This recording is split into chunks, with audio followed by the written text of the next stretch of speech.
everybody, Eric Flight back with another flight here today. Hopefully the music's just in between tracks or something. Oh, it is. Okay.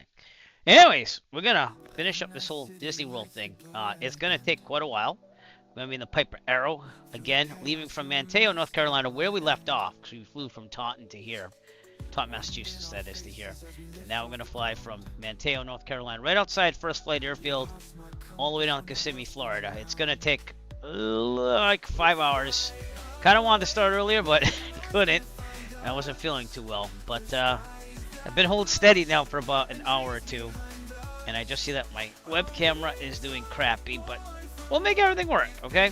All right. Anyways, let's get this thing going here. I haven't flown the Arrow in a while, seeing that I've been flying the Bonanza, but it's nice to step back into a different aircraft, even though it's gonna feel a little bit slower. That's the only thing. So I'll get my checklist up here,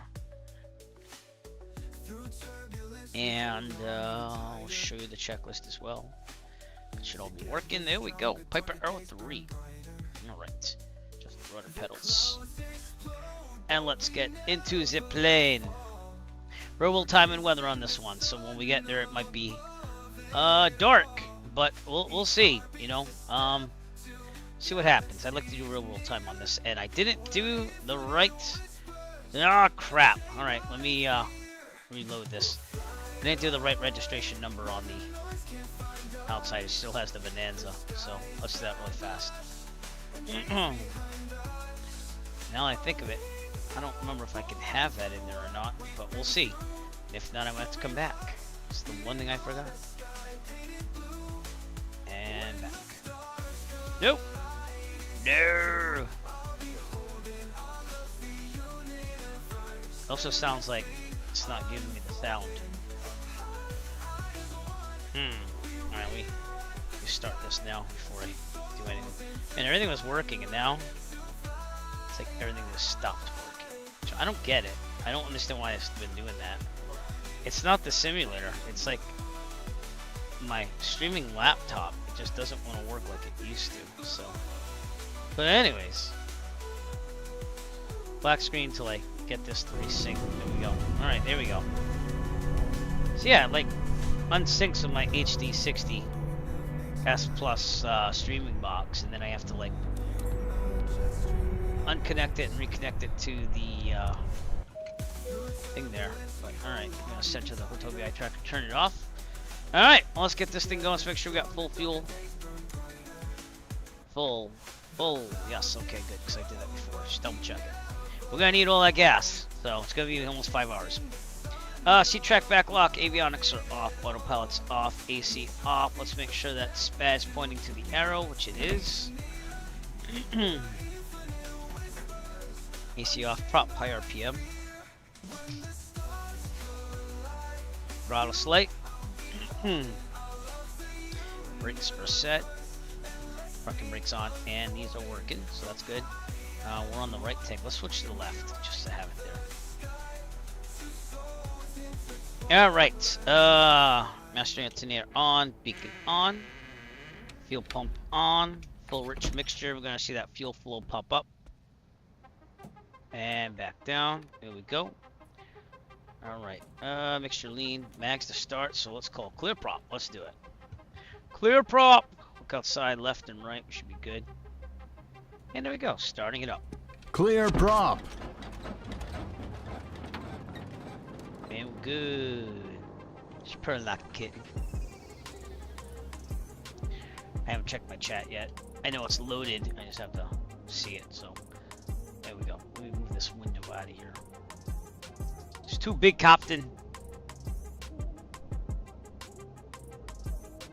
Alright, there we go. Welcome to the broadcast, everyone that's tuned in so far. We just started her up, so let's go. Oil pressure is good. Fuel pump is... Fuel pressure is good, sorry. Lights is required. We'll turn on the nav. Doesn't have taxi lights, I gotta remember that. The Bonanza does, so. Seatbelt harnesses, heat vent, defrost. It's gotta be like 60, right? Oh no, it's 45 degrees, yeah. Give me some heat, yo. You did. Avionics on and set. Gonna pop this into the Real Sim Gear GNS 530. Still a big fan of it. Never did buy that 430. For Black Friday, I got a new gaming chair because I've had this one since 2016, and I want something that has the handles that can go up and down, so I can play guitar. What's up? Okay, well, I'm just gonna get her started. So, Emax on ATIS at Manteo, sorry, is we're gonna be flying for quite a while today, though. 128275. And this is probably the best it's going to be. That's why I held off on this Disney flight forever, because it's just going to take a long time. Okay. On. Kilo Mike, Quebec, India, automated weather observation. 190-0517. Wind 051 Visibility 10. Probably zero. Sky Probably condition, taking runway 5 few then. clouds at 5,000. Pretty cool. But you have to double back and go west. 7C. I'm going to go around the Dew point, prohibited area, the restricted 2C. airspace. Altimeter tree Restricted? Yeah. 051. Zero, what did they say? Kilo 351. Mike, Quebec, India, automated weather observation. 19. Pay attention, Eric. 0 Zulu. Wind 051 Visibility 10. Sky condition. Few clouds at 5,000. 3051. 7C. Dew point -2C. Altimeter tree 051. Right about there. Okay, so Kilo Mike, Quebec, India, automated back weather to guard. observation. You know what that means. 0 Zulu.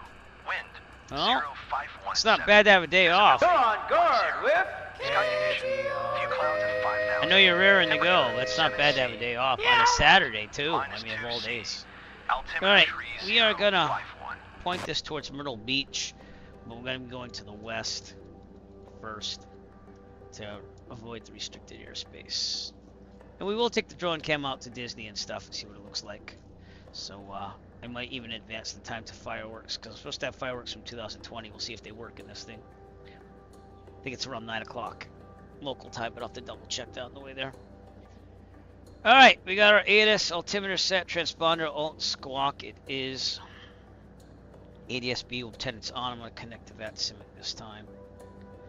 And DC Center was on last time I was looking, so I don't know if it'll still be on.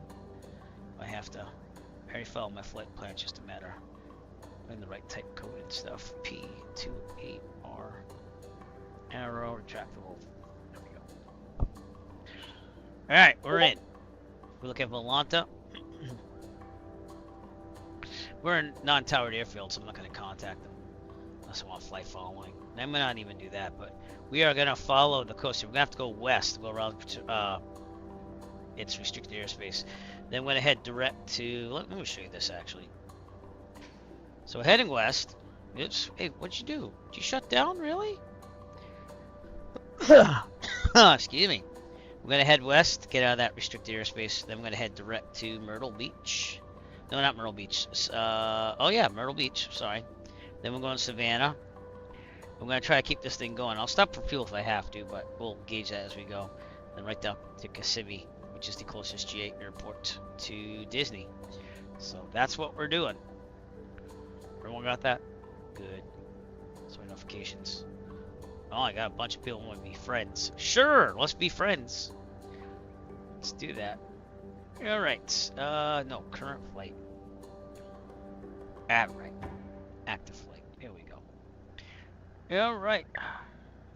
Input issues. That could be a refresh thing. You might want to do a frame lock on that. That's what I would think. Or turn VSync off, maybe. Alright. I had problems with that too with 2024, and I had monitor setting.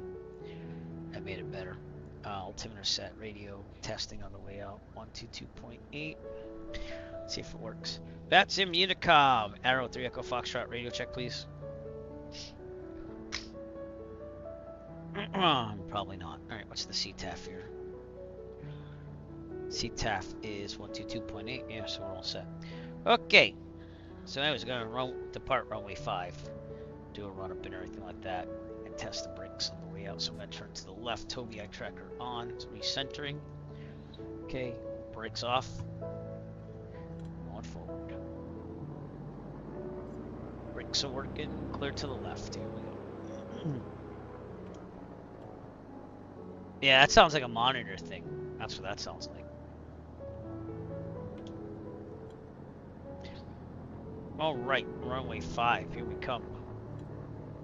I think it's just this way. Let me get my chart out again. They have a chart for this, even though it's non-towered.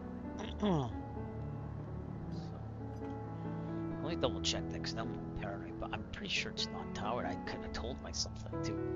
Yeah, we're non-towered. Okay. Man, that was a weird thing. It's just you see a port airport diagram, you're like, oh. Oh.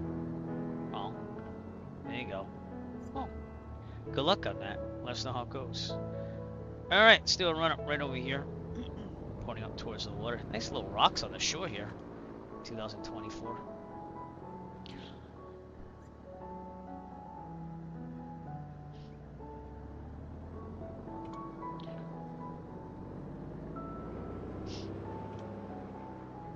Alright, parking brake on. So we're on 1200 to 1000. Tobii tracker off. Let's get a checklist up for the run up. Pardon me. Alright, brakes are set. Fuel to the proper tank. We're on the left. We're fine. Trim set for takeoff. Gotta test the wheel. This is working. Electric trim. Working. Alright. Flight controls. Free and correct. By the way, we do have some holiday music now intertwined between the original. So instruments, turn quarters in the middle, head flag. So if you hear some holiday inspired things, that's why. No flag. Heading corner should be about where it is. Vertical speed looks good. Altimeter looks good. Horizon looks good. Airspeed looks good. Annunciator lights. Very good. Alternate air test closed. That'd be down here. Alright. Mixture best power. Yep. That's why I like this airport. So, we're gonna test the. Oh, mixture best power. Duh. 2,000 RPMs. This is the newest beta for SU4, by the way, so feel free to join us on the East server. Okay, we're gonna test the mags first, so let's get to 2,000. Right mag. Back to both. I think it went up again. Left. Back to both. Cycle the prop. RPMs go down. RPMs go up. I'm gonna check the oil pressure with that now. Oil pressure goes down. Oil pressure goes up. And last but not least, we make sure that no oil spurts out on the windshield, or else we have a leak. Down. And up. Looking good. Alright, vacuum is good. Alternator's charging. Oil pressure, oil temperature in the green. We're gonna idle. Looks pretty good. Well, friction lock will be on the side there. Very good. Back to about 1,000. Right, so problem takeoff full of mechanical motion. Otherwise, we'll board takeoff land directly headed on the runway as long as enough available runway ahead of us. If we are under, let's say, 700 feet, this problem mechanical motion. Otherwise, we'll land directly headed in the wind 30 turns. Best glide speed. This is 79.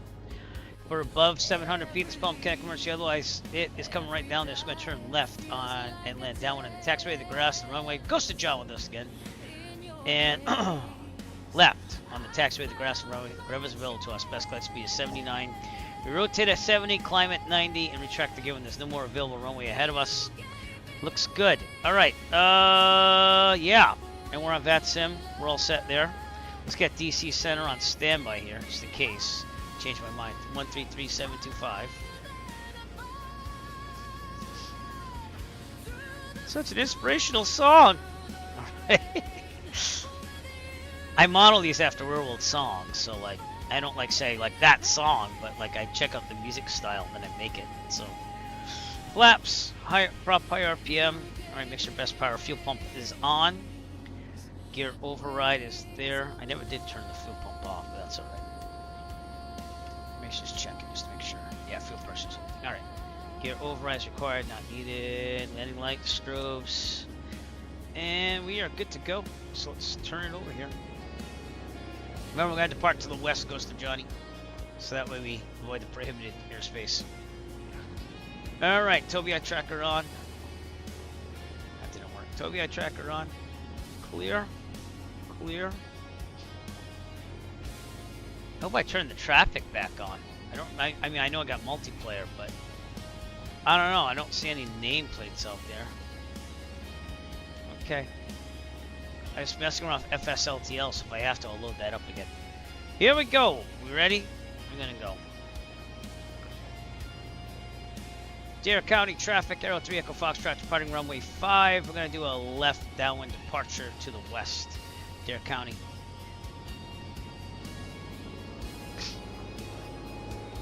Alright. Rotate 70, climb at 90. Like a glove. We're going to use as much available runway as we can, so we have more time to abort if we need to. We've had to do that once or twice. Okay, in the middle. And, oh, wait, I didn't set my altitude. Totally forgot about that. We're going to 5.5 today. Oh, crap. Make that faster. Let's go. 5.5.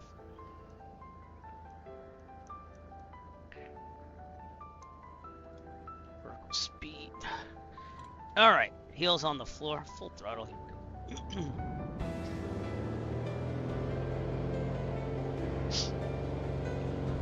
Yeah, FSLTL came out with a 2024 adapted version, but I didn't really feel like it was needed, seeing that I thought 2024 did a pretty good job on putting traffic in. But rotate. Trim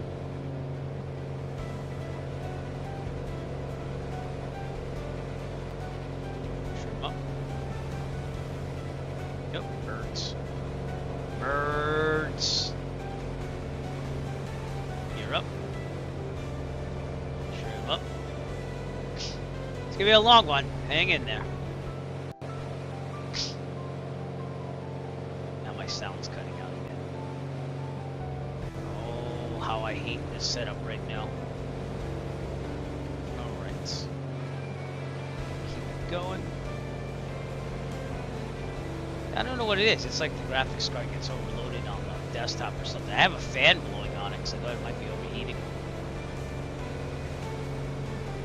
Can only do so much.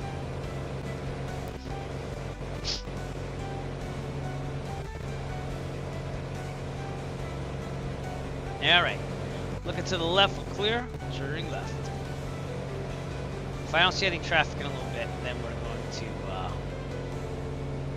load FSLTL and try that, I guess. So. Cover traffic, Skyline 5918 Gulf over Cattle Point. It's pretty nice here in Roanoke. I mean, sorry. No, it's not Roanoke. It's Manteo. Get it right, Eric. I'll turn the tablet off so you can see things.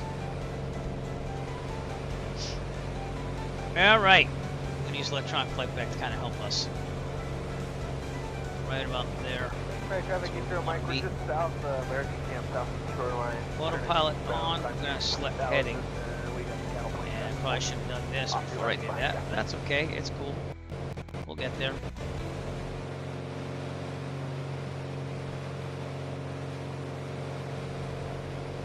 Let's see what that does. See if it holds.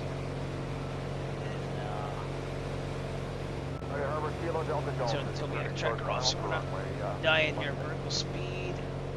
Go about 900.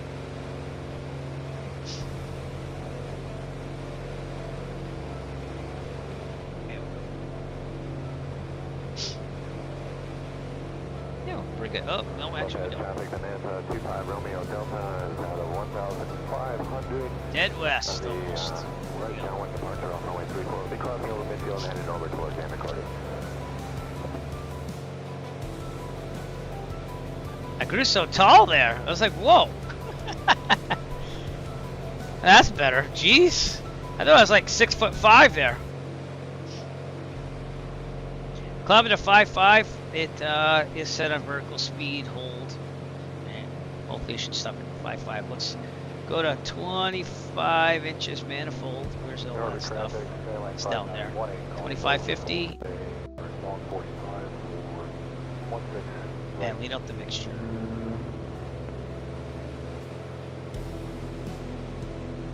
Alright, there we go. Cruise climb as we say goodbye to Manteo. Just right over here.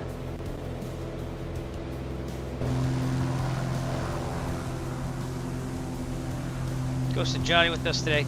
Yeah, I don't see any traffic here, do you? Alright, let's load it. FSLTL. Let's use that for our live stuff today, I guess. So. Well, never better time to use it than now, right? Alright, injector start.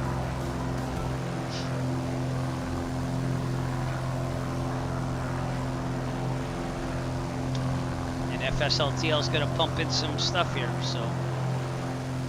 Harbor traffic, Skyline 5918, Gulf, downwind, 620 pattern, radar. Right now it's saying it's pumping traffic over here. And we're going to go a little bit more to the north here. Roger Harbor traffic is Kilo Alpha Golf. Going on to Alpha 4, we have the traffic, we're going to cross the runway for parking. 5-5, we're on the upper mixture just a little bit.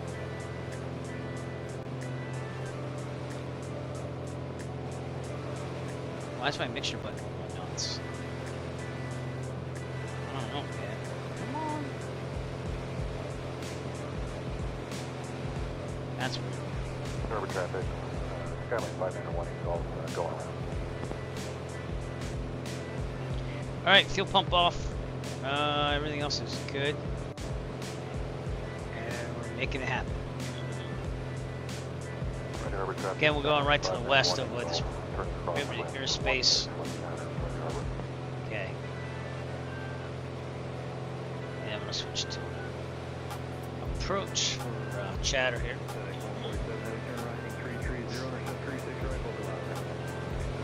It also doesn't have the name tags. Maybe there's just isn't. I don't know. Let me double check this really fast. I'm sorry. I just want to make sure. Because usually that's not it. There we go. Flight online. Yeah. I don't know what it. Yeah. Whatever. We're flying. I'm just gonna let it be. Real time and weather.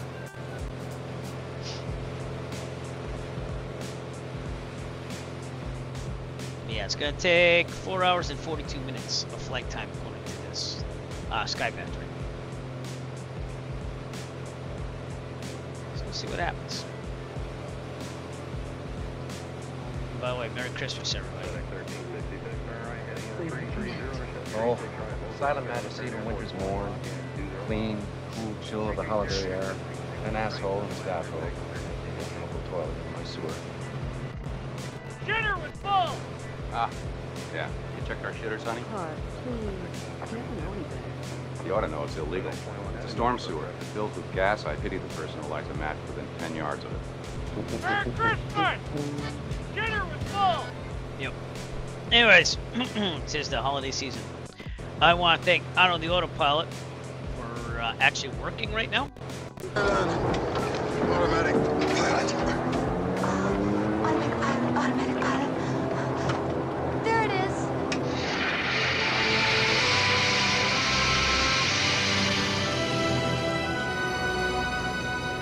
Oh, I I'll got go a back bomb to on the someone. I didn't see it on Kick. Kick seems to have a lot of people that just got a ban here. I don't know why. It just does. Anywho. Where's the banning thing? I don't know. I don't know. That was a while ago, too long. Ban you later. Oh, there guys. There you go. Bonhammer! Okay. We're fine now. How are you?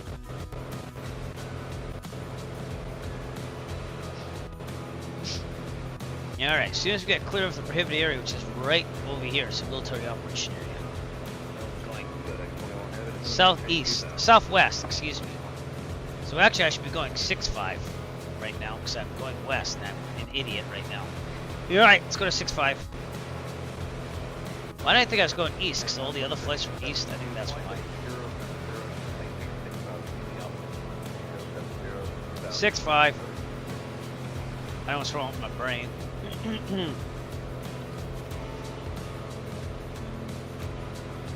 to be there in 4 hours and 46 minutes now. And it's 6:05.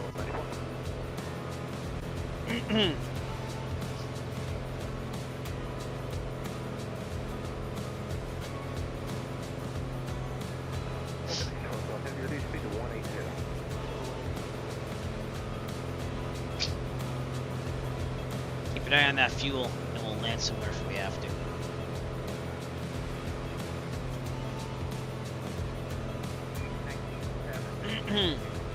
It's gonna be a long one. To Disney World. They'll check out Disney World for drone camp and stuff. So. Real time and weather.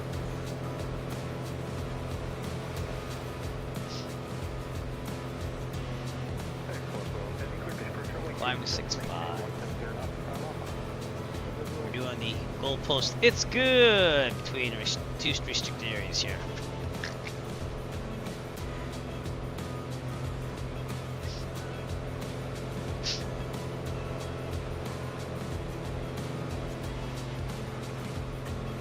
VFR the whole way, looks like, at least.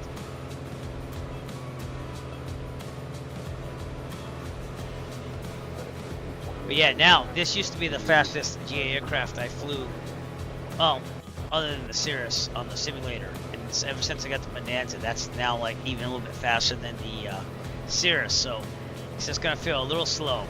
But this is the fastest one I fly in real life. So it is what it is. Yeah, right. Leading up the mission world last time. I don't know why it's jumpy. Stop being jumpy. It makes no sense. I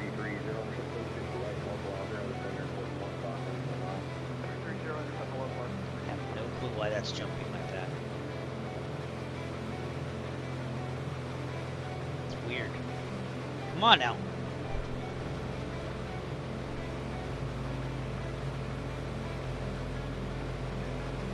Why? Why are you doing that? Alright, it stays there. Alright, so we got our fuel. We're looking pretty good. We're going to stay on the left for now. We're burning about 11, which is about normal. 11 gallons per hour. Things look peachy.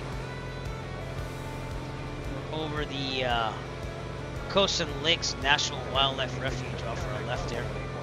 That's why it looks so Flight barren. traffic reverse. Flight commander for the caravan inbound runway 03 comply.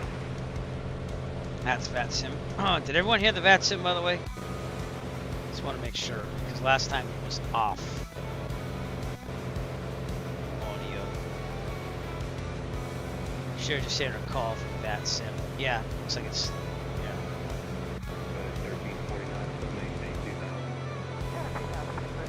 Alright, cool, let's check it. It's a crucial part of this operation here. It went to default last time in V-Pilot, so that didn't help us.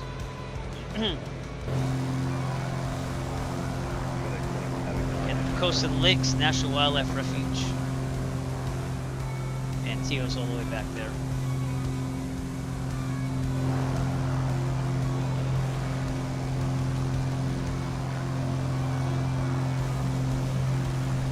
Oh, Huey.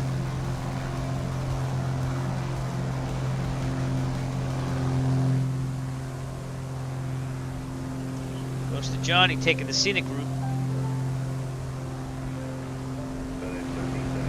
Well, there is FSLTL traffic in there. We're just not seeing it, so no nameplates on the traffic except for Microsoft Flight Simulator East server, I guess. Must have turned it off.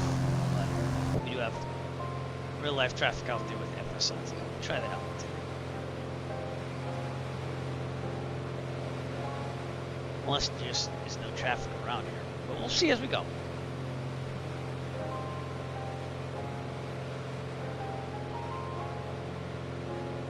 Now, if you had to do this totally visually, you want to go around this lake, big long around, and then you know you're out of that prohibited airspace.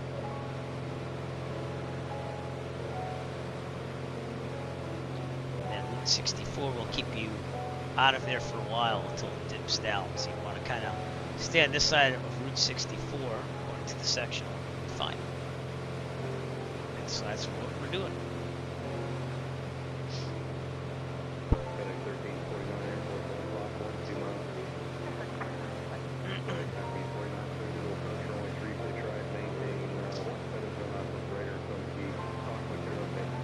So yeah, Friday we sold Christmas trees for the kids' baseball team for like 2 hours. And then we had like a chock full day. We got our Christmas tree already. And then we went and saw Wicked at night. So let's go up just a little bit. There we go.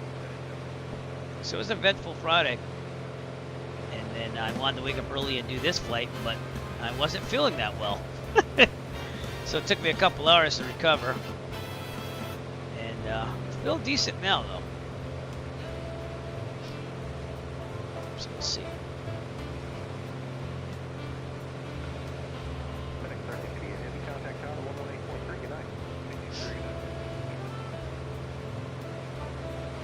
gonna go direct to Myrtle Beach once we're at this prohibited airspace area.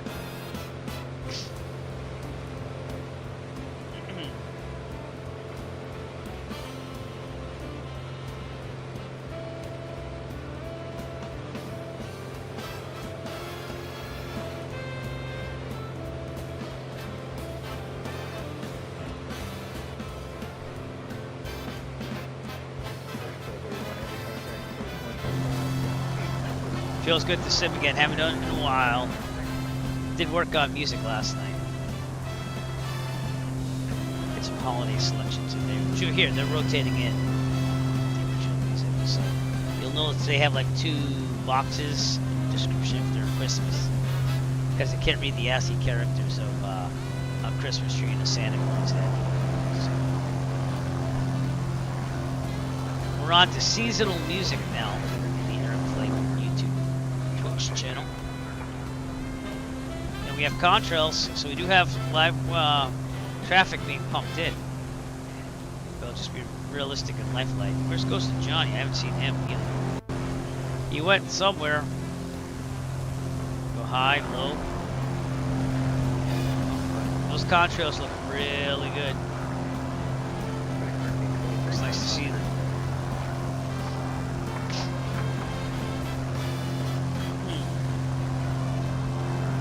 Again, it's prohibited airspace. You probably could get through, I mean restricted airspace. You probably could get there if you call up and see if it's active or not. They maybe clear you through it, but you know, stay clear of it. Stu, what's up? Nice to see you, sir. I am yawning. Let's give some shout outs here to Nick Resla, showing. Thank you, sir, for always kind of being one of the guys. Also, a shout out to Stu, who just showed us the broadcast as we're on our way to Disney World. A little bit less than a 5-hour flight at the Piper Arrow, but we're gonna make it happen.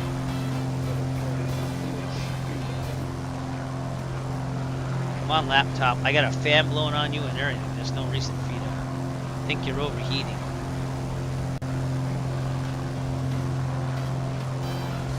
Check out those fine gentlemen on Twitch. Oh, very interesting.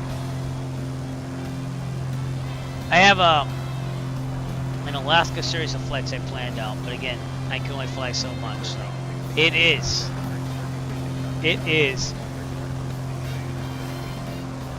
We also have JT with some pictures here.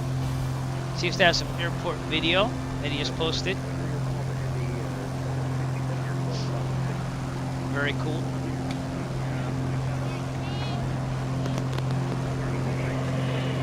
And it's its own little place there. I don't know where he is right now, but JT took some video here. That kind of looks like a Piper.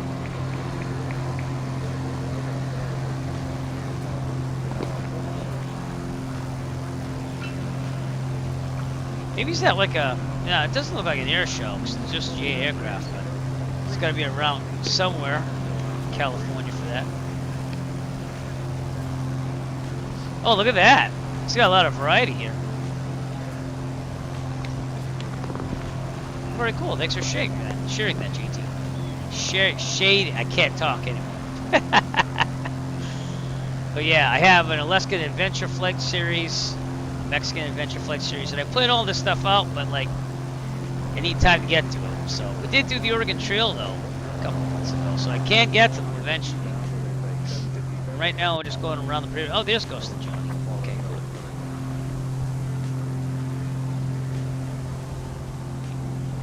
Very good. I was getting nervous. Alright, we gotta go wide around this lake.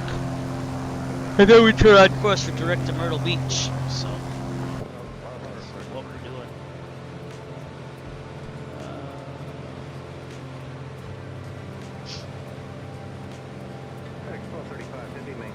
If we go direct to Myrtle Beach, goes down the coast. We have land in case there's a problem. So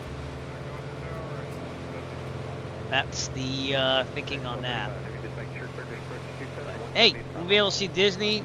And the wonderful thing with the sim is after we do everything like realistically, we can like change the time and check it out. Fireworks, I can't remember, that was an add-on from flightsim.to. So I'm wondering what it looks like. It is, yeah, that's why I'm gonna gauge the fuel by like, not Myrtle Beach, but I have another airport in mind, Savannah. And we'll land someone there for fuel. But this thing burns 11 an hour and it carries like 70 something. So yeah, it should be able to handle it, which is the amazing thing. So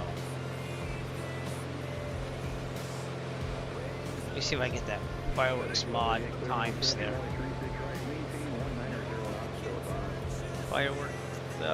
We love extra fireworks. There it is. So it says every day Disney World, 21:30 to 21:45. And I'm thinking that means local time. I'm hoping at least. If not, we have to figure out if we meant daylight time or savings time. We will advance the time after we look at Disney World when we get there. But yep, that's why I couldn't fly the second part for the longest time. I had to find enough time. So, all right, we're just around prohibited airspace corner here, and then we're gonna head south.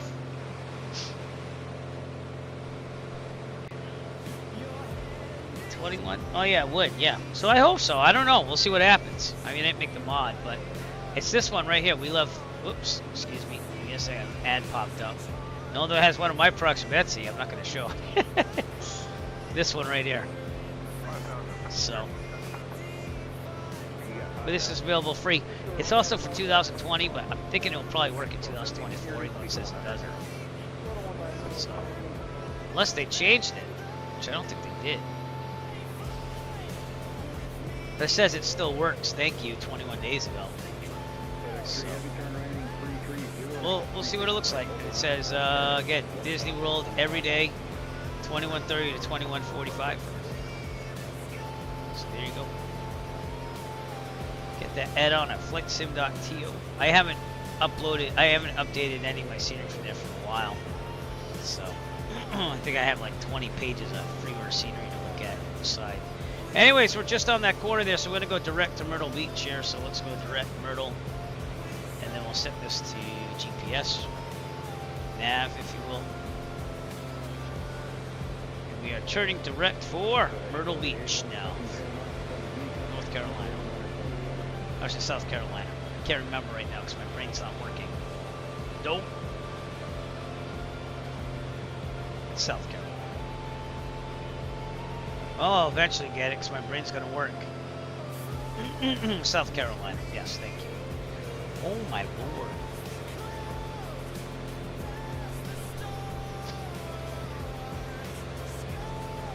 All right, 1 hour and 18 minutes to Myrtle Beach. How are we doing on fuel?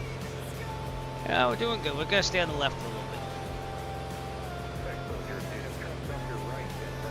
I love that Bonanza, though. I got to be honest with you.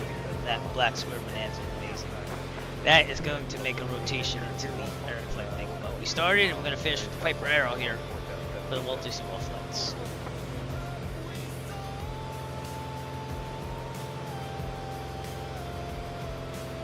Set my heading for this just in case. All I know is I'm getting to Disney today.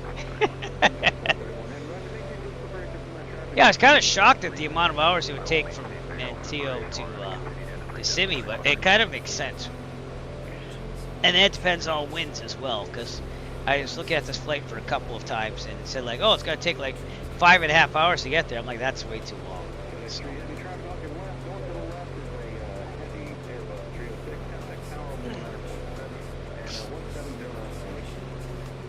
But yeah, this should have about 7 hours of gas in it. I filled it Oh, I'm sorry. It has 80 gallons. So definitely has 7 hours. Which is what I said for the range. Or in my flight plan. But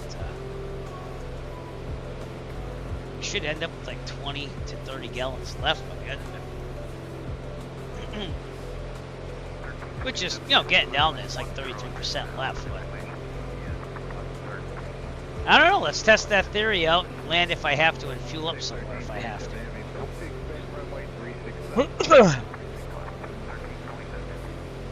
Let's get some nice views of the coast once we get more towards Myrtle Beach. Okay,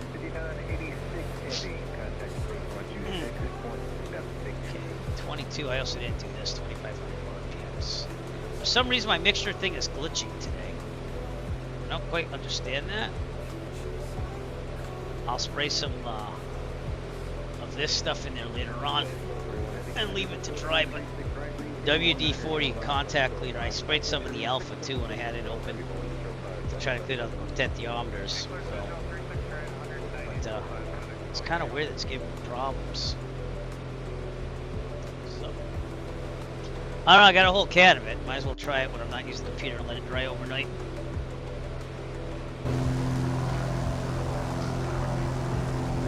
Played American Truck Simulator for the first time in forever the other day, and I bought one of the states I didn't have. The other two are on sale right now, but they're still like $11 a pop. So I was like, eh. What's up, Almanac? I was good. How was yours? In fact, I just ate turkey before we streamed today. It's pretty good. It's relaxing. Well, we just got around the prohibited airspace in Montillo, so we're doing pretty good. It's gonna be a long haul. It's gonna be like a little under 5 hours to Walt Disney World, but I'm looking forward to it.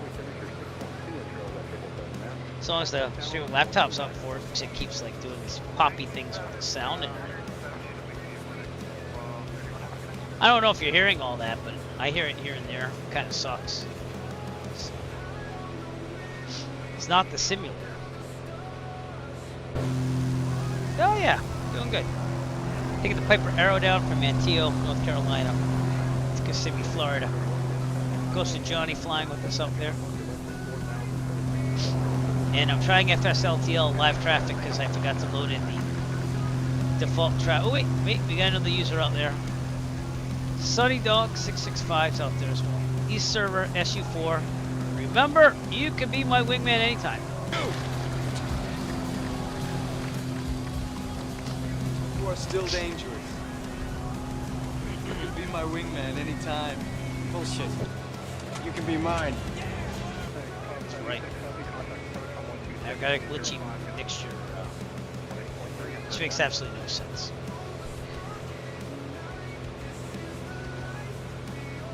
Ground speed not bad, but I was spoiled by the Bonanza. We're just going like 190 knots. I was like, oh man, this is great. But it's alright. I still like the Piper Arrow, because I get to fly this one in real life. Which I do plan on doing that sometime soon. So I might just pop up on the schedule and see what I can do at night and flight in. So same plans. Go to like Taunton, get some dinner, fly back to Plymouth, do 3 full stop landings at night so I can get my courtesy to take passengers and also do night flying, even though I probably won't with passengers. It never works out that way, but I always like to get up there at night and do my landings to keep them going. So if that makes sense, I think it does. Alright, and I'm not drinking Jim Beam, everybody. That bottle looked like that. It's not even Snapple. I put Crystal Light in this thing, so.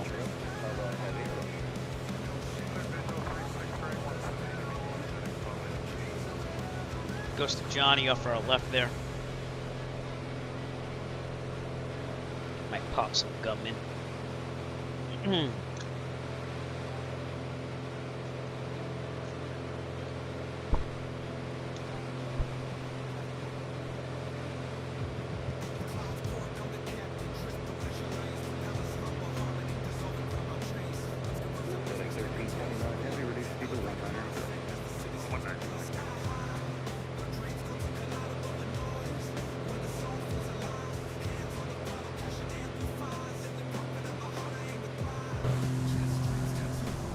Pretty nice out there.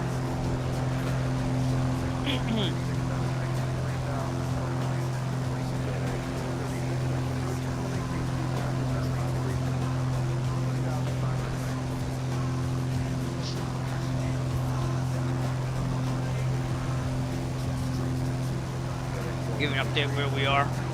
Section here. Coming up on Washington, North Carolina. We're on the bank of the Pamlico River. If I said that right. As you can see in the distance there. Here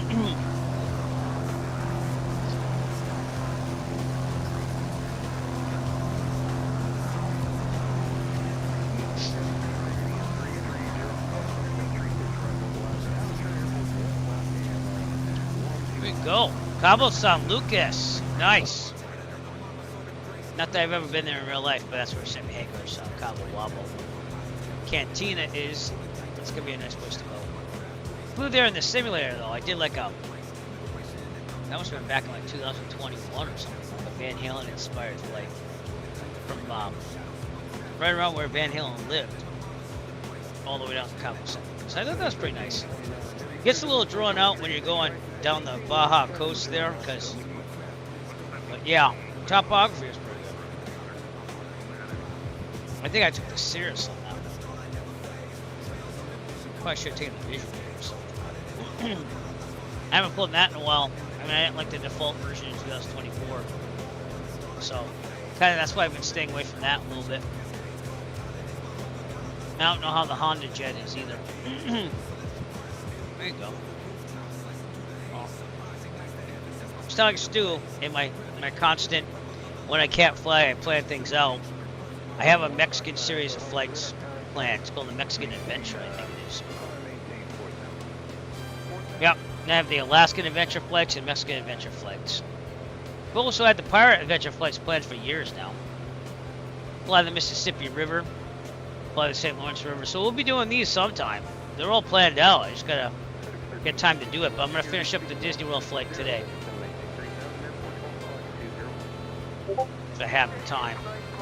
I had to confirm because my kid's playing the tree thing, but I wasn't feeling well today anyways, so I was like, probably gonna skip that, which I am. Just kind of stream this thing, get it done. It's like an airline commercial. Welcome to Eric Flight Airlines.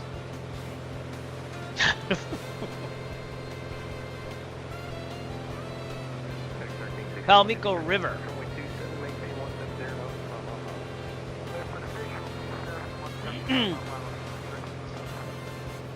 Should be over Myrtle Beach in 1 hour and 10 minutes, and at 6:05 we should be avoiding everything, including the Tursa. Out of Wilmington, North Carolina. I'm not planning on stopping at Myrtle Beach. We're just flying it to stay on the coast. Well, that's cool, man.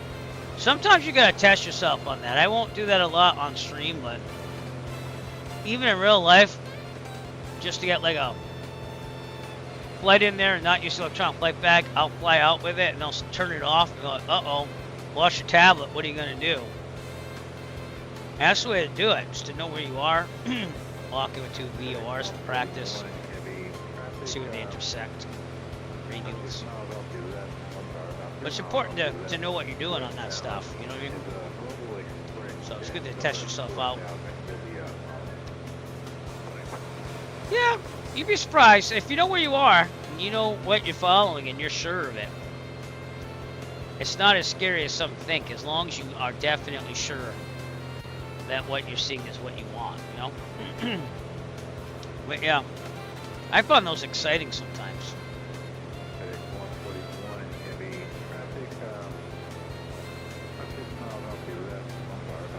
We got a little over an hour to get flying over Myrtle Beach, then we hit to Savannah, Georgia, and then direct to Kissimmee.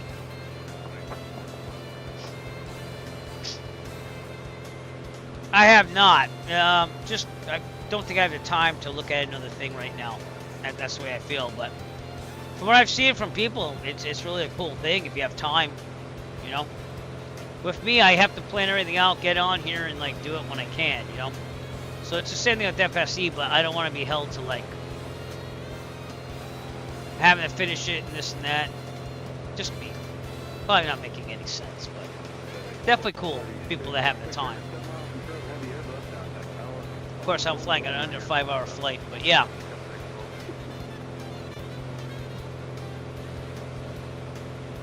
That stuff appealed to me in my 20s, though, when I was flight simming. I was like, oh, it's kind of cool to have, like, tell me, oh, here, do this, you know? But even virtual airlines, first such airline I ever flew was Gateway Airlines. I mean, I'm talking way back then, like defunct, like late 90s. But they had, we just flew. You picked your flight leg, you flew. And it was very, you know, free to pick your thing as long as you have the experience to fly that aircraft. And then when we got revamped, they started like this pilot life program when they pay you virtual money. Like, I don't have any interest in that. Like, I don't know why. I just don't. I just like flying, you know?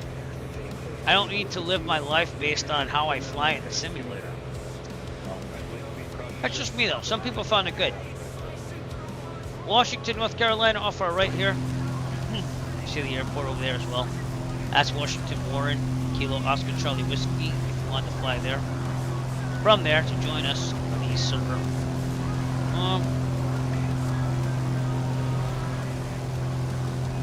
Trying to figure out what this thing is. I wouldn't know. It's just on the banks there. Looks like Lee Creek. It's a private airport out there. So it's a whole power plant, maybe? It says plant and stacks or something.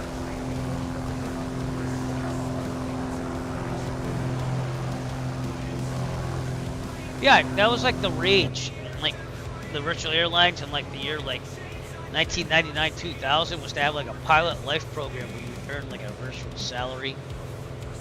And I couldn't get into that. It was just like, it's just another thing that detracts me from flying. I just don't want to worry about it. And then Gateway never really came back after that. I ended up leaving to make my own virtual airline because I didn't want all that automation stuff. So they were doing like SQL databases where like, I don't know. I liked being the hub captain that put the hours in. You know what I'm saying? Because I had time then too, because I was in my 20s.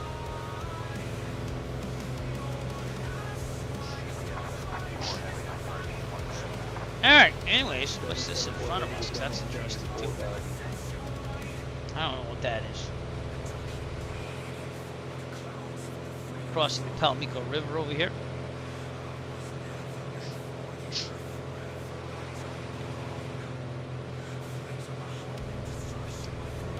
We have FSLTL pumped in the live traffic today. I'm not seeing a lot of it.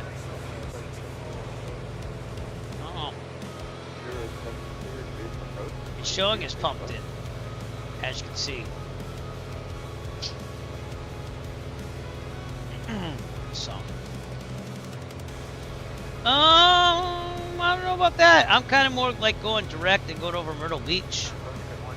So, not really about the sights. I'm about the destination today, to Disney World. But if I happen to see it, I'll let you know. Wilmington's going to be off our left.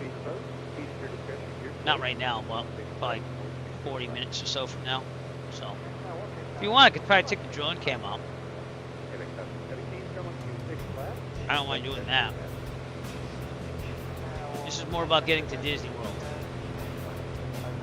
than anything.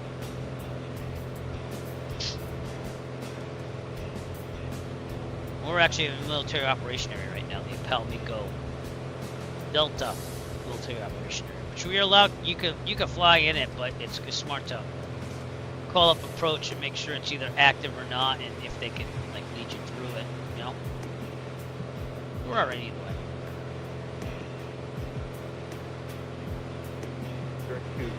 We're gonna check our fuel. Yeah, I'm gonna switch to the right. So fuel pump on. Right. And fuel pump off. Fuel pressure is holding. Suction's good. Oxygen charging. Pretty good. I don't know why that's all glitchy today. And if I pull up my TH1, it's not doing anything. There's something wrong inside the Logitech thing. So you just gotta clean it out or something. Regardless, it'll work.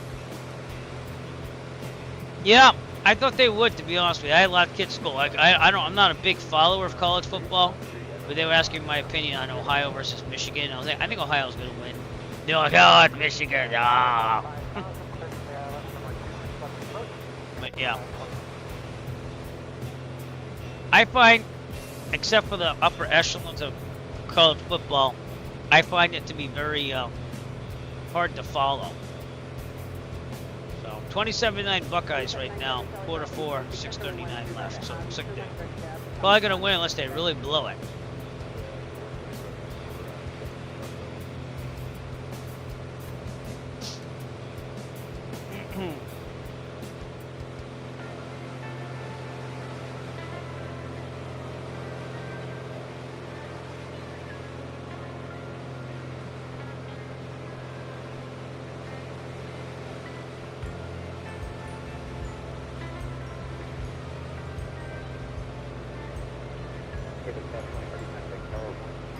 Or for our left would be New Bern.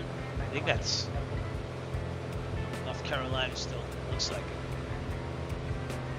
So keep an eye out for that. Another coming over here actually. Right there. Very clear on the visibility today.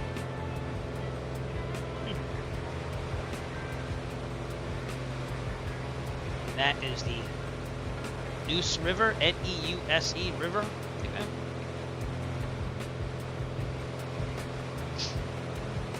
I think it is. Could be wrong. No, looks like it. No.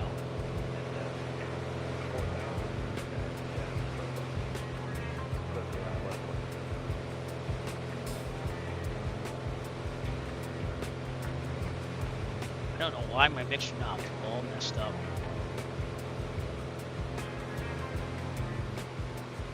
I'm gonna do that a little bit. Sorry. I'm gonna see if I can get unstuck, but it's kind of making me angry.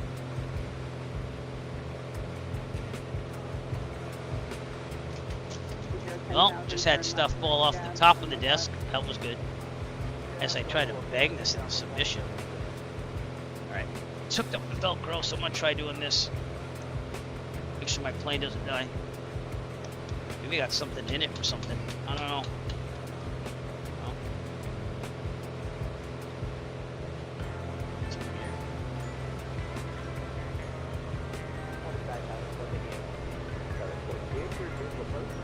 Anyways, I'm gonna stick it back down.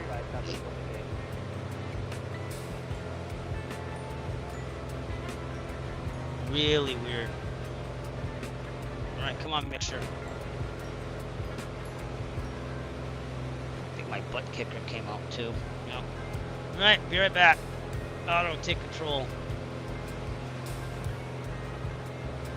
Fix this thing.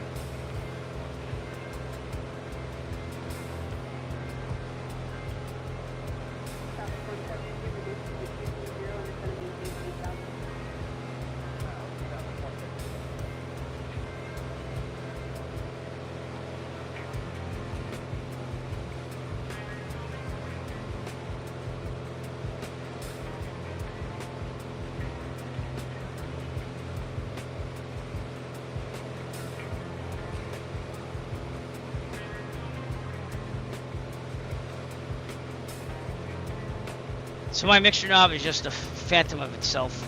It's kind of making me angry, but I don't get it. I don't have a can of condensed air to blow in there either. Could be the potentiometer's going in that thing. I don't know. Hope not. This is why I like hall sensors on things. I'm kind of like a want hall sensors on everything when I buy stuff now, but they don't really have a throttle prop mixture that has that, I don't think. Like a dedicated one, so just check that online. Oh, Turn your SciTech TPM to a Hall effect Kilo version Papa Golf question. Victor traffic. Cessna November Traffic. 707 Juliet Sierra. Taking off runway 2. North departure. Kilo Papa Golf Victor.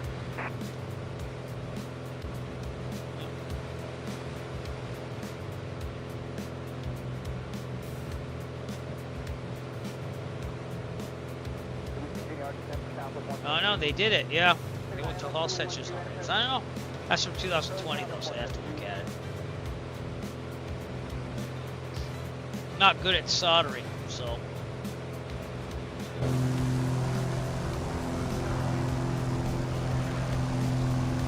I should say I'm not as experienced in soldering as I want to be.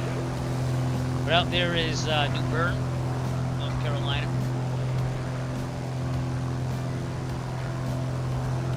See if this butt kicker's gonna work out.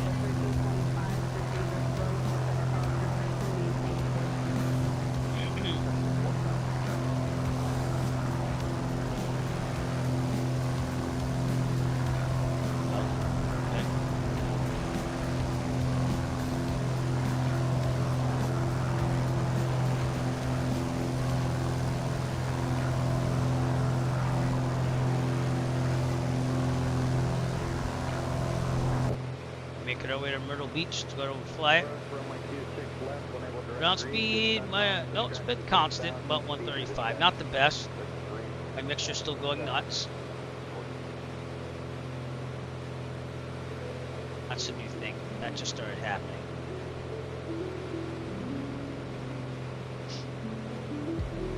Les doesn't like this fan.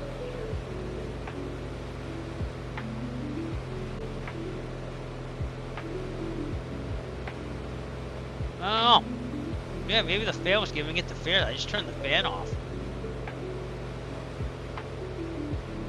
I'm gonna try turning it back on. Here we go.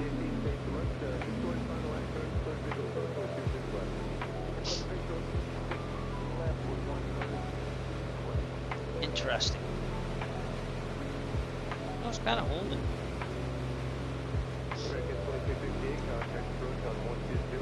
I'll look at it later.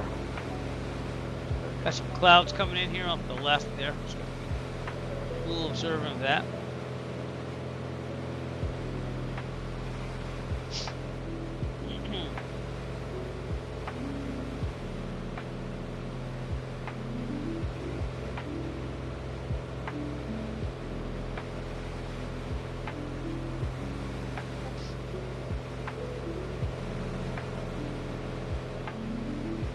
Got about an hour. Get to the beach.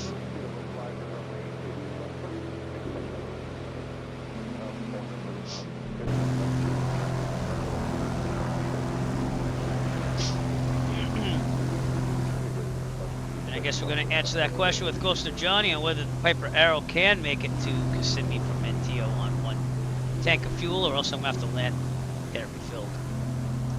But we're going to see. I think it should be fine. Again, this thing has 80 gallons on it. Probably about 75 usable. I have to put a POH for that. And seeing that we're burning about 11, that gives you almost 7 hours. So we should be okay. And legal, by the way.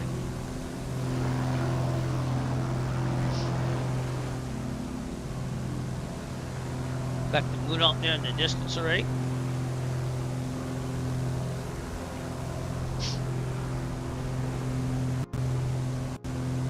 Make a good time.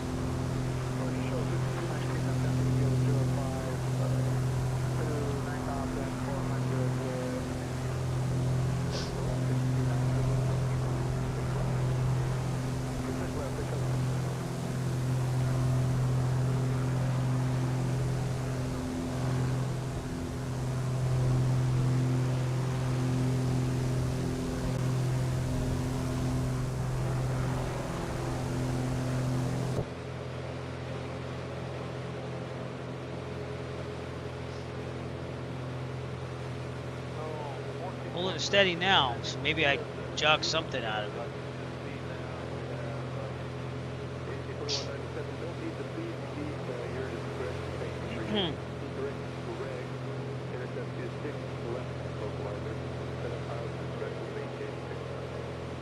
By the way, the new Wicked movie was pretty good. It It was decent. Went with the whole family last night.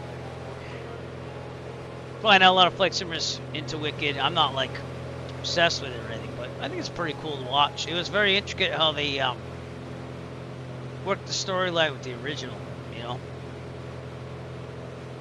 Yeah, that's the most intriguing thing for me. I'm not gonna give you any spoilers on it. You should watch it. It's pretty good.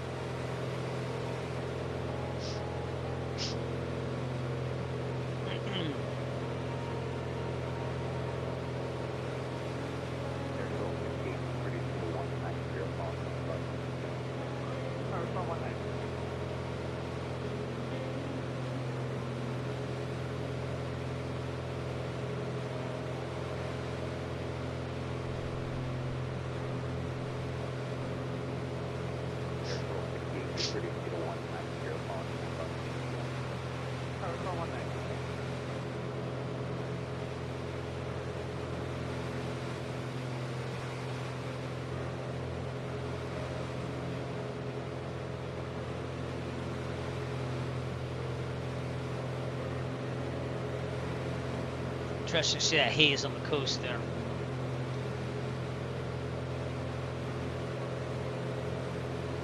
Towards Moorhead City. Give you an idea of where we are here. Okay, we'll try to flight back together.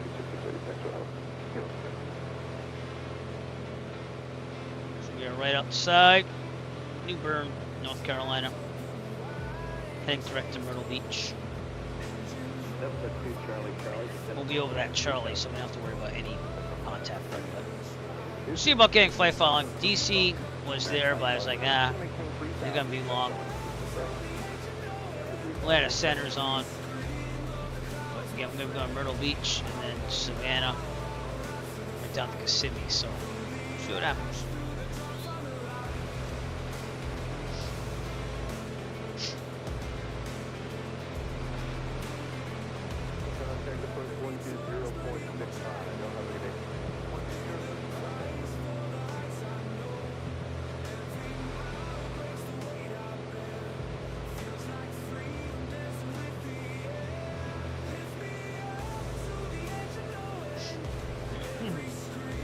Ground speed down just slightly.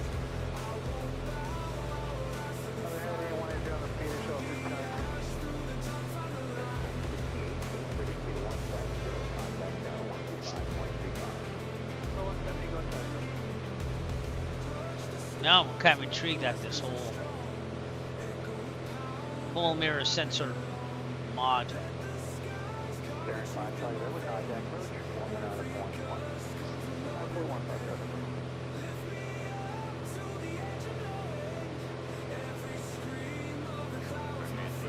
Yeah, I don't mind trying this, but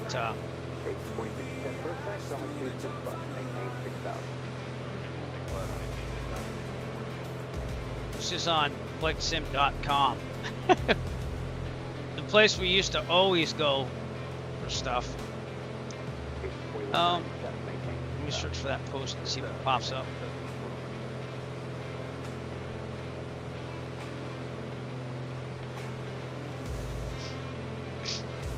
Let me see what I should do.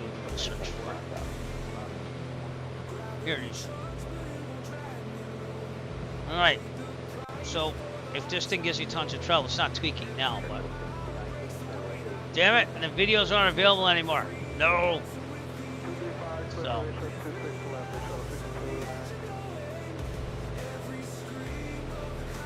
Huh. But I'm a big proponent of Hall sensors. I know they cost more, but...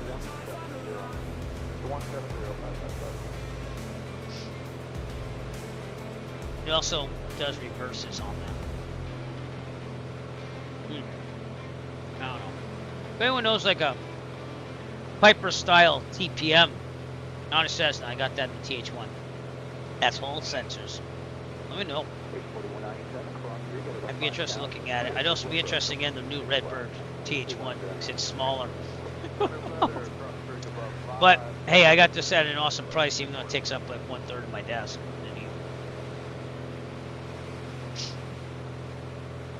But because of that, I couldn't stick my desktop underneath where it used to go.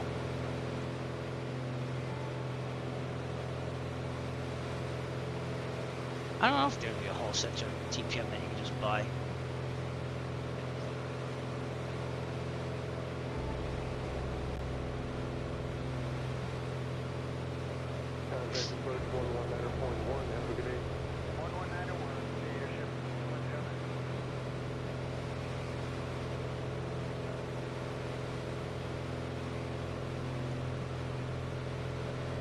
I don't think so.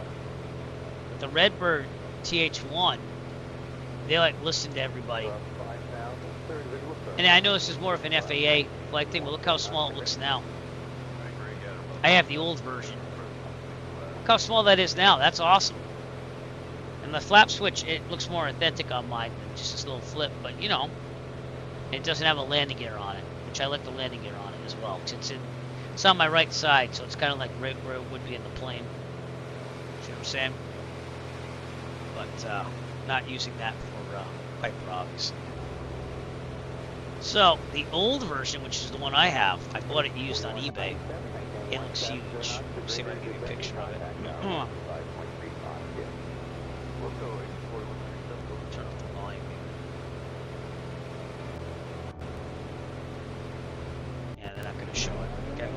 Oh, we got a raid from Boozy Sheep. 63 people, my friend. Wow. Here it is. This is what I'm using currently for the Cessna aircraft. TH1, huge box. I have it mounted on my desk with screws. Thanks to Boozy Sheep for raiding the stream. We're on a long one here. With a party of 63. There you go. I just lost my sim sound, so let me do this again. Oh my god, screen's gonna go to black for a second. Give me a second. I think you killed my laptop, Boozy. It's okay. I don't know why my streaming laptop has not liked me lately on this. I can get it back. I can get it back. There we go. Let's get it back. Alright. Thank you for raiding the stream, my friend. How are you? That's okay. It's not your fault. It's my streaming laptop overheating, I think. I got a fan blowing underneath it and everything, though. So I don't know. I can't really afford to get a new laptop, so. Goes to Johnny up our left. Looks like he's in a...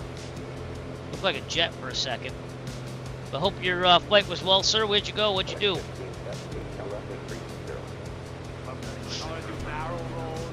Oh, thank you to Ivan's Player 200. I've checked out your stream a couple times. Follow me on Twitch. Ibanez Player 200 is now following Eric Flight on Twitch. See, now it's fine. Yeah, we're on our way to Disney World. We're on our way to Disney World in the Paper Arrow. Joe Salsa! Thanks for following me on Twitch as well. And it's going to be a long one. We still probably have about 3 hours to go, at least. Joe _S0 says now following Eric Flight on Twitch. Oh, cool. Very cool. Very cool. Thanks to Danger Zone DMO following me on Twitch. Remember... Danger Zone Mode is now following Eric Flight on Twitch. You are still dangerous. You can be my wingman anytime. Just saying. You can be mine. So if you want to join the flight, we're on the Microsoft Flight Simulator East server, the SU4 newest beta. And we're passing over near Kilo Oscar Alpha Juliet, as evidenced by the electronic flight bag right there. So feel free to join us. Ghost of Johnny has joined us like the last 3 flights. Ghost of Johnny, we're going to have to get your own little sound there if you don't have one already. Keep flying with me. But yeah, we're trying out FSLTL injected live traffic, which doesn't seem to have the nameplates, or something's going on. But I know it's injecting. It says it's injecting. We're in North Carolina, and we're going to overfly Myrtle Beach. It says there's an American flight about 100 feet above me over here, so let's see if we can see that. That's on my ADS-B. I'm not seeing it though, are you? I don't see it. See that little purple arrow thing? That's my. Oh, it's the same level now. Nope, now it's red because we're having problems. It's not giving me any audio alarms here though. But yeah. So it's like over here. Not really seeing the traffic though. Oh, hopefully it's pumped in. Seems to be. But anyways, we're gonna overfly Myrtle Beach and continue on to Savannah, Georgia, and then Kissimmee, Florida. Call that Disney World. We're gonna go check out the drone camp. This is a long GA flight. That's what we're doing. Alright, let's look taller than I am in real life, as Boozy Sheep probably knows, so I'm gonna get that camera to go up just a little bit. There you go.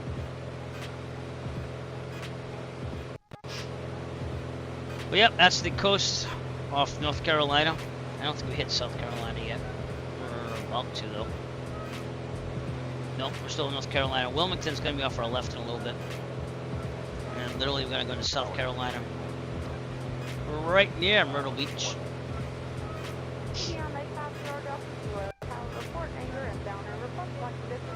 Hey, check the fuel situation. We're looking pretty good. We're gonna stay on the right for a while. We're burning about 11 gallons an hour. And that should leave us with enough. I reset the DG and it doesn't want to do that. Okay. Hello. Well, that was just the autopilot being bonkers, by the way. Just go with it. Damn you, auto. It's a little wonky. It was working so great until I reset the DG.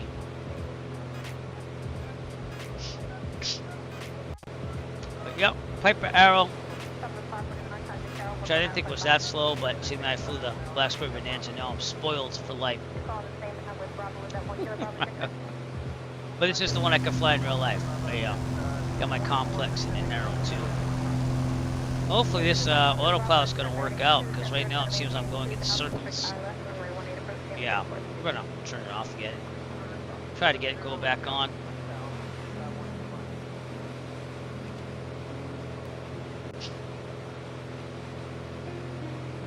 Come on now.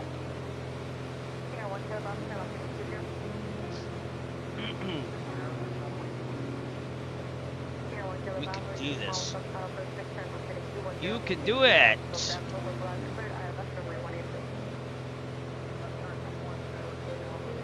Excellent! Maybe. It's kind of turning. I just wasted a minute of fuel there.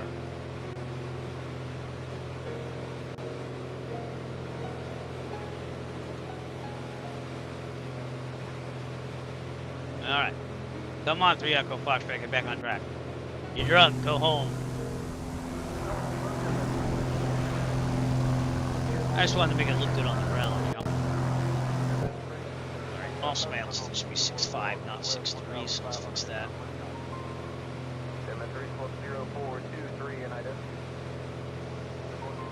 Oy, caramba.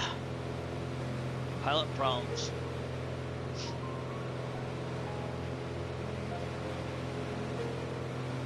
Cargo 587 Heavy, turn right heading 180, descend and maintain 4,000.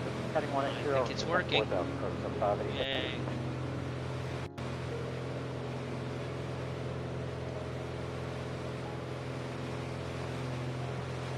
Alright, we are good to go. By the way, everyone that came on the stream, Merry Christmas, everybody. Celebrate the Christmas season now, so. Oh, silent majesty of a winter's morn. Clean, cool chill of the holiday air.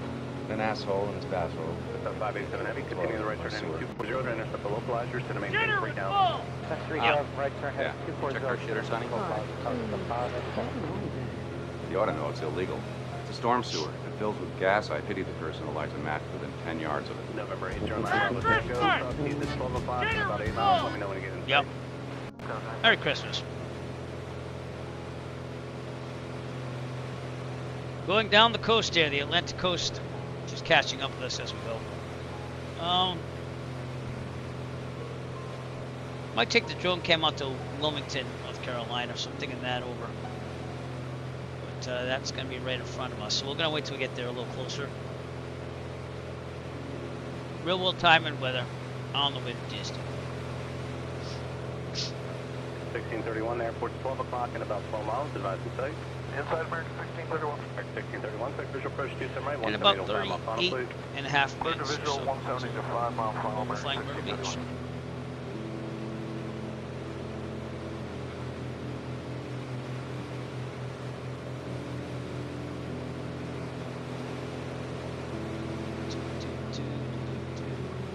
Just noticed that the number of followers I have on Twitch now is 666. Seems a little awkward.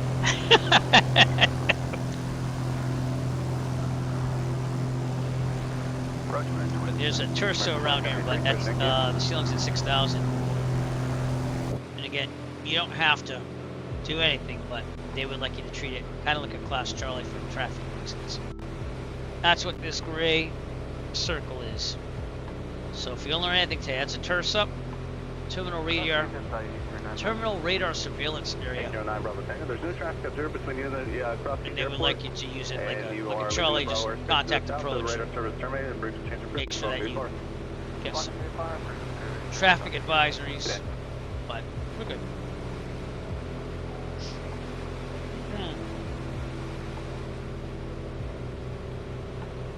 Real world time is 3:35. That's also sim time.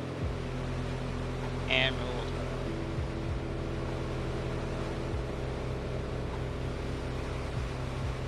American 1631, can take center, 118.5. 18.5, we'll see American 1631. Clear.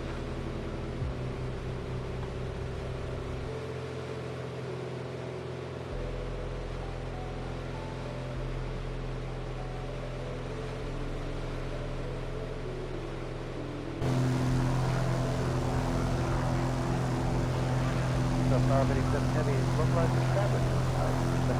Chicago 587 Heavy, the airport's after 1 o'clock and about 1.4 miles about 6. Coach Johnny, not seeing you again. Don't know if you still flying with us, but thank you if you are not. Appreciate you flying with us.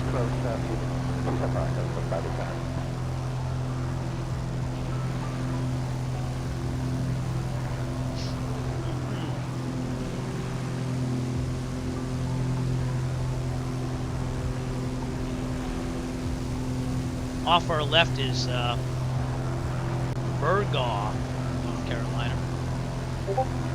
Off my right is Wallace, North Carolina. 20 degrees,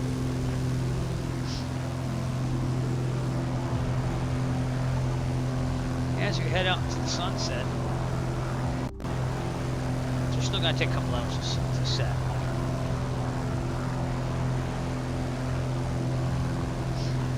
Cargo South 587 Heavy, traffic there, 118.5. 185, Cargo 587 today.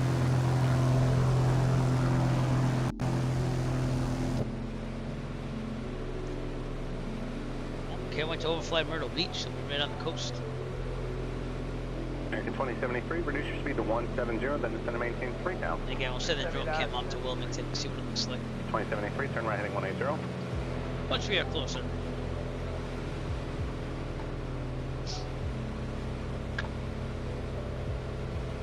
Another piece of gum. American 2073, continue the right turn heading 240, intercept the localizer, descend to maintain 2100. 240. American 2073, the airport's after 1 o'clock in about 10 Once miles. we hit Myrtle Beach, American 2073, split should visual have- approach to right, 170 knots, please, you'll 5 mile final. 5 miles. what's that? What's going on? Yeah.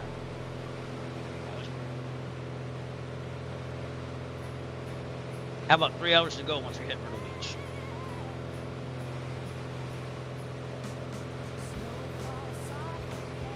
It's at Savannah now, they got minimum VFR broke at 2600. That's not concerning because we're going to be up. American 2073, caution by turbulence, you're about 6 That's and us shuttle, heavy at the 767, station. count The tower airport's still 118.5. 1.5. Scattered 4200 broke at 25, so it must be get some haze on the coast or something we had back there.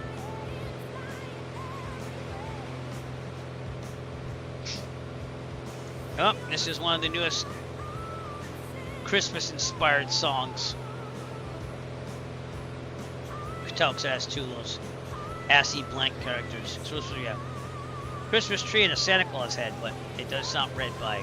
Blue Streak 5238, reduce speed to 170, then descend to maintain 5 now.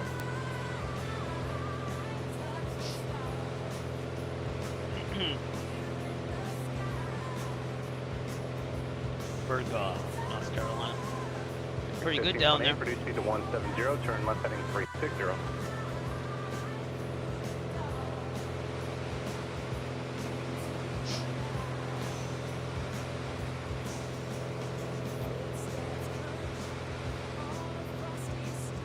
Appreciate you all staying tuned.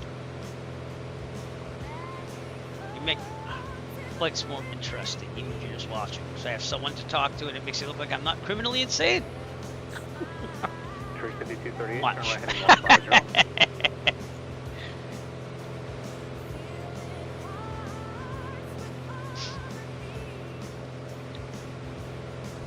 Next 1528. All right, let's send the drone cam out to Wilmington. Let's get my drone cam out here. I'm gonna turn off the drone follow mode, so that way you don't have any elevation issues. But usually there's not when you're flying.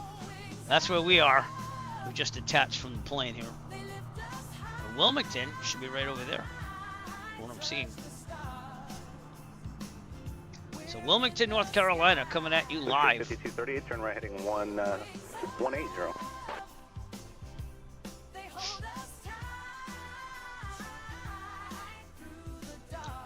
Right over here. It's Wilmington International.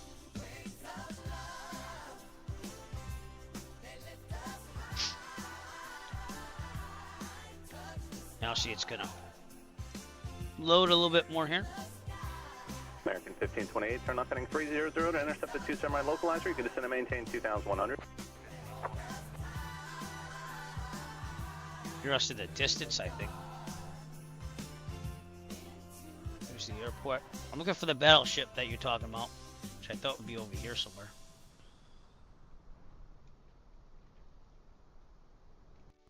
What's that? Oh, it's up here. Streak 5238, descend and maintain 3,000.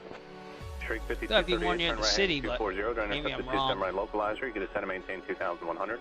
There's some power lines there.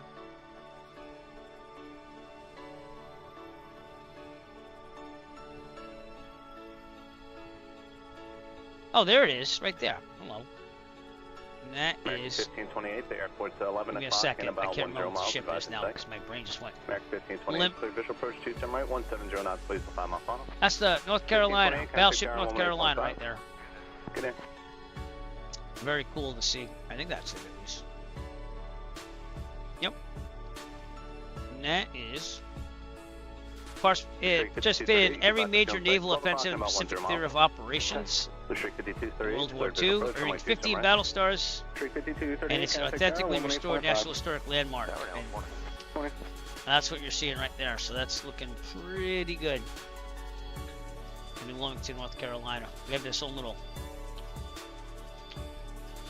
whole exhibit there. Here's Wilmington. Give one more shot at the airport before we return back to 3 Echo Foxtrot. So pretty cool. Alright, returning to the plane.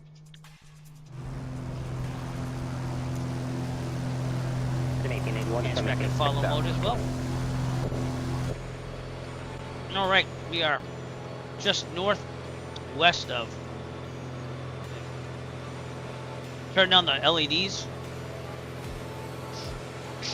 Yeah, 3590 approach. Expect runway 27 right. Is it because it was losing voltage? Like it was sucking up too much power? Is that called the Warthog too? I can't remember. Toss. Oh yeah. What a pretty nice flight stick, dude. It's a Thrustmaster, yeah. I got some of those T-Flight HOTAs that were free. They were like pick it up and you can have them. And my brother had one too, so I had like 2 of them, but they're not like that. So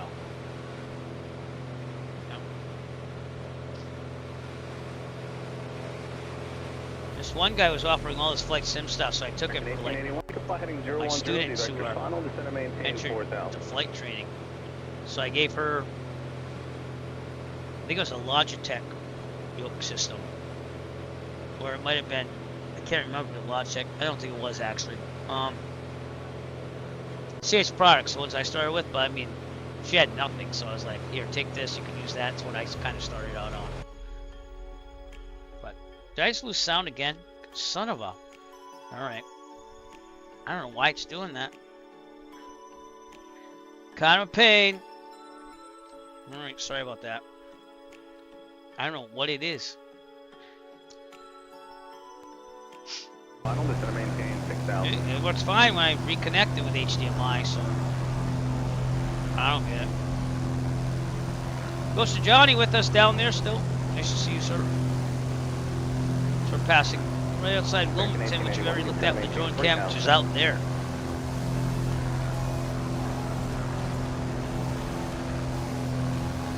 Feel free to join with us like Ghost of Johnny, or just passing Wilmington, North Carolina.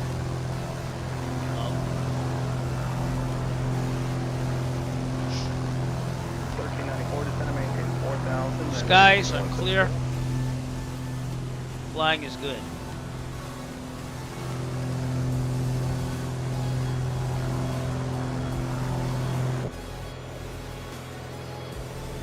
Nope, couldn't see it from that view.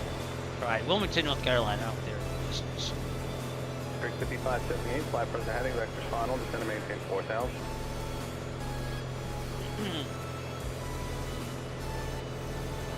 No. Do you have the original power supply for it? So it should tell you what the size is on that, and you can buy a new AC adapter. 6159, All right. descend and maintain 7000. The only joystick I have within reach, which I still have to set, was my old Sidewinder 2. 4546, approach SX, quite a few reports of that, then you can expect. I used to use that on Combat Flight Simulator 2. Microsoft Flight Simulator. That was the World War II version. And I thought it was the coolest thing ever because it had force feedback and it had a Pentium processor in there. Over here is the industrial plant, which is on the section. That's the Regalwood Industrial Plant. It is a flagged VFR checkpoint.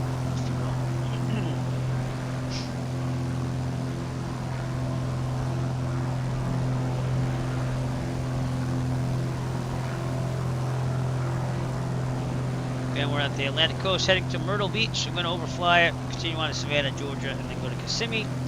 Check out Walt Disney World. I got it. That thing, yeah. Well, if you found it, save it, because you never know, you know.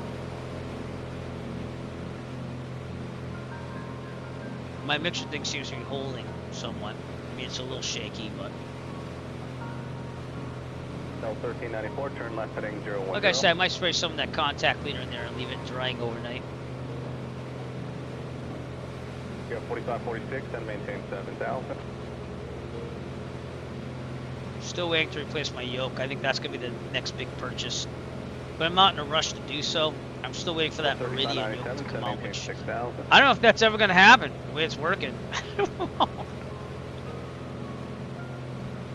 Well, they released the full product details for the Sierra Plus, Tango Plus, and X-Ray controller in October. That was about it.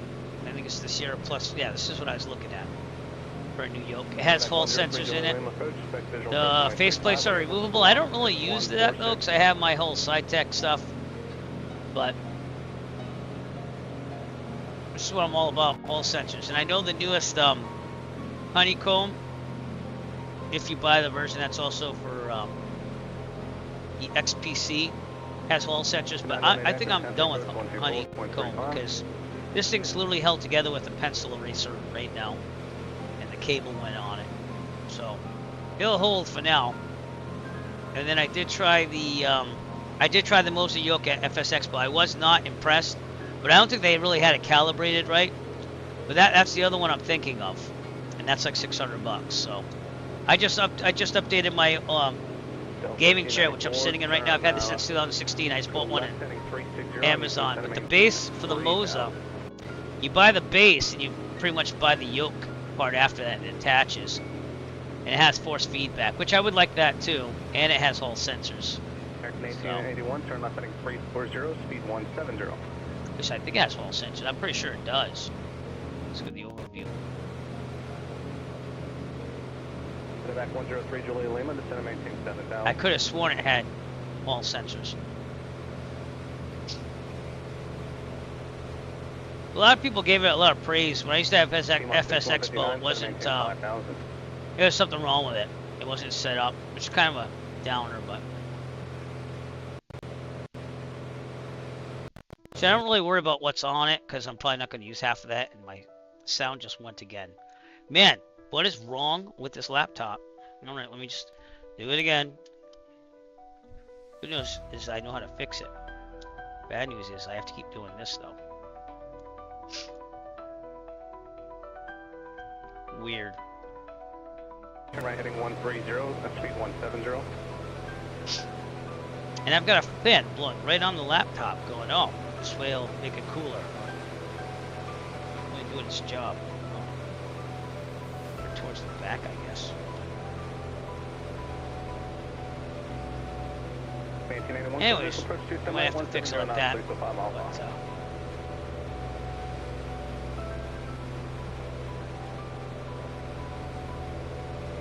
yeah, it's either the Moza or the Meridian, which I'm still waiting for that to come out.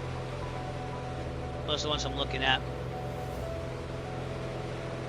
Love to have force feedback if possible. Oh, and the Meridian has haptics in it, so it's not exactly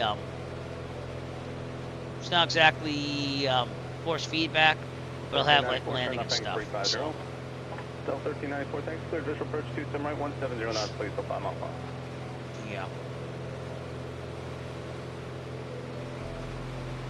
Take a look outside, see what we can find that's interesting. Oh, just sold something at 321. Thank you if you're watching my stream right now. I appreciate you. Thank you so much. They'll be shipped out soon. So. Very cool. Thanks. Merry Christmas and Happy Holidays.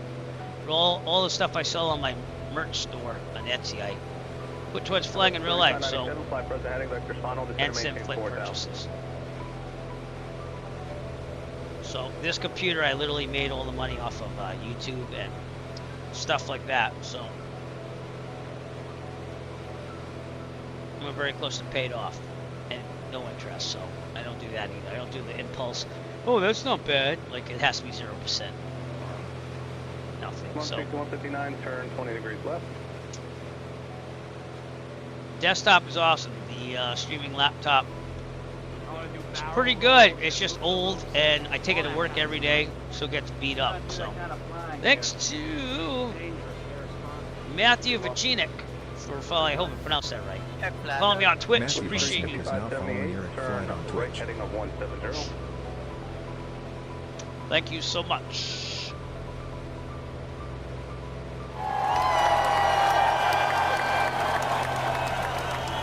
All right. Again, towards Myrtle Beach. Be there about 20 minutes or so. 21 minutes. And then we'll be going direct to Savannah, Georgia.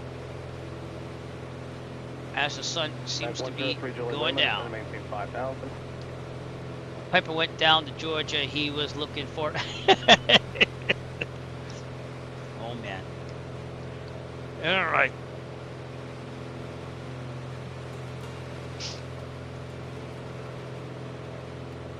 Oh man, I don't know why that popped in my head, but it did. That was 3597, leveling at 4,000, reducing speed 170. Off our left there, that would be Cape Fear. Over, I want to say there. Yeah, maybe. Yeah, Cape Fear, over there. 159, so to maintain 4,000.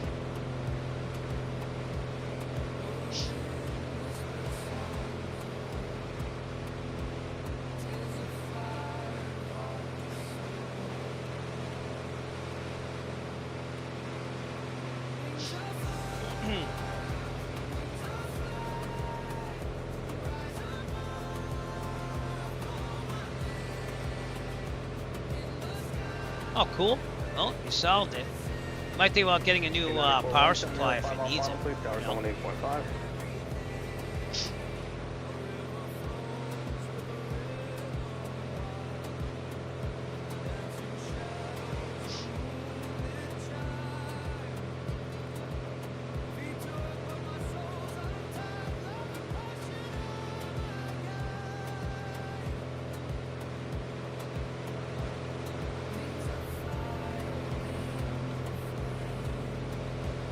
Right.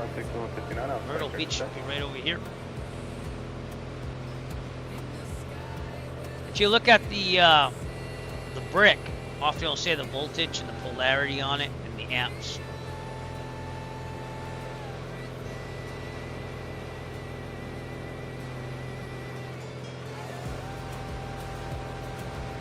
I had to do that for.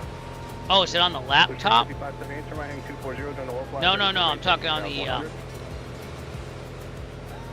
So you think it's just drawing too much from the US? It plugs in USB, right? Scotland 3597, turn right heading 130. I thought you meant like on the actual controller. Yeah. No, I wouldn't touch that then. Yeah. Everything else works. It's like brand new, so I wouldn't touch that. For some reason, I was thinking there's a power thing into the X52, whatever. Yeah. What you might want to do is check BIOS settings. Sometimes they'll have like a save power on the USB thing, or also in Windows Device Manager. Well, all right, we still got about another 3 hours after you overfly Myrtle Beach, so this is gonna be a long flight, everybody. But we're gonna finish it. We're getting to Disney today. That's all I know. Be there a little bit after 7 local time, 7 p.m. And it'll probably be dark by then. Or maybe not. I know up here it will be Massachusetts.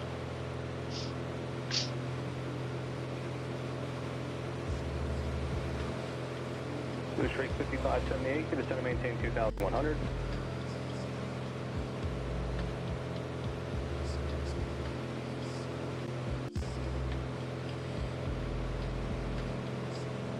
Blue Streak 5576, you want 2 right or 35? Okay, expect 2 right.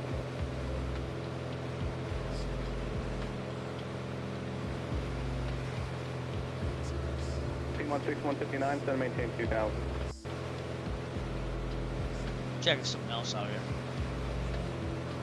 Blue Streak 5578, the field's 12 o'clock, 10 miles. Blue Streak 5578, clear visual approach 2 right, 170 will 5 mile final, please. Maybe I check the audio settings on this later on. That's what I'm thinking. Oop. Let's see what it's set to at least right now. Yes. It's probably what it is. Audio. 160 159, you can turn left heading 350 and advise airport sight. It'll be currently 10 to 11 o'clock and 12 miles. Sample rate 48 kilohertz. What do I have it on this thing though? That's what you have to ask yourself. That could be causing the audio. Small issues I have. No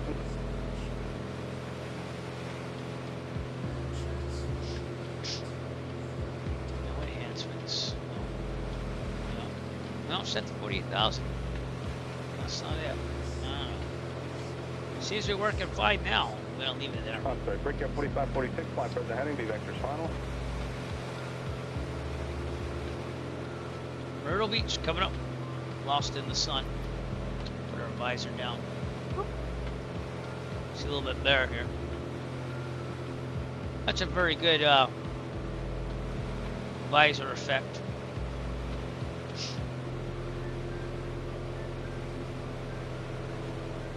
Five volts, yeah. It's well. I mean, a USB port should be able to do that. So I don't know. Right. Do you have anything else plugged in USB into the computer other than like a mouse?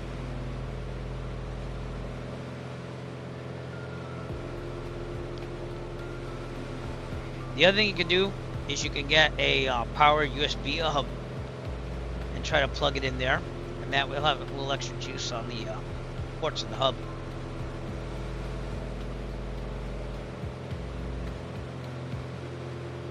You do? Is it powered or not powered?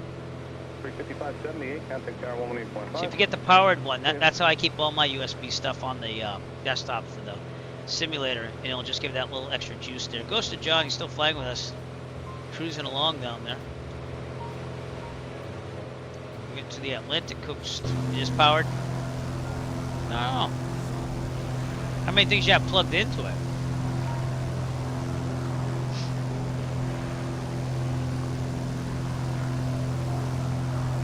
Back 103 Julia Lane, reduce your speed to 170. Check our fuel here. We're on the right. Yeah, let's go to the left. All right, fuel pump on. Maintain 4,000.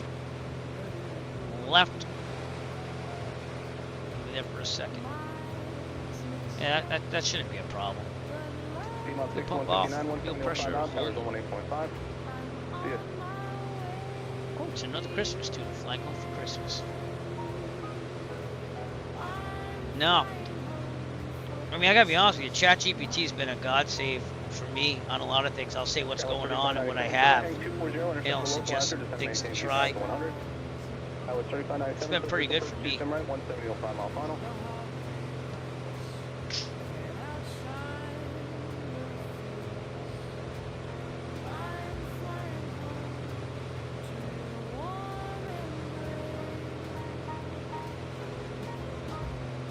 Okay, we're coming up on Myrtle Beach.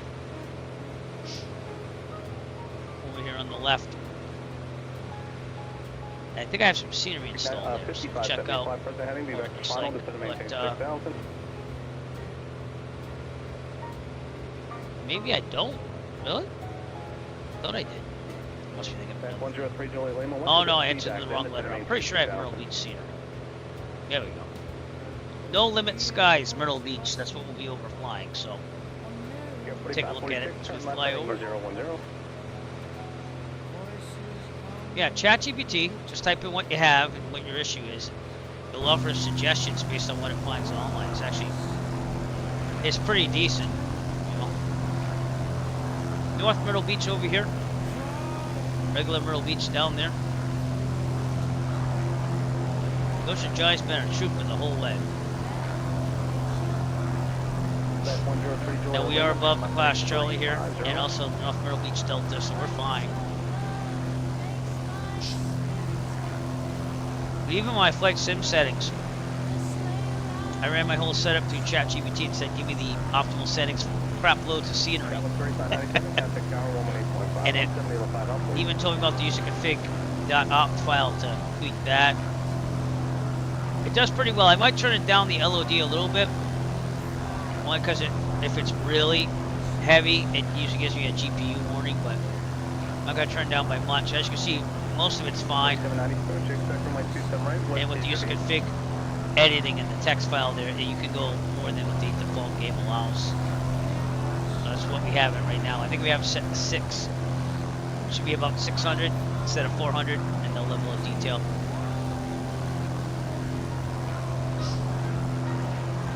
North Myrtle Beach. The airport should be out there too as well. Right over here? Nope. Is that it? That might be it over there. 0 on that, 103 Julia Lima, the airport's 12 o'clock in about 4 miles. 103 Julia Lima, clear visual press to my 351, 70 knots, please to 5 o'clock. With this service update 4 beta has made things better. I gotta be honest with you. And when we get to the evening here, when we get towards Disney, you're gonna see the night lighting has gotten better in it too.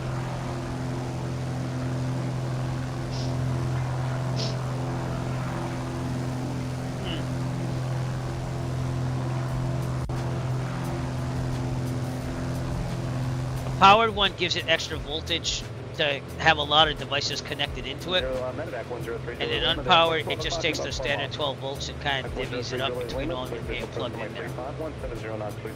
So I would always go for a powered hub, unless I'm just like hooking up like one thing. But a powered hub will give reliable voltage to all your USB devices, which run on 12 volts. So, whereas another one will divide that 12 volts between all of it. I'm sorry, and if you're wondering, you'd have a cable, a power cable going into the hub. it's powered.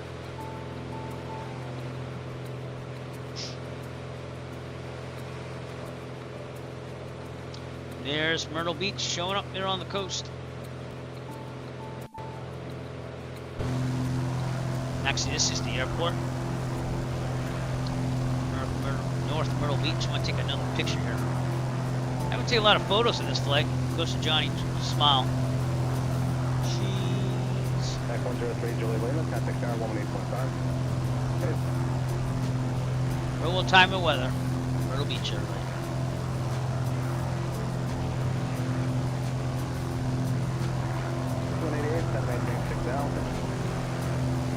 In honor of watching Wicked last night, I guess we could make the monkey fly over Myrtle Beach. Here we go. That's powered then, yeah. Unless it's just one USB cable.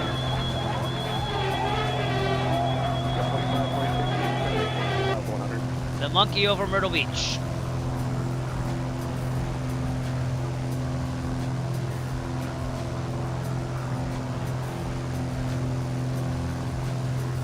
Right, we're gonna be going direct to Savannah.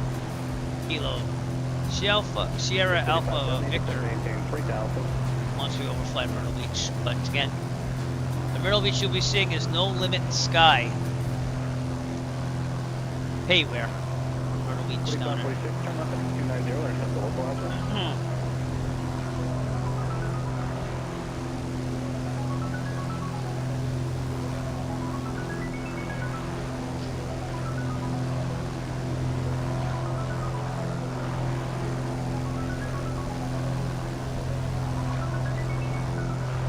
Crossed in South Carolina about 3 minutes ago.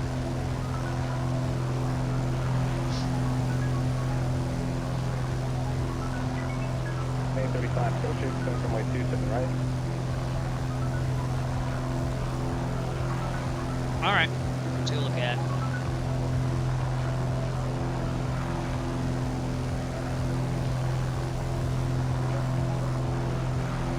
Breaking 4790, just gonna maintain 6,000.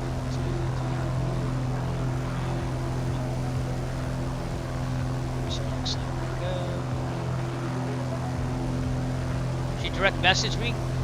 I'm not seeing you. 35570, turn left heading 350.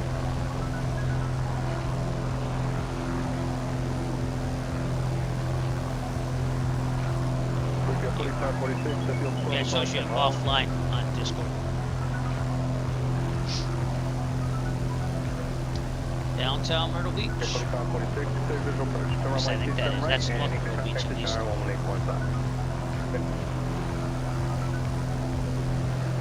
Here's the airport.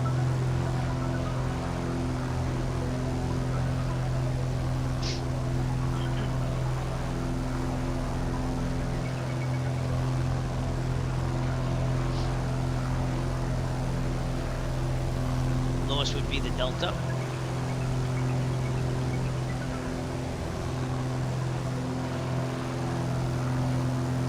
Blue Street 5471, approach, expect runway 27 right. Is it the icing? Yeah, thanks. Yeah, there's been multiple reports.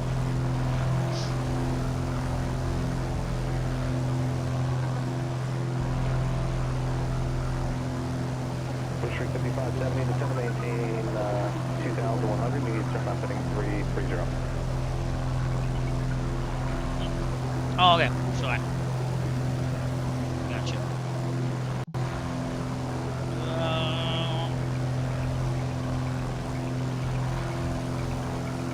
Can't really tell from that angle, but you'll have a USB cord coming out of it and a power cord going into it. So if you take a picture of the right side of that thing, and just show me where everything's plugs into that hub, and I'll let you know. 35570, clear visual approach from runway 27 right.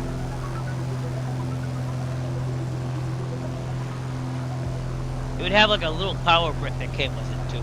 Mark 6188, fly heading of 120, vector final, to maintain 4,000.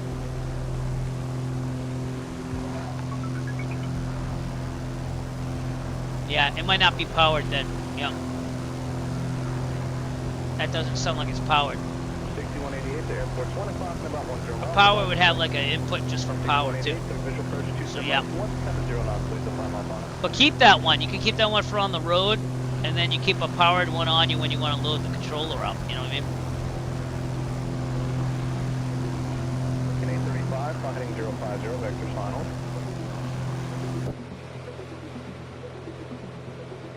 That's what I would do. Put it up a little bit over here too. Atlantic coast, everybody. Lot 60, 6088, approach, expect from 127 right. Alright, get this ready to go direct to Savannah.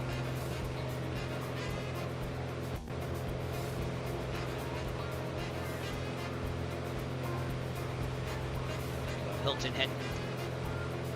Here's Myrtle Beach Airport.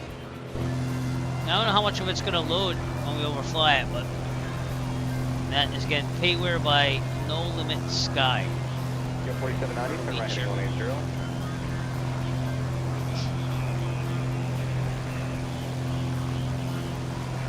Street 5471, 5 present heading, will be vectors final.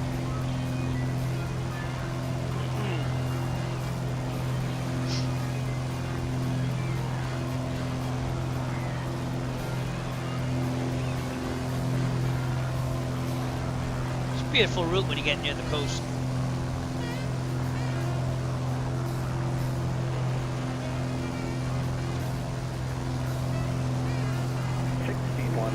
Contact tower 118.5.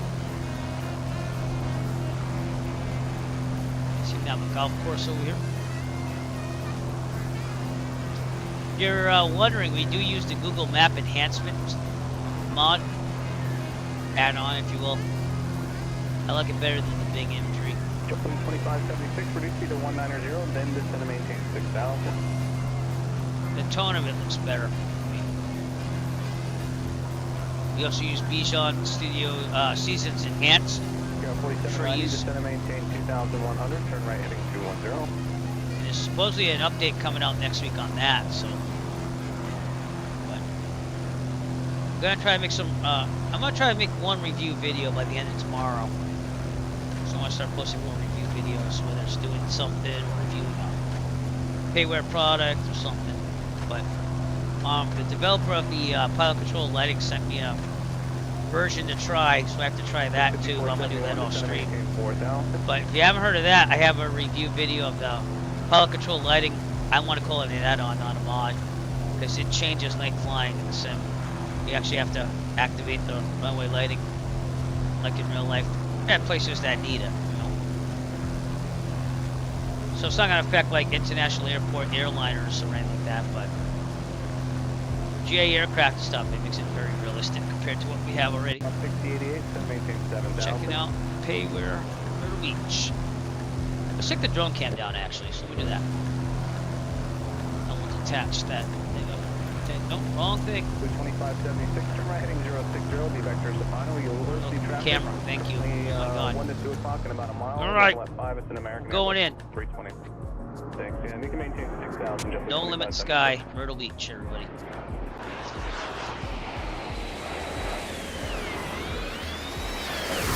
There's some aircraft there. Looks pretty nice. Take a picture of that. Alright. Got some aircraft coming in still here. I don't know if they modeled the inside, I can't remember. It's been that long. So I'm going to try to slow down the road camera and see if I fly in. Well, they might have. Tree 5471, turn right heading 150. It looks like they might have modeled the inside. 5471, descend to maintain 3,000, then reduce your speed to 70. Oh, they did. Look at that. Myrtle Beach, everybody. Look at that. Nice job. It's the Pavilion Bar and Grill. Break 4790, the airport's off for 2 o'clock and about. There's no moving people in it, though. I'm just being funny. Hey, it's my. Oh, they even have the little beach chairs here. Look at that. Sorry, I'm trying my best to keep it going here.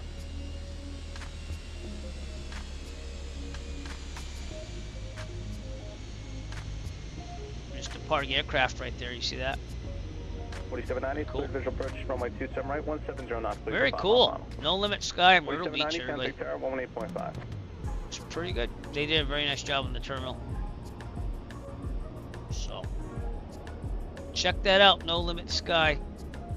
What's that thing? Oh, that's the departing jet. Let's see what that looks like.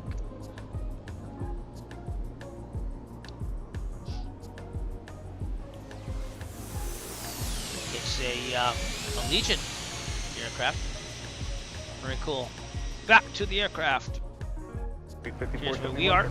Flying over it. I'm going to go direct to Savannah now, so I just activated that. And as you can see, the autopilot is kicking in. Next, we get to auto the autopilot for all the services today, even though there's that one scary moment where we lost a little bit. Right, I'm going to switch to fuel tanks too, so fuel pump on. Switch to the right.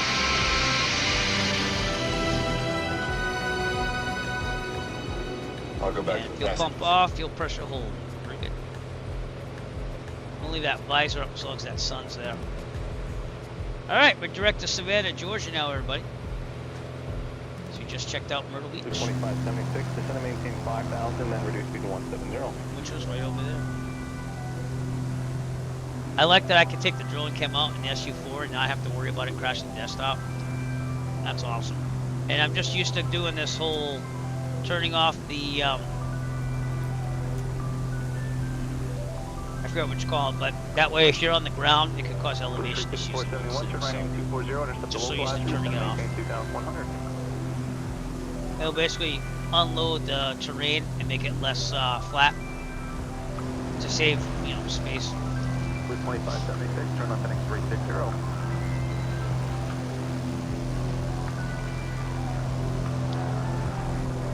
I also priced FS Expo 2026. I don't think I'm gonna go. So I was thinking about signing up to be a speaker there as well. You know, I can actually do that as a private pilot, sim, and all my experience in it. But even if you do that, you get your FS Expo tickets comped basically when you do your speech for the weekend. It would cost me about $1,200 or so to go there, hotel, flight. I think I put $100 in for Ubers. But also leaving family, and it's right after I get out of school. My last day of school right now is June 10th, which is my birthday of all times. But if we have a snow day or whatever, that would kind of launch a little kink into it, because I have to leave on the Friday, get in Minneapolis. And I know they're opening up the halls like that afternoon to slight evening. That's the difference. You can see all the information posted.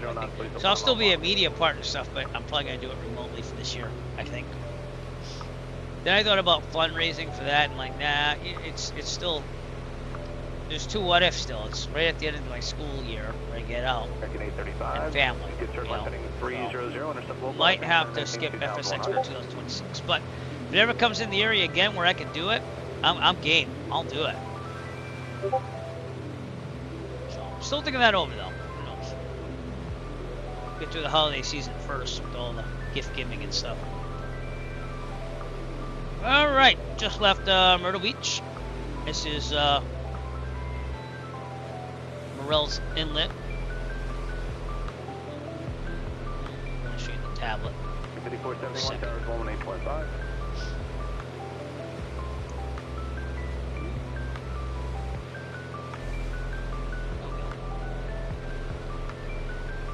Show the electron flight back, show you where we are.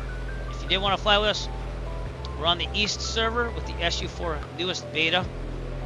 Microsoft Flight Simulator. I'm also on VAT Sim. But here it's Inlet. Right over here. I think it's that thing. Yeah. South Carolina. Let's make our way down.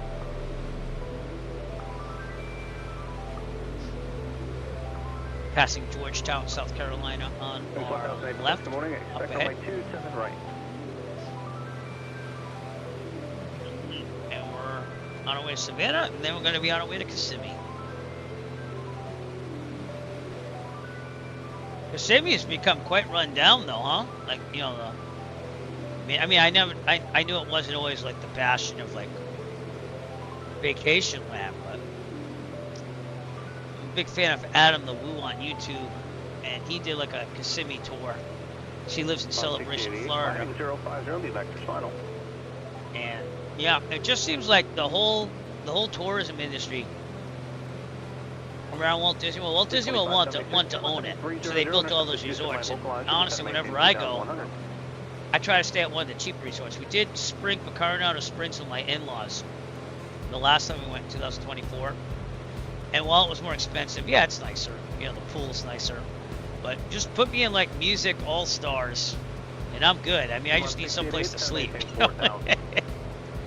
But we'll probably be going down there in a couple of years. We have a Disney Rewards credit card that we use as one of our main credit cards, and it gives us rewards points on that. So we're almost at 1,000 already. So, but Zach's getting older. Maddie's 7. So. 835, contact tower 118.5. But they've been, well, Maddie was like 2 or 4 when we went to Disneyland in LA. The airport So we did like a whole Los Angeles trip there, yeah, my in-laws. And that's the reason why we can do it, is because they're overly generous, and even though we pay for our own way, they're always like helping us out because they want to. So, but man, Disney is getting more and more expensive every year. Flighting 030.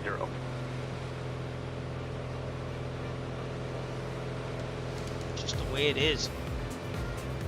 All things are getting more expensive. Who am I kidding? You know?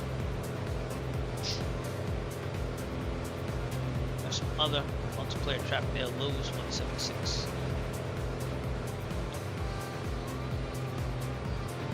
And I do have live traffic being pumped in by FSLTL. I'm not lying. Fair wings 1008. Turn 10 degrees right of your present heading and be vectors to final. But that just got pumped in. But you can't see nameplates on it, so I'm probably going to go back to 2024 default. I like looking up the flights as we go down and say, hey, where's that rule flight going, you know? Goes to Johnny off my left wing there, over the coast. Pretty good. And the next big place we'll be going over is Charleston, South Carolina. I actually had a stop over here to Dallas, Texas. Was it Dallas, Texas? No, that might have been the 2024 trip to Disney. We actually stopped in Charleston. It was pretty nice. It was a little hectic in the food court, though. It was like crowded as hell in there. There were no tables. We overflagged that as well. It was a pretty nice airport, though. Food court was huge, but I was surprised at the amount of people in there.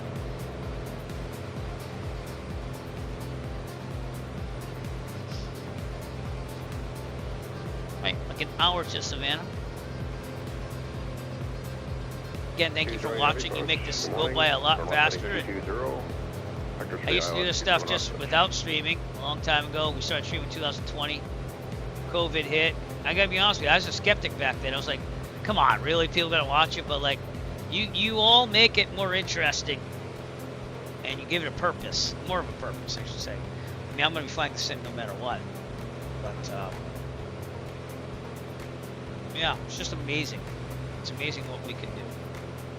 So, and I will keep streaming and all that stuff. That's how I try to make a, well, Twitch not really, it's not like the streaming pays me a lot, but I try to do a lot of online businesses to pay for Rule of Flying. So, hopefully returning to that as a night flight with 3 full stop landings pretty soon. I was going to go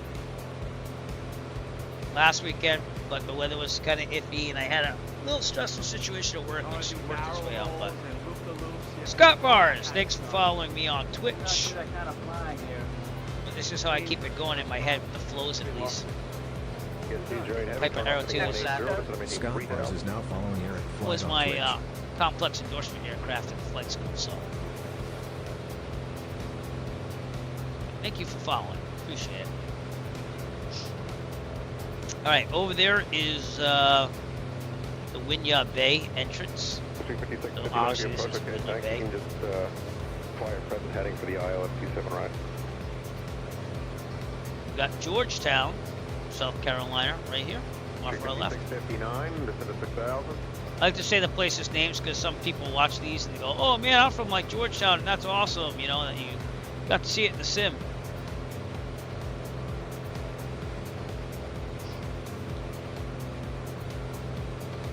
Really nice on the Atlantic coast there. Real world time and weather. So supposedly this is what it looks like. Got 4818, turn right heading 130. You can descend to 2,000. We're still going to have about another 2.5 hours to go. Or 3. A little less than 3, I'd say. 418, you're number 1 for the field. You're third for the visual approach 27 right. Hold at least 190 knots until you're 6 TM8, please. 4018, call it tower. Seem to have a high school down there.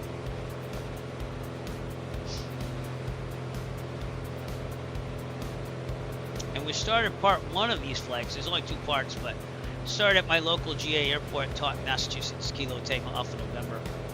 Flew down to Manteo, which now I know how to pronounce.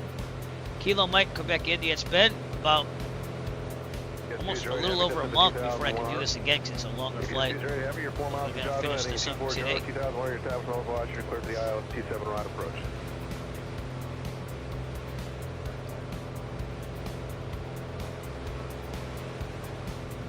It's getting a little dark up here in Massachusetts.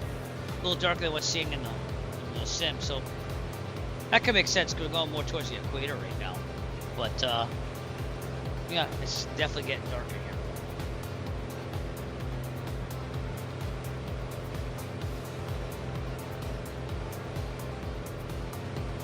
She's very heavy, called tower 18.5.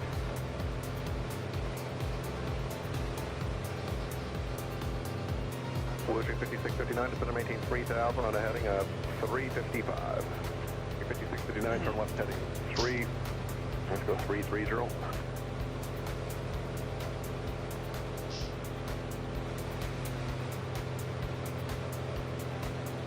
Seem to have a factory down there. 1657 for your approach. Georgetown County Juliet, Airport by the average for the as well. G7 right. Commerce 964. 57, okay, thanks, appreciate that. Turn right heading I was gonna 330 say that back thing, for the but approach. I could be wrong. Oh no, that's it. Yep, right there. That's Kilo Golf Charlie Echo. Remember, you can join us on the Microsoft Flight Simulator East server. Service update 4, newest beta. I don't know if that matters or anything. Ghost of Johnny knows what's going on. He's been with me the whole flight.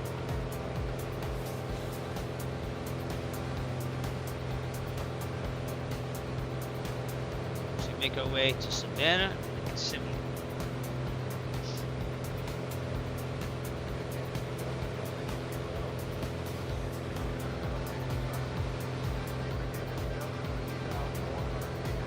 Flag now for about 2 hours.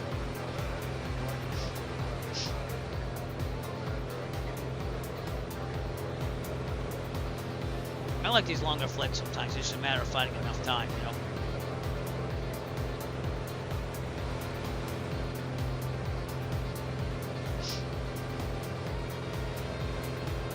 And I know it seems like a long time, but think about it. If I was to drive from Massachusetts to Disney, let's see how long that would take, actually.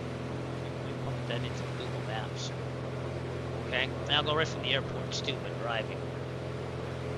Okay, so Taunton Municipal Airport. Directions to Kissimmee.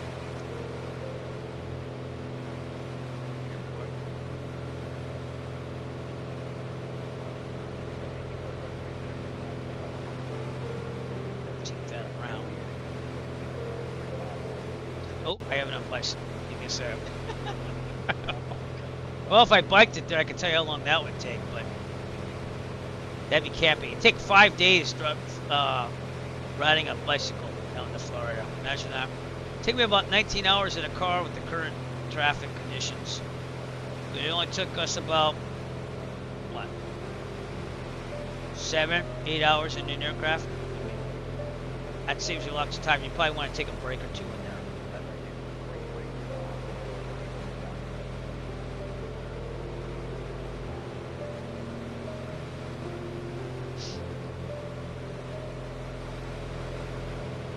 Flying, if you can afford it, is the way to go. We also have to remember all the fees and everything like that, especially. I think Kissimmee would be obviously less than Orlando, but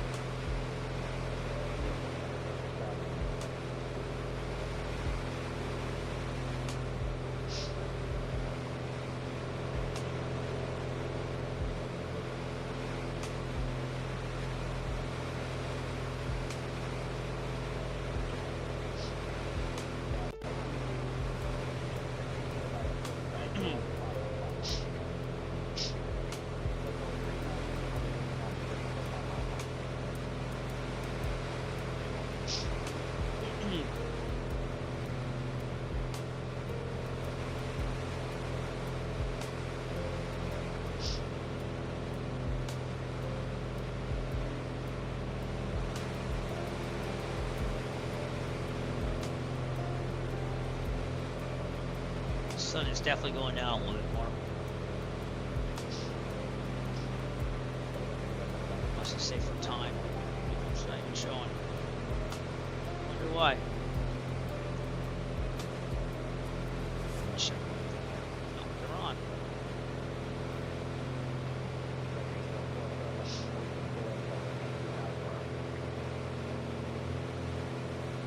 Clock's not showing up anymore. Huh.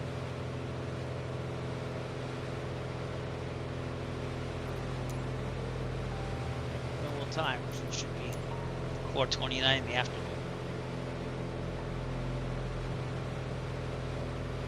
This is showing very sunny, whereas in Massachusetts it's dark. I guess that's from curvature of the Earth.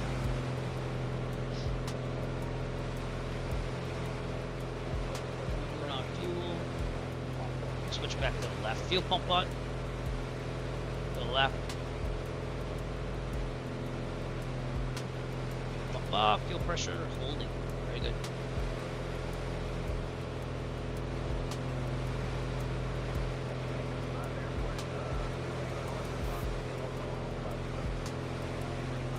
Again, we might be down to like 20 or 30 gallons total by the end of this, but I don't really test the range today.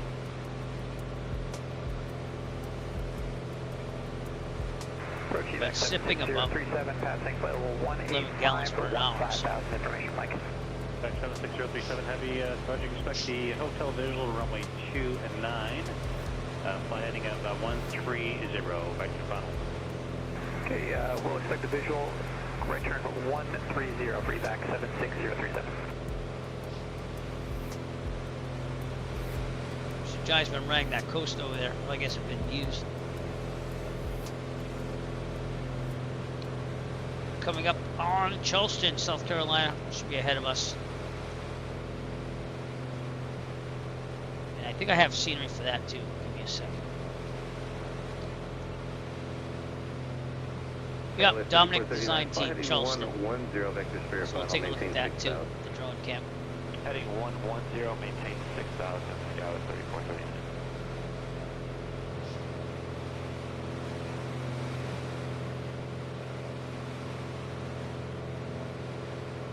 Yep. Being kicked back a little bit at ground speed for a minute. More south of 3389, at 190, degree, the common sticks that maintain 15,000 wood Delta. 3389, approach good morning, descend via the town. Descend via the colony, I can put the RNAV, approach on request south of 3389. I'm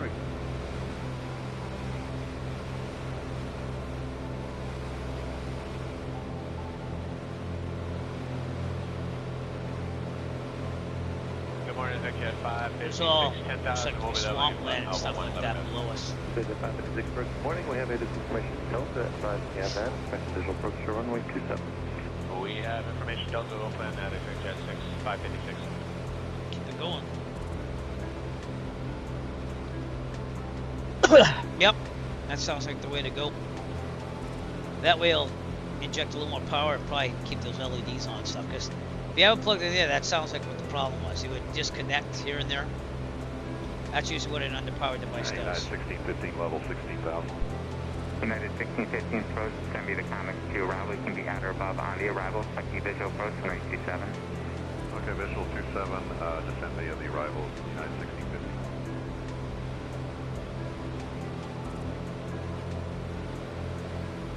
Approaching the FDS, West 3338, 190, descend via 7, maintaining 15,000, we have information on Longshot. West 3338, first descend via the crowd, expected to the 27. Alright, descend via the 7, we'll expect 27, West 3338. Right, 47 minutes to go.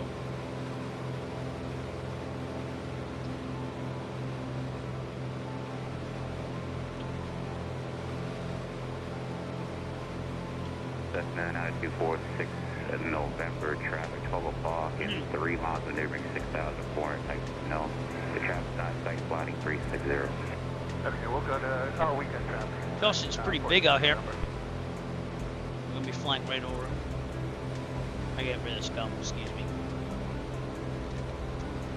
The Doritos bag will work, okay. 689 with you, 11,000 sound, we're waiting for ATIS to pop up. Limited 689 for a charge that advising half call. Yeah, it's pretty dark out here in Massachusetts right now. Okay, we'll It's, maintain 1000 and... say give it another 15 minutes, it's gonna be really dark. Okay. So again, to see this, it's kind of not surprising, just a different curvature of the Earth. 689 is to maintain 7,000. 7,000. Jet 689. Can't really see Charleston from there, but it's coming up. And we'll be above the Charlie, so we don't have to worry about that. We're at 6,500.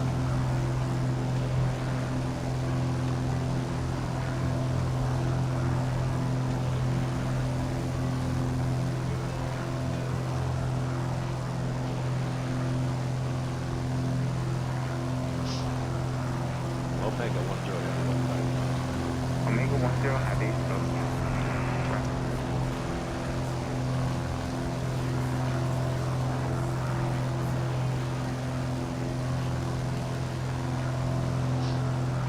Graphics are better though when you show them versus 2020.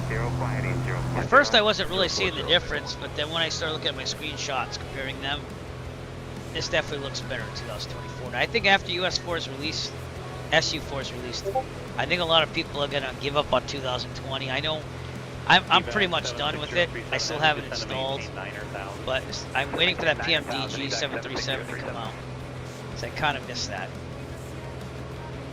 And I just got into it too, and then when they did Service Update 16, and like 2020 doesn't work like it used to on my computer with that. So I haven't tried, but it would always crash the desktop coming out of LAX and the 737, which I know is demanding, but at the same time I'm like, come on, man. 7637, thank you. Contact approach on 119.6. 119.6, evac 76037.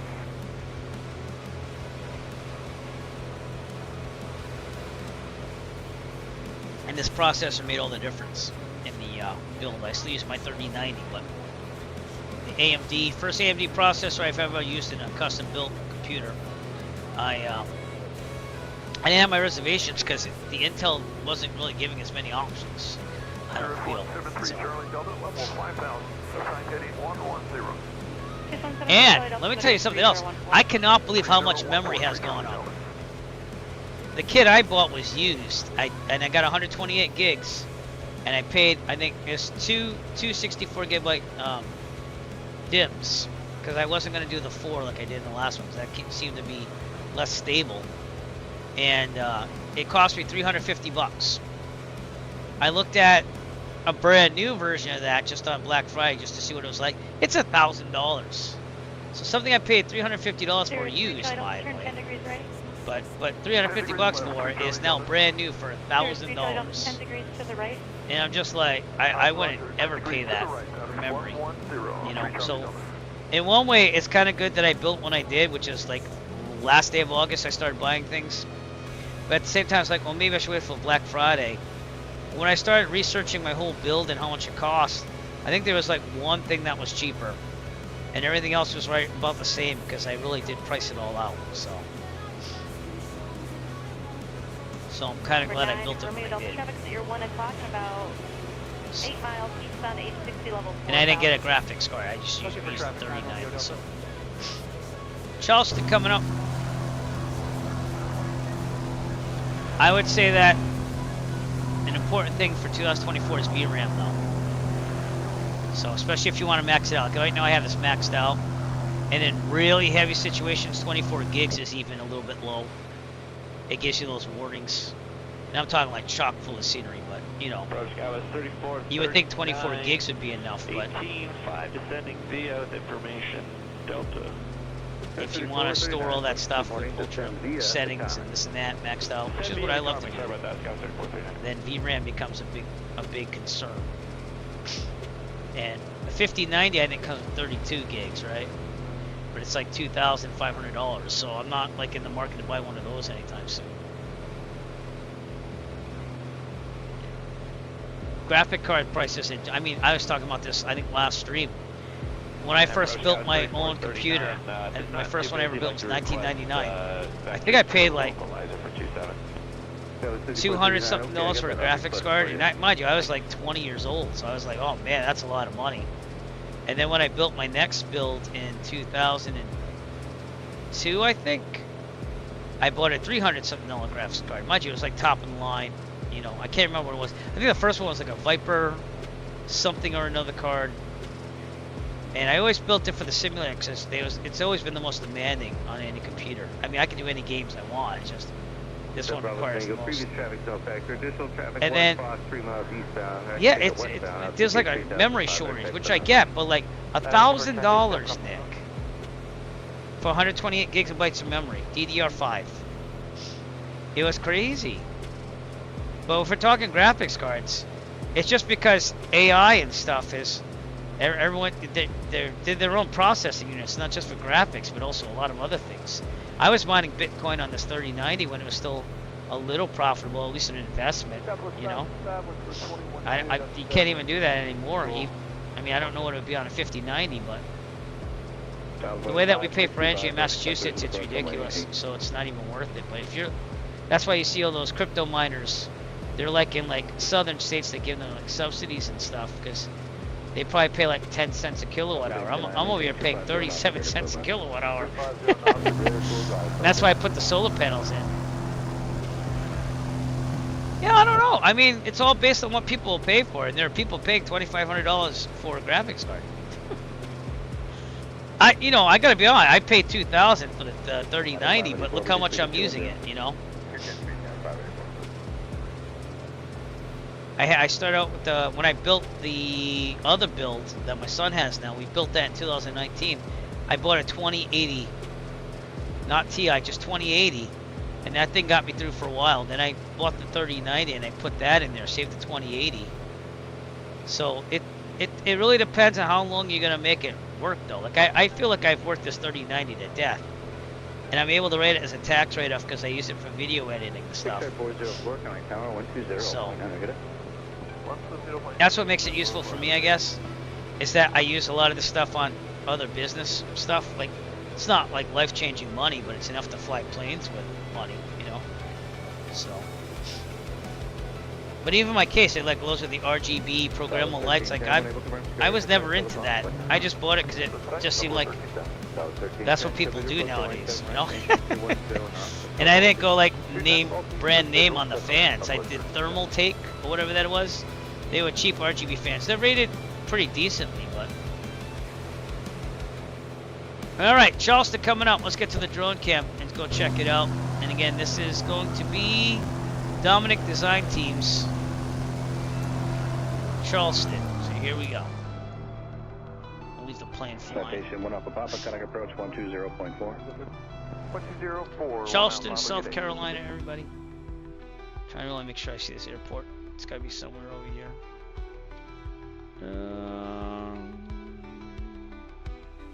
We'll find it eventually. Either way, we're loading. Oh, is that it? Is it that far out? Southwest 2157. I don't think so. Right. There it is. Alright. Here's Charleston. I stopped here for a stopover to Orlando in 2024. And it was a pretty nice airport. We had a piano player that was pretty talented. And I'm a music teacher, so I know what I'm talking about. But alright, that would be the Air National Guard base or something like that. That's the military part of it. Here's the terminals. Let's slow this thing down.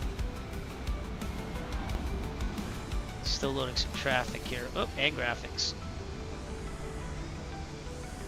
That's normal. And this one seems to be kicking the butt a little bit of the graphics. Looks like they also did the terminals and everything. Still loading graphics, that's why it's a little jumpy. This has walking people though. I see walking people. Look at that. You know? Dominic Design Teams, Charleston. I love my scenery. What can I say? I do. 1310, traffic 11 o'clock. There you go. 2 miles, turn eastbound, company 3,800, there for 8. And then Affirmative at 11 o'clock in 2 miles. It's really nice. 3,600 there for the northbound. Company strike, Southwestern. Ticketing? TSA. TSA right there.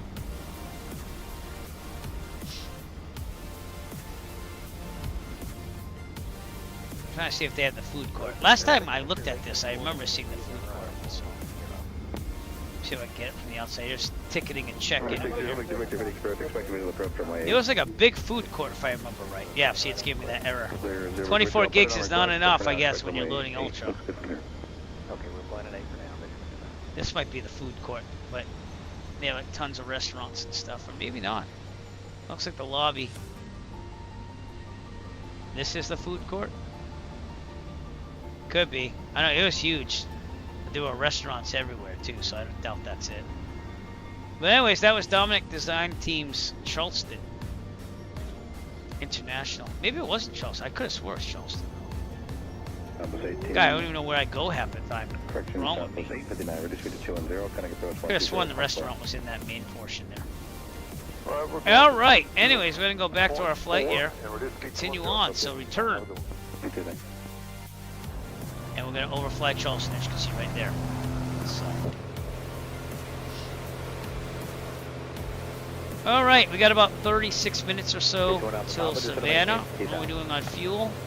I want to leave it on the left for now. That potentiometer's jumping a little bit again. Just noticed that.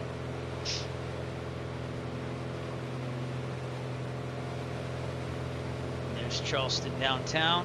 So it's a little further out from downtown, but it's a big urban area here. Which is probably why it gave me that memory thing. Let's see how hard it's pushing the card here. You can't see us because it's behind the Christmas graphics, but I'm 60 frames per second. I might have it locked to there. 60, 70 almost. I'm using 44% 128 gigabytes of RAM. My VRAM's at 44%, and my GPU is being worked at almost 80%. My CPU is at 40. So, seeing that I've got really good specs, that it does push it, and I got all ultra settings. But when you're on the ground, it's going to load a lot more, you know.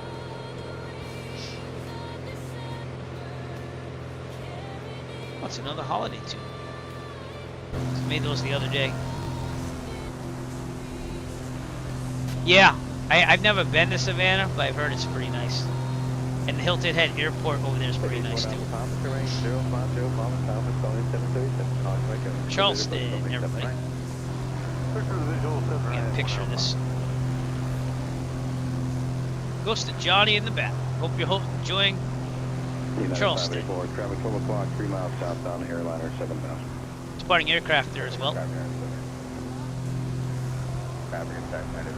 So again, FSLTL works, but you don't get to see any name tags in the flights. Yep. The most I've done in Georgia, I think, is just a stopover in Atlanta. Never really been to Georgia.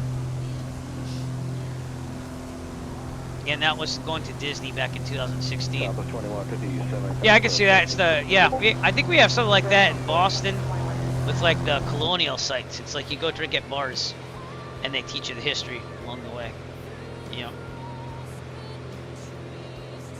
All right. Yeah. 33 minutes to Savannah, and then direct to Kissimmee. And then we're going to check out Disney by drone cam too. We're not just going to like show up Kissimmee and go, oh yeah, that's cool, whatever. You know, we're actually going to like go look at Disney. Which I'm not sure what it looks like in 2024. I don't remember.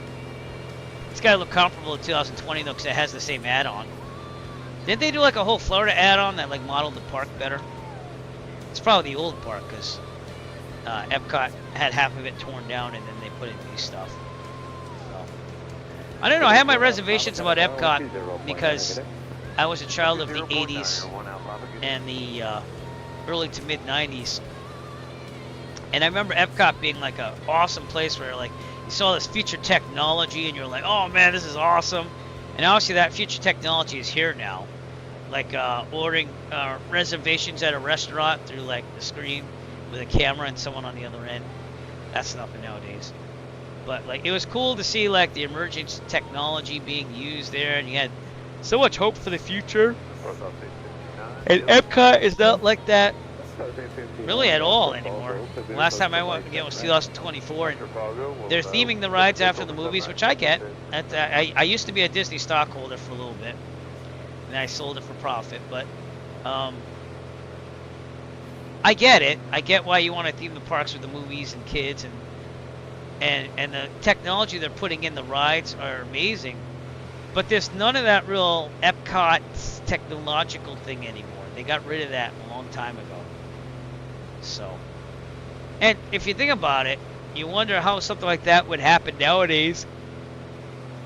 I mean, there's got to be a future still, right? But like, what do you hype up and promote about the future? If you want, let me know. Talk to me in chat, because you might not agree with me. You might. I don't think the people born after me really got a good idea of what EPCOT was really like before, you know? So, I did like the Ratatouille ride.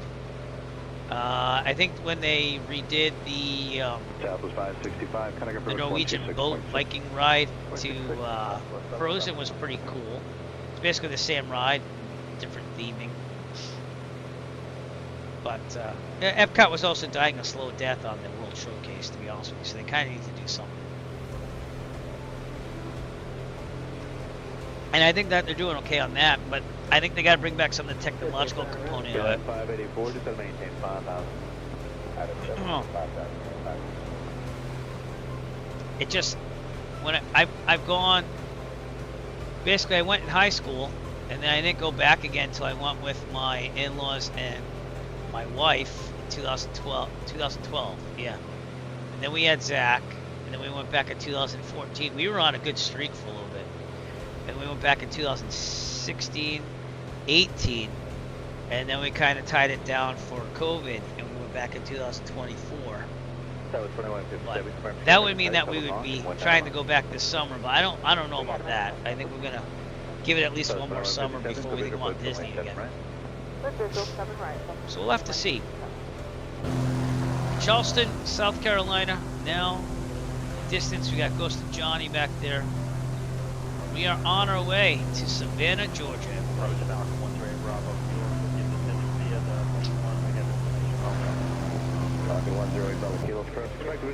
And we'll keep an eye on that fuel, but I still have a good amount here. I'm going to switch to the right tank. So fuel pump on. Right tank. My mixture knob is still going a little bit nuts here and there. And fuel pump off. Oops, I just turned my avionics off by accident. I'm flying by hand. I doubt that should be working. So let's set it to heading for a little bit. And that's why you always leave it like that, ladies and gentlemen. Look at that. The fuel pump switches right near the avionics thing there. And if you're not paying attention, that could be a disaster. But it could do heading, you know, magnetically. That was 2157, reduced speed of 172. Alright, we'll plug Savannah back in. But that's why you always say to yourself, hey, what should I do? You know, because the GPS is still off until I get it going there. Direct to Savannah. Kind of save that. I don't know if that would save that in real life, but probably would actually, now that I think of it. They're phasing out the 530s and the 430s anyways. They want you to buy the touch panel, which in a way makes sense because the touch panel is kind of like easier to use. You're not rotating switches and pushing stuff in. I still don't like my mixture knob doing that nutty stuff there. God, it's bugging me so much. 584, just to maintain 3,000. Stop it! Stop! I feel like just blowing it off. I'm gonna rip it off my desk again. Alright, here we go. Don't touch the knobs, Eric. Maybe I get some dust or something. 584, I don't know what's going on. I have it velcroed to the top of my desk. So. Alright, don't look at it, Eric. Just try to get it in one place. Oh, it's aggravating me to no end. Stop being twitchy.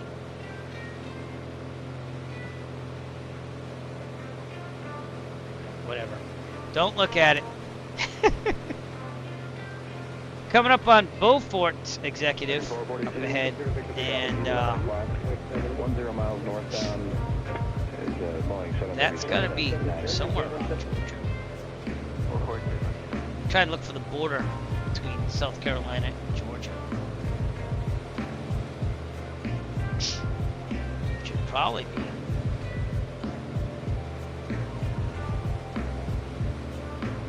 No, oh, I see. Oh, no, that's a railroad. Hmm. Maybe the Savannah River, because that looks like a border right there. So once you cross the Savannah River, we are in Georgia. Yep, that's exactly what it is. Okay.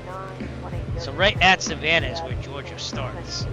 American 439 approach, expect to approach runway 8. All right, I'm gonna switch this back to nav.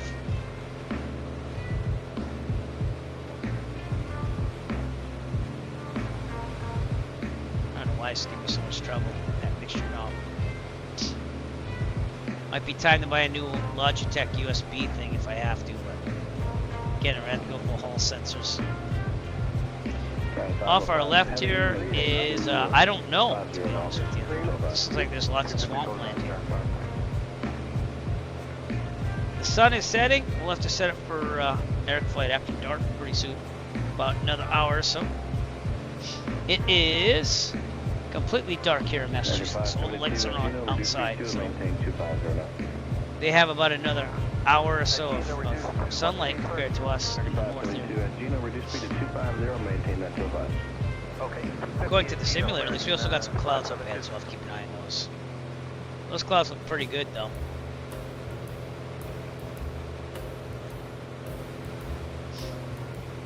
And we're going to be overflying Savannah.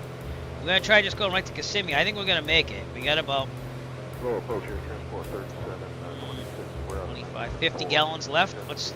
I mean, we could do the cheat thing here. Check it out on the tablet. Yeah, I'm about right. About 50 gallons. Did I say 50? I think I said 50.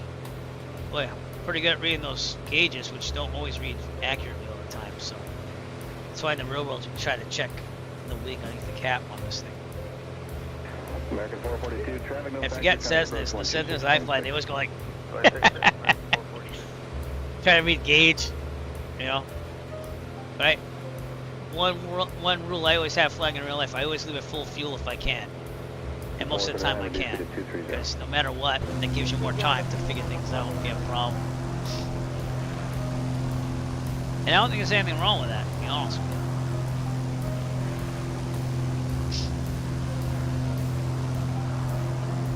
If I own my own aircraft, I'd probably want to keep it full a lot of the time too, for ice and weather and stuff like that. Makes it so that it doesn't get as contaminated if there's going to be some type of leaks. You have mostly fuel in there. Man, look at that. Goes to Johnny. We're making this look good, my friend.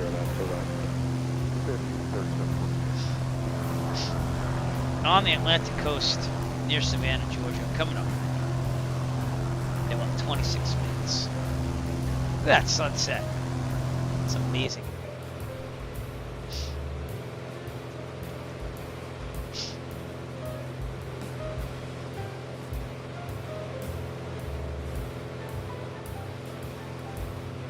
So I think I'm gonna set OBS to 44 kilohertz on the audio from now on. We'll see if that gets rid of the whole thing. 'Cause it seems to be like a connection to the laptop deal. Which obviously you can tell it works just fine after a while. I don't understand why I have these little issues.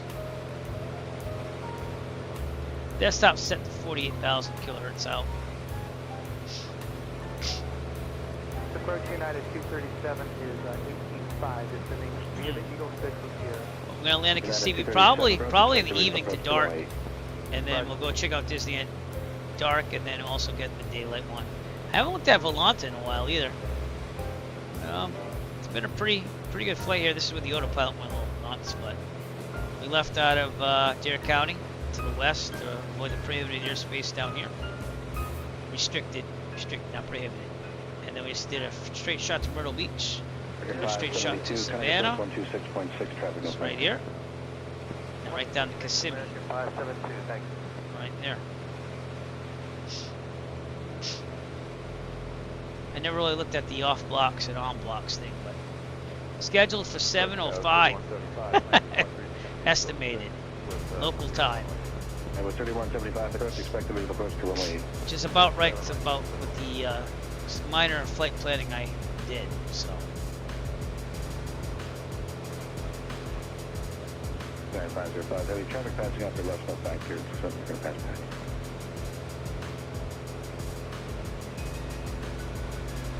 But I gotta get to the Airbus 320, and I can't wait till PMDG releases the 737 because I kind of know how to fly that somewhat already. I have to get back and practicing with it when but they released they basically said it's basically almost done. I think it's in the final testing phases. We're in the Beaufort 2 military operation area.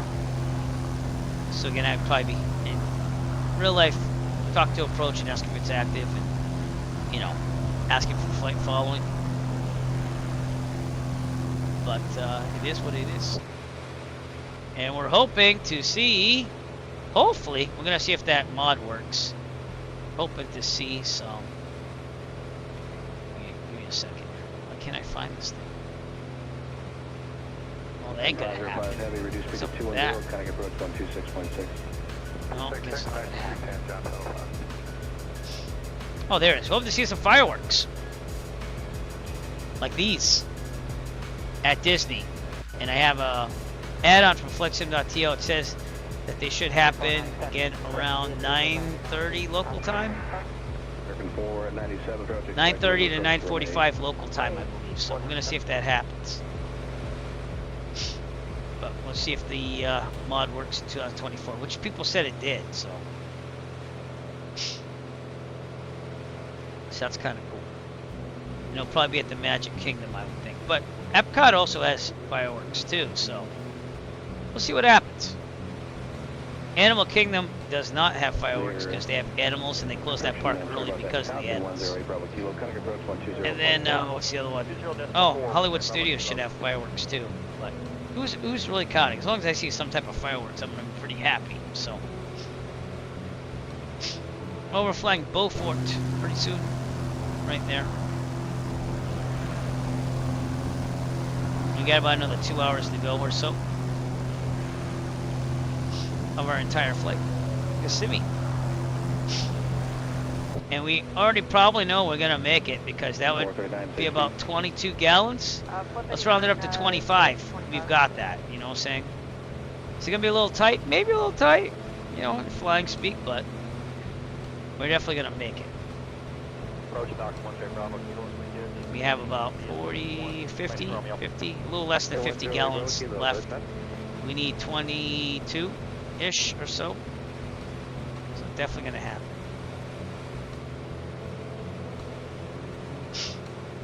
But I think this is the longest range I've ever flown the Piper Arrow in. Transport 3726 Heavy, reduced speed to 230, question 210. 210, St. Helena Sound off our left, right off the wing here.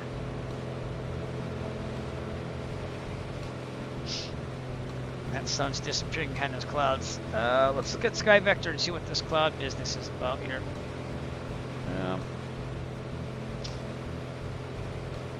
Let me know when you're at 210 knots, please. Yeah, there's some minimum VFR over Savannah now. It says broken at 25,000, broken at 2,800.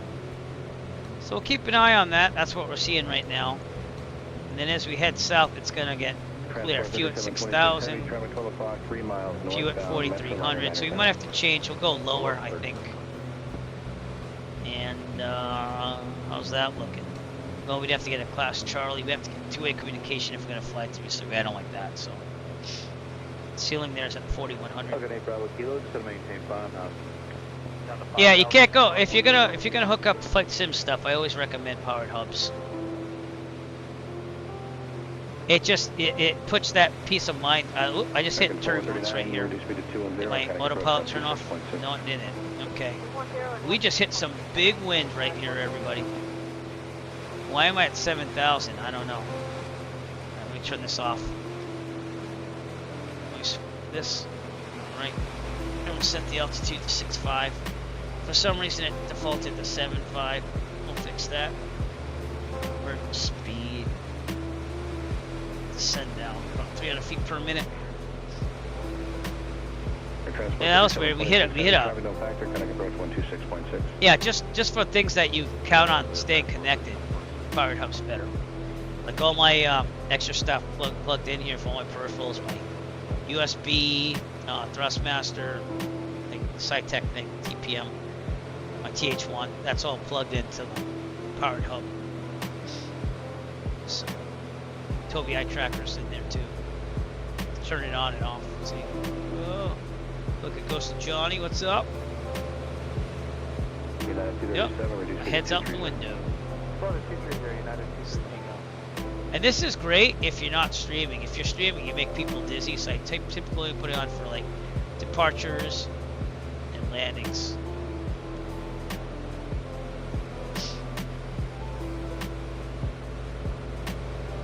So that's typically what I use it for. But it is very immersive if you just want to fly. You might remember the air show that the Immersive USA Flight Club puts on. I always use that. So, Team Piper, let's go. I fly everything, man. But welcome to the broadcast, Chevrolet Washington. Yeah, we're flying the Piper Arrow. I rent a Piper Arrow 2 in real life when I want to, can, cost-wise. But I also fly the Cessnas at the flight school, so. Pros and cons for everything, just saying. We're over Beaufort. MCAS, Military Field, Merritt Field. That's what you're seeing right there. Long range on this, 80 gallons of fuel. Yep, 80 gallons of fuel, so I think we're going to make it. I already kind of burning 11 an hour. We still have about 50 left, maybe a little bit less than that, so we'll end up with about 30 gallons or so fuel left once we get to Kissimmee. So hoping for real time and weather.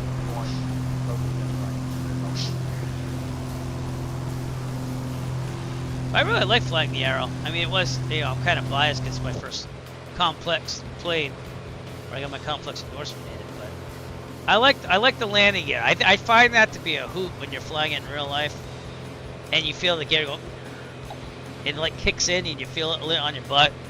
I think that's an awesome feeling. Just like, oh man, you know.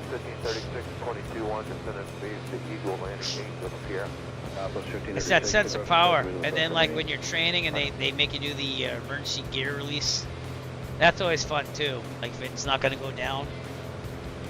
If you're wondering how to do that in a Piper Arrow, anyone that's out there, if your gear's not going down, you push this lever down and it puts it down. So what we did at training was we took out the fuse for the landing gear, the pump, and so we just made it go out manually over here. So that was pretty cool. Well, middle of the aircraft. But yeah, I do like me some Piper. All right. Yeah, so you know, there's a way of still getting the gear down. Just saying. Thinking about the Pipers I had to get used to after getting my private in the 152 was that the flaps are manual, which makes you feel good, but yet weird in another way. It's just a rod that you go up with the thing. Whereas in the Cessna it's a motor, but then again if the motor like dies, you have to do a no flap sledding, which is not hard. You just have to plan for it unless there's really bad weather.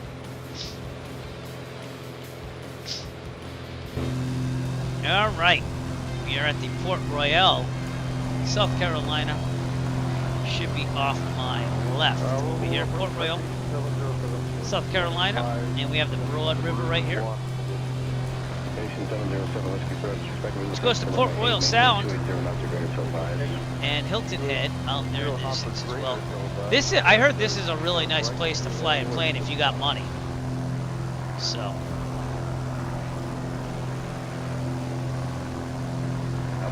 It's always in the AOPA magazine too. Go to Hilton Head, spend a day there, spend the night, spend a couple days. So I don't have money for that, but look at that, awesome graphics right there. Goes to Johnny in front of me. We do have those clouds. I'm probably going to dip down to 4 or 5 if I have to, because the Charlie has a ceiling at 4-1. I'm going to look at Volante for a quick second, see if there's anyone controlling, just in case, because I have to establish some communication if I'm going to go into Charlie. But I think we're okay. And once we get through this, down here it gets a little bit clearer. So that's been our flight for today. Coming out of Manteo, all the way down Myrtle Beach, Savannah, and right to Kissimmee. And we're gonna look at things down there. So, thank you again for all of you staying on. I've been noticing that a lot of people have been just hanging out and watching the stream. Appreciate it. It's been one of those longer flights. We don't get to do this all the time. Although we will have a 6th annual marathon in July or August to raise money for children's cancer research again. Research fund. Got that. So I'm gonna come up with a theme for that. Probably winter vacation, which is coming up December 23rd. I think we get out on the 23rd. And then we don't go back to school. I'm a teacher in Raleigh, so we don't go back to school because it works out. They give us like 2 weeks off. Again, it's just weird. Because usually we only get a week off. But 2nd year in a row, it just worked out that way with the calendar. So, but usually do that, or I finish it up by February vacation. We have February vacation up here in Massachusetts still. And then April is usually where I get everything out, like promo posters, stuff like that, and people can sign up. We did have prizes last year. I have to work on that as well. Yeah, so there's a lot of things in it. And again, it's for a good cause. So that'll be in July or August. It's usually last week of July. And I did 2 marathons and 1, but I think we're just going to do 1 big one this year. I don't think we're going to go for 2 marathons. We raised over $2,800 for Children's Cancer Research Fund through my participation in the Great Cycle Challenge, where I bike 150 miles in September. So try to put some good things to use here. So short than that. 888, can I approach 126.6? Beautiful sunset here on the stream. We might not need the visor anymore, so let's put that up. Clouds are our it's Mother Nature's visor, everybody.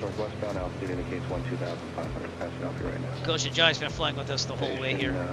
We'll break this down to nighttime flying when we have to. These reflections are amazing.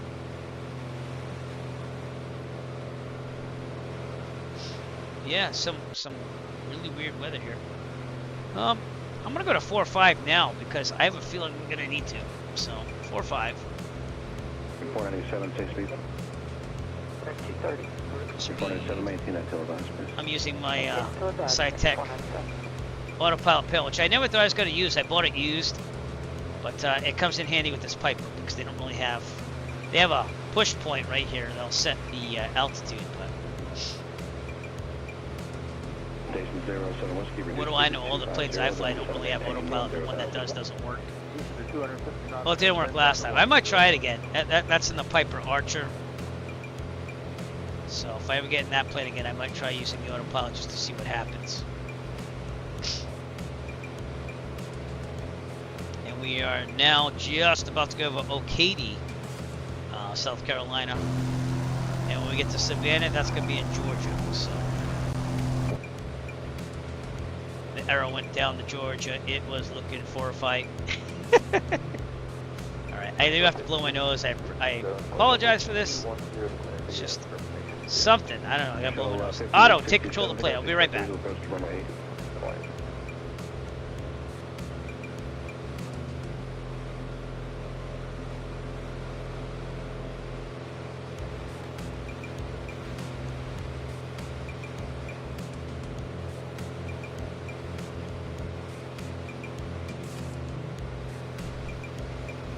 Alright, we're back.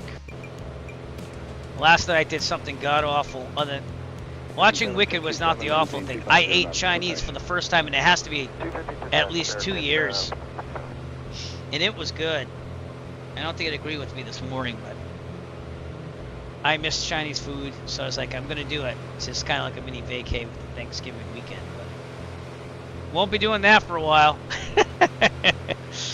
Oh, we gotta look at these clouds and see what's going on. I could probably scud run it, but again, I want to make sure that if there's any controllers here, we'll do that. We're still at 5.5 though. So. 37 out of 13,000 distance via the hydro. If anything, we're picking up some ground speed. Up to 3337 East Coast, expect to approach runway 7 right, maintain 25. Oh, look at that! It's my 2000s Britney Spears inspired Christmas song. 'Tis the holiday season.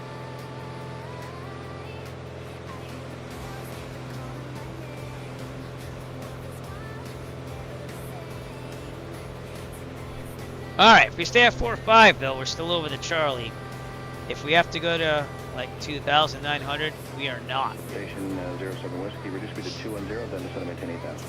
It is what it is. 210, then down to 8,000. Yep. Oh, that's my chat, everyone. That's my chat. Woo! That's how I see all your chats.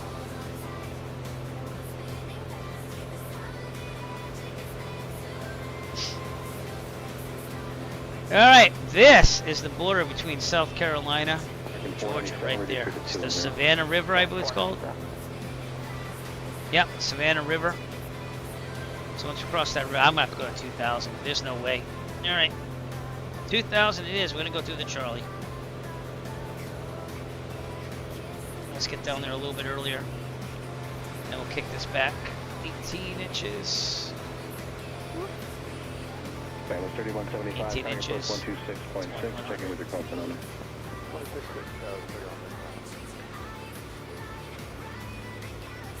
Make sure to stop making me angry. Just keep an eye on that so it doesn't go above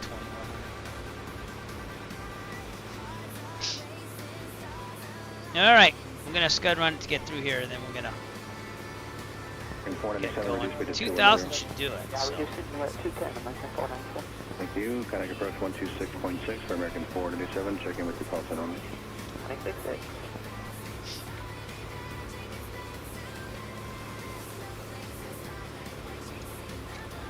Southwest 1192, reduce speed of 100. Alright.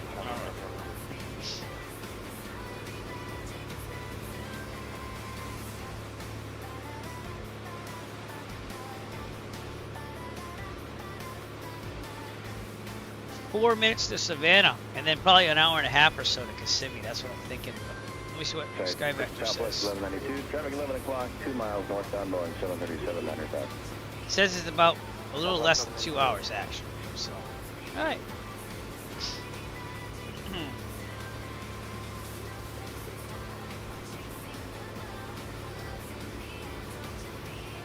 Alright, can we get underneath this cloud stuff? I don't know. Increasing the mixture slightly. I don't know why my mixture's been doing that, but I'm gonna clean that out tonight. Leave it drying overnight. At 807 Whiskey, reduce speed to 100. Wasn't doing that before.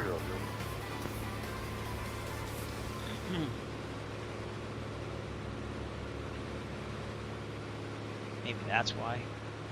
Spad was kind of doubling with it, so maybe it was fighting. I'll leave it like that for now. And I think 2,000 is going to make it happen. All right, let's make it happen. Up to 20. American 767, connect approach 120.4. 04, American 767. Yep, prop, not mixture, Eric. Oh my God, you're an idiot. Hello. Still okay, 2,500 RPMs. You know, that mixture. Yeah, I guess Spad didn't like it. So I just took that off there. We're at 2,000, and we're going to see Savannah up close and personal. The lights are starting to come on, everybody. I'll switch over to Eric Flight, flying after dark. There's Savannah. Let's see if that's a payload or something like that. Savannah is fly too high. Fly too high, Savannah. Let's take the drone cam again, because I kind of like doing that. And let's go check out Fly Too High Savannah. They're okay. This company's okay. I prefer any build's Providence to their Providence, but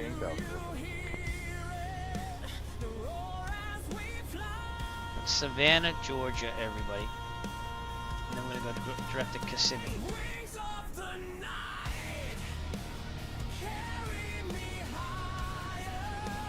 Fly too high, Savannah. Number 33, 37 out of 10. Here's the terminal. The Hydro 17 right at There it is. Southwest 33, 37, approach, good morning. It's pretty nice, huh? See if they modeled the inside. For Providence, they did. I don't know if they did for Savannah. But, still loading everything, so don't go by that, because it's got me flying. Nope. And it also doesn't like the resource usage here. I don't know, it kind of looked like they modeled the inside. Southwest 1192, kind of approach 126.6.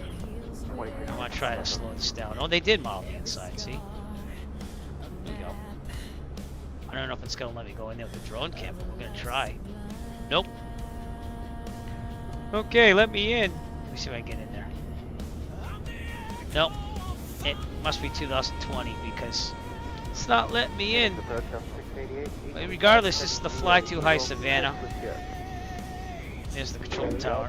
688 approach, expect visual approach to runway 8. Now see, it looks really good for what it is, to be honest with you. So parking garage. Goes to Johnny out there. Here's the control tower. And I'm gonna have to go back to the plane pretty soon so I can go direct to Kissimmee, but here's the control tower. Yeah, not bad. Yeah, see, it won't let me go in there. That's usually when it's the 2020 scenery.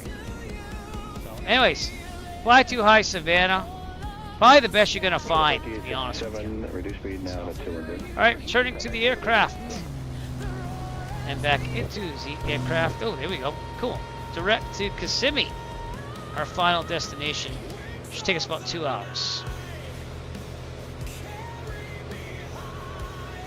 This has been one of those longer flights, but I've been putting it off for a little bit. 249, maintain 250. We're on our way. Kissimmee, Florida, everybody.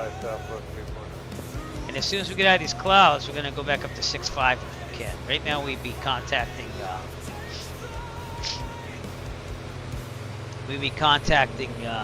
approach and already have two-way communication because that was pretty close to Savannah. They're at 50 feet MSL, so still be something we could do. It's about 2 hours to Kissimmee, so there we go. Real time and weather. Clouds are where they should be according to what SkyVector's saying, and then it clears up as we go south. So Brunswick, St. Simon's Island is gusting at 21, 10 square miles visibility, fuel at 5,000, fuel at 5,500. So, and Jacksonville, Florida, broken at 5,000, so it's going to clear up. St. Augustine is fuel at 6,000. Kissimmee right now is saying overcast at 6,000, fuel at 4,300. We will probably go to the west though and fly around the non-TFR area of Disney World, see if we can find anything. Because we have to go. If we come in from the south, it's a lot easier than trying to go through the Orlando Bravo airspace. You know what I mean? So we'll probably do that. We'll deviate to the west and then go higher. But we're gonna have to put some lights on. I would say the next half hour to hour in the plane. And yeah, it's pretty decent though, the shading here, huh?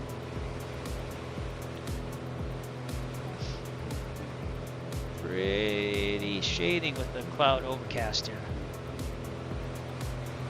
American 767 traffic, Pacific parallel, not intending close 5 miles south on Kissimmee, both 4 down. Well, it's close. Probably 2,500 gets altitude. More altitude is better. Won't be a lot, but will be something.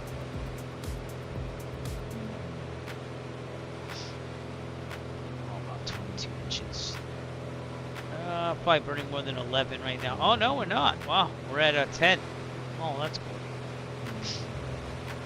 Definitely have some wind here. 1633 approach, expected visual approach runway 7 right. And Savannah is that way, by the way. That's downtown Savannah.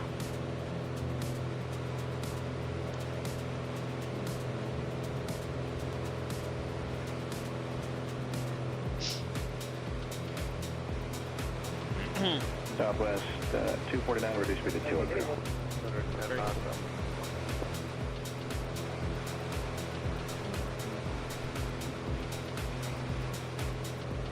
you go. Right, autopilot on. Yeah. So climb already. What's going on? Delta 688, reduce speed to 230. There you go. Just be a little stubborn there.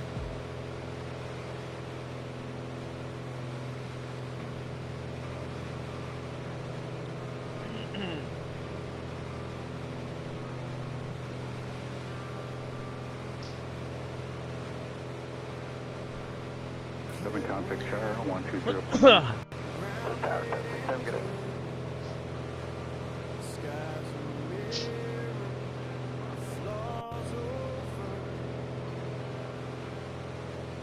2861, reduce speed to What's that thing? 30, then descend See that? What is that? That was interesting. What the hell was that? 2861, reduce It speed was to like a 30, then descend light source and just went streaming across the screen. Look at that. See, it's doing it again. Look. What is that? Am I missing something? Watch. What is that? I don't know what that is. Oh, it's also got a little thing here too. That looks like it's an error. Quite interesting. Everyone cash that out. Cash outside. What? We have unexplained visual objects. UFOs.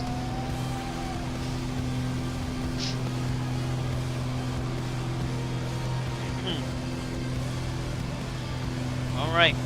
We're on our own. We're going to be following the coast here. I'm still trying to figure out what the heck are these light things. It's interesting, isn't it? I don't know what that is. Does anyone know what that is? And they go that way, look.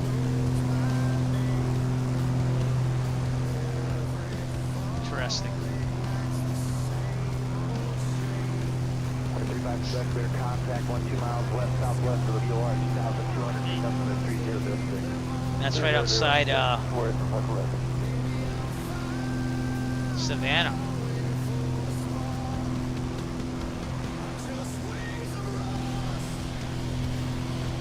Seems to be like where the scenery kind of goes into the next scenery if you look at Google Maps, but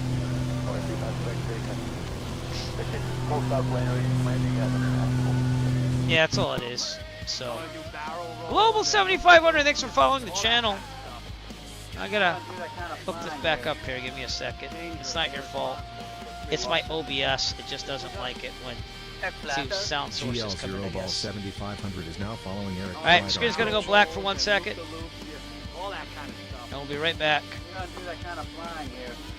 Google Rabbi Discord, thanks for following me on Kick as well.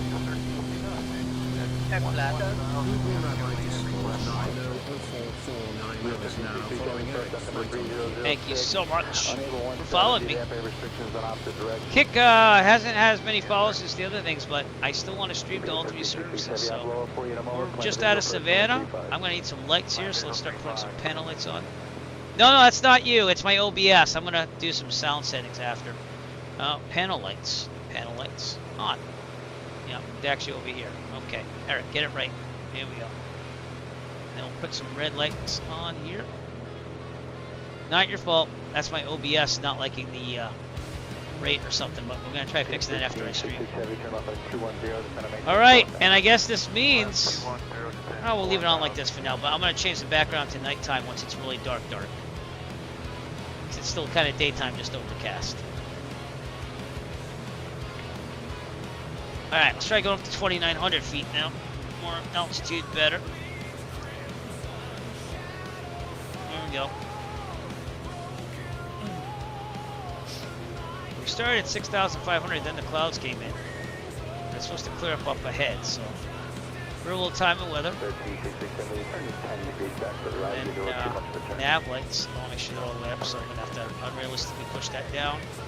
Let's do that. Go back to 22 inches of manifold. There we go. Ground speed has gone down because we've gotten lower, but it is what it is. Yeah, I guess SPAD just didn't like working with Microsoft Flight Simulator on that, which is fine.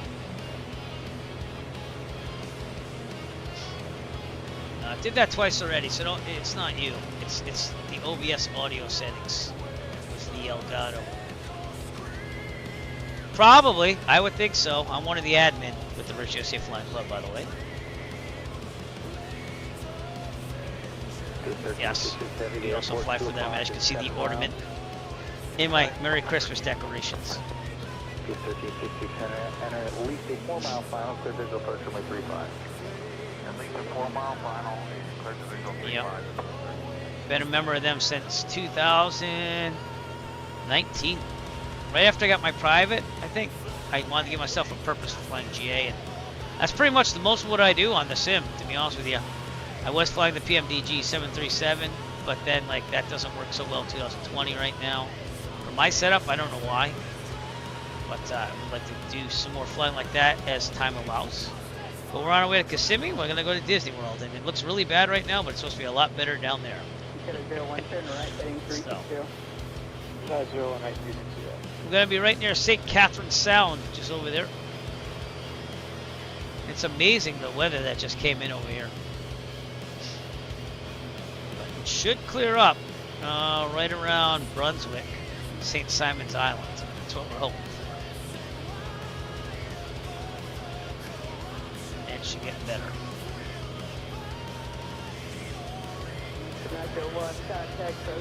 Hour and 42 minutes. Again, ground speed would probably be a little bit higher up there, but it is what it is. I haven't even checked Chicago. And you know, it's funny because I'm hosting the Christmas fly-in, the National Lampoon's. Oh, damn. Oh, that looks bad. Yeah, I don't know. I was laser focused on getting to Disney World today. That's pretty bad. I streamed there a couple of streams ago. Took the Bonanza from, I think it was Taunton, so right outside Buffalo. And I went from Buffalo to, what was it? It was just north. Wasn't Bell? Oh well, it was Willow Run, and I did Willow Run back to Rochester. So and I think I left it there. So, no, I went to Rochester back to Plymouth when we did the Plymouth thing. Jfoot 709. Thanks for following me on Twitch. Appreciate it. Appreciate all of you. Seriously, you make this go so much faster. Thank you so much. But yeah, I'm gonna do it anyways. So back in 2020, I said, why not just stream anyways? So I do appreciate you all coming aboard. Feel free to use those commands. Make it more entertaining if you're not entertained enough. Just saying. Are you not entertained? I'm just saying. Are you not entertained? Is this not why you are here? Okay, that is some airport down there. What airport am I flying over? Because it's on the section. Sure there's an airport there? It says Kilo Mike India Yankee. But yet on the sectional, which I'm looking at my electronic flight bag, it's not saying there's anything there. No, let me see if I can show you that.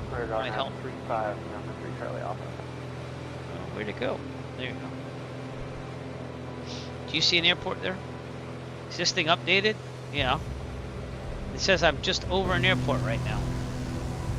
Do you see an airport? I don't see an airport. Nice graphics though. I'm sure I've seen that. You see the clouds are opening up a little bit. So we'll keep it at 2900 to keep it down low. But yeah, I'm not seeing an airport. Eagle Neck Airport is out over there. So vertical is being 700 1 square mile. I was just looking at Detroit Wayne over there, and it says snow, overcast 25. Sorry, scattered 25, overcast 4,000. 4 square miles visibility, but right outside that is your 1.5 square miles visibility. That'd be Willow Run that we went to, the Bonanza. Snow mist. I kind of want to see snow though eventually. All right, well, I appreciate it. Stay tuned. And either way, we will make it so. Number 1, make it so. Yeah, make it so. We are over the Harris Neck National Wildlife Refuge. So they want you to try to get 2,000 feet above ground level on these National Wildlife Refuge. So I think we're doing okay because we must be near sea level. And that cloud's not inviting, so let's go heading here. There we go, heading. We'll go that way a little bit, away from the cloud. Fly heading 330, vector bound for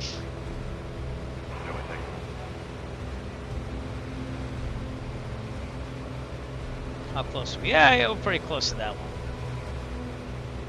if we have to scud run a little bit, it's supposed to be clear up ahead. Alright, turn a little bit more on course now. See what happens. Over 916 Delta Juliet, 9 miles from Palm Port 16, west heading 300, Red light's a little much right now. Leave the pedal lights on.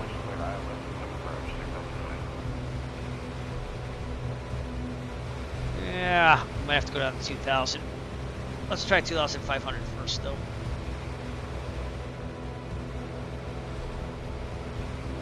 Okay. And a full back. Back to 2,100. Yes. Just broke out around my side. Number 6 out Philly from third lane, rolling 27. Yeah, we're gonna keep it low for a little bit. Alright, let's go back to nav on the autopilot. Try 2,500. If not, we'll go to 2,000. Or even 2,300. I'd like to keep some altitude if possible. Limo 235, roger maintain VFR at or below 3,000 en route to your location. The short altimeter is 3017. You're clear through the tower. 3017, maintain 3,000 feet and not cleared yet as a Bravo, is that correct? Yes, you are clear through the tower. Okay, 3,000, roger.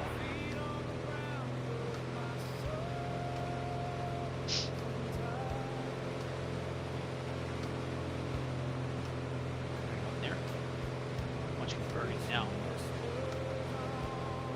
Yeah.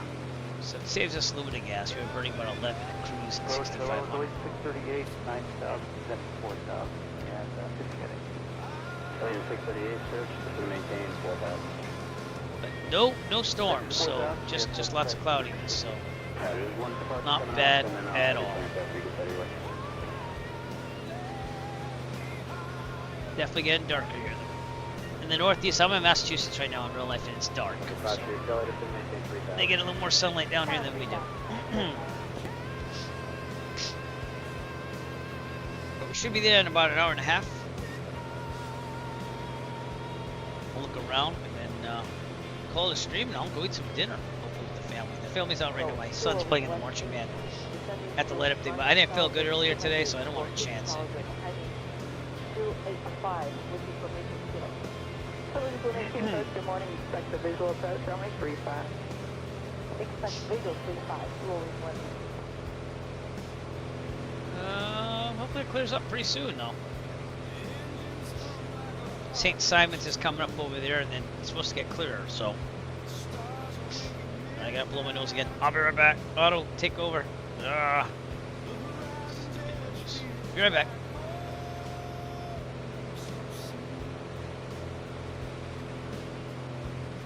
Approach 828, Papa Golf, 13000. 828, Papa Golf, approach altimeter 3009, lower for about 10 miles. Probably have to look at the fuel right now. This might be hell, but. Yeah, let's go to the left tank. Fuel pump on. Left tank. And burn that for a while. We'll be down to 40 gallons at that point, so. Fuel pump off. Fuel pressure holding. Pretty good. Suction's good. Alternator's charging. Everything else looks decent. Very good. Pretty good ground speed here. 136 knots. Not too sharp. Yeah, we're gonna start seeing some lights on planes too. That's cool. Again, our live traffic today is provided by FSLTL. They made a 2024 version of their FSLTL. Then I forgot to load in the 2024 default. So I was like, oh, I'll just use FSLTL. So you can't see the names like the default, but it's there, see? Ghost of Johnny was flying with us. I don't know if he still is or not, but look out for him as well. There he is.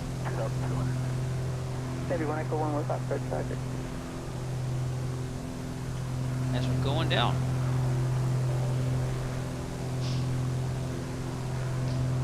Passing St. Simon's Island, which is another thing that the AOP magazine said was a nice place to go, St. Simon's Island. A little expensive, but...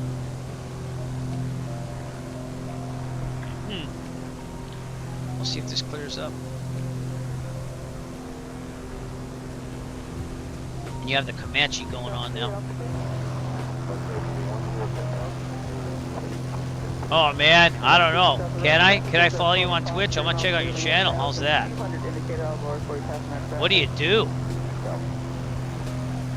Support Tottenham. And I don't see that you stream much, so I'd have to see what you stream first. Does that make sense? So, yeah.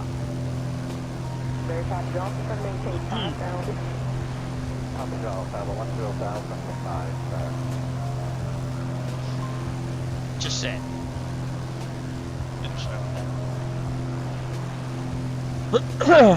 All right, St. Simon's Island coming up all right. It's getting dark. Beautiful sky colors though.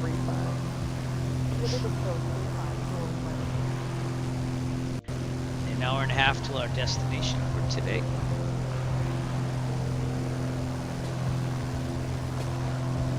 Roll time and weather.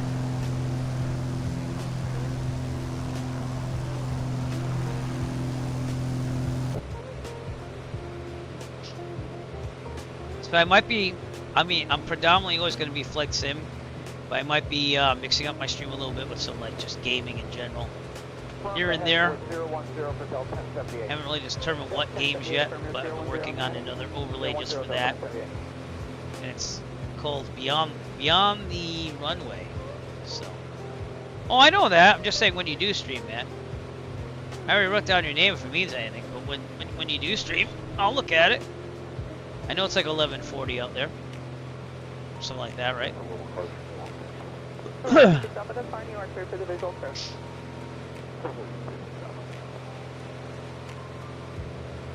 10:40. Okay, you're 5 hours ahead of me. I got you. Oh, it just got really dark here for a second. I thought those were birds for a second. I was like, what's going on?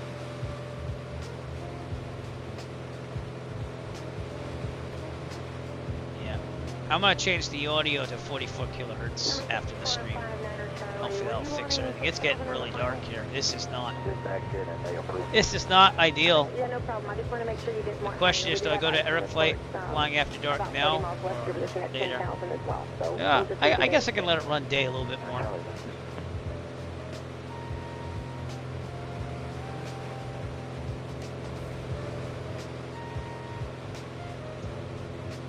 Alright, but either way, St. Simon's Island's coming off alright. And then, actually, this is the Altamaha Sound right here. St. Simon's is down there.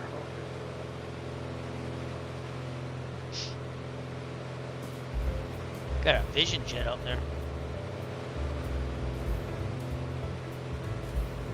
We're right on the Atlantic coast. This weather's terrible.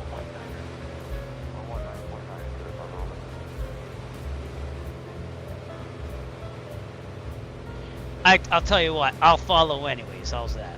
I'll just do it. I'm following. I just followed. There you go. I'll check out your content when you get there. So.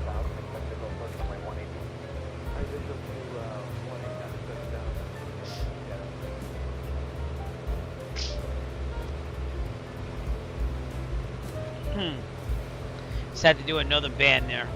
I knew that kick one was too good to be true. Do what we have to do. So. All right, man. I did follow you though. If it makes you feel better. I am in Massachusetts, in the United States, so I am 5 hours behind you. Yeah, 5 hours behind you. But as far as this is also 5 hours behind you in real life too. So this is the east coast of America. Just that we're near Florida, getting towards Florida.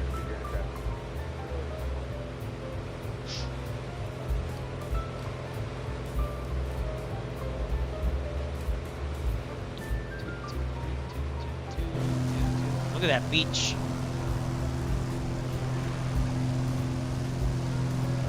Brunswick Airport is that way. We're not going to see it though, because I have, actually that's probably it, but I have that pilot control lighting there. So if I wanted to activate that, I'd probably have to do 123.0 and then click it in.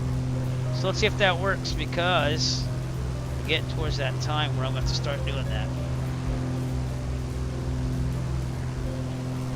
And let's see if that actually turns on the lighting or not. Let's see what it says in the thing here. Nope, too far out. That's why you don't see runway lights, because you have to turn them on by hand at a lot of those type of airports. I think we switch over to air flight at dark. Let's do it. All right, this is where I make everything go to dark. Here we go. Alexa, turn off shelf LED lights. Now I want to switch the lighting in the room to red. Alexa, stop. Everything's on voice automated. Alexa, turn on office LED lights.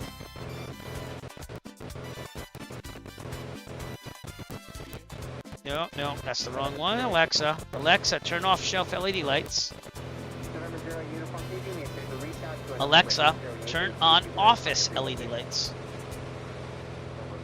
There you go. And it's Eric Flight at After Dark. Let's put that up there. Bam! Eric Flight flying after dark.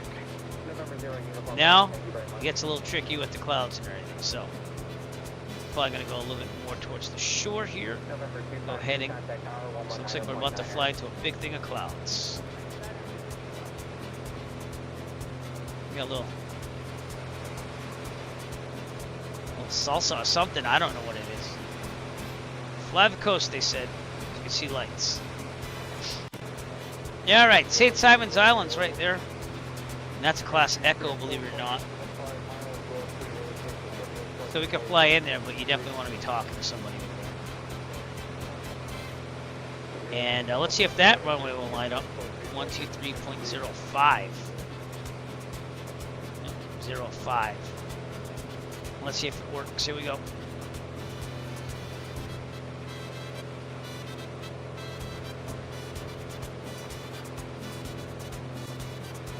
Did it light up? No, it did. Look, see, it just lit up. Bam. So what you do is you turn into the CTAF, and then like in real life, you click 7 times and it makes it a high intensity. And that is the pilot control lighting add-on that you can buy. It's pretty good, to be honest with you. It doesn't take away the taxi lights, but you do get control over the runway lights when there's pilot control lighting at an airport. You can see that it's clearing up a little bit. This is where we expect it to start clearing up. So I'm glad to see that. And that's St. Simon's Island over there, everybody. All right, let's get out of there. Go this way. Oh, whoa, whoa. All right, let me do a direct to here. Go back to nav. How's that? Nav.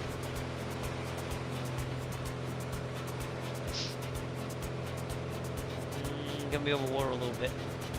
Like to hug the coast if possible, especially at 2,500. That's not much. Problem is they have these clouds up ahead, so I'm probably gonna stay at 2,500. But if you wanted to see the review of that product, I did it when it first came out. It's on the Eric Flight channel on YouTube. YouTube.com/Eric Flight. It is called. Let me see if I can find it again.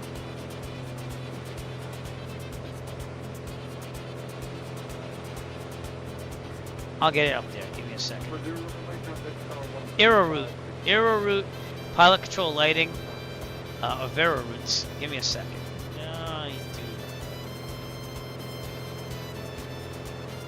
I'll just put it. I'll put the link right in there. How's that? If you want to see the pilot control lighting review, mind you, that was one of the first versions.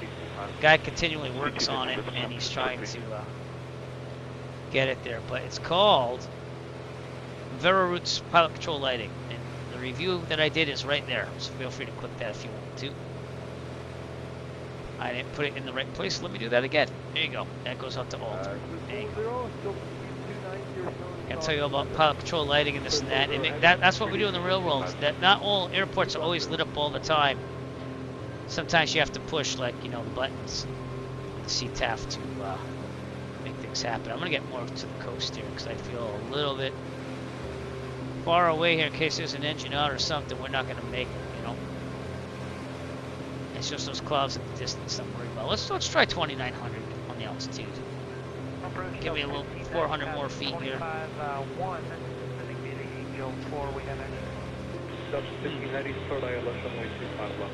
About an hour and 18 minutes to go to Kissimmee, and then we're gonna take a look at Disney, and we're gonna fly around the west side of Disney, go land, and then we'll take the drone cam out. So, but, St. Simon's Island over here. It's supposed to be an awesome airport to fly to in real life. So, and we turn those lights on by ourselves. Approach American 1454. Supposed to be very scenic, like a little destination. If you will. That is affirmative. Thank you. We are that aircraft out there. That's where we are. So pretty cool. Take a picture of that. You don't really get that perspective a lot. So I feel better about taking the drone cam out now. See that this is a little bit more stable in the simulator.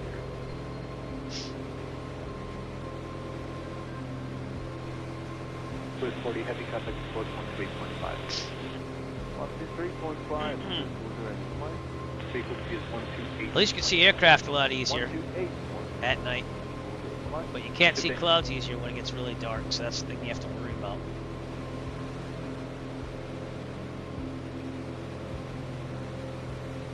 I'm going to aim for this over here. The coast is fine until we get around Jacksonville, Florida, because then you have some Charlie airspace and stuff like that. And if you want to revisit, looks like we'll have a little bit of air traffic control here from Miami, but I think it might be Orlando still, so we'll have to check in with them, see what's going on. Kissimmee is Class Delta, so I would have to contact them. And who knows, maybe Jacksonville Center will come on or something. We get some flight following. Here's what we did. We left from Antio, went west to avoid the restricted airspace, then we went straight to Myrtle Beach, and then we went straight to Savannah, and now we're going right down to Kissimmee. So it's been a long flight, but it's been pretty nice, and thank you all for coming out. Again, you make it a lot more interesting than me just sitting here for 5 hours looking at a screen, so I appreciate that. Charlie, just a little bit. 259, 24-9, American 2307, good day, sir.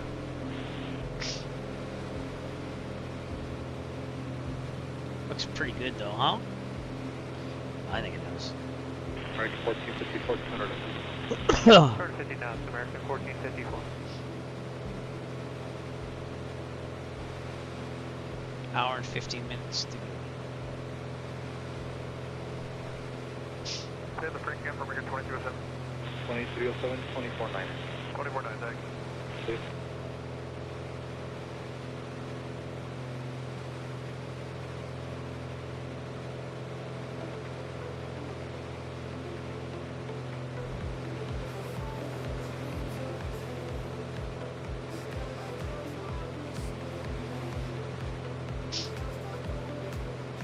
Center, good afternoon. Compass 6023 out of flight close to 24.2, descending to Del Hollywood 1. We'll be in Florida in the next like 10 to 15 minutes. We have X-ray Compass 6023.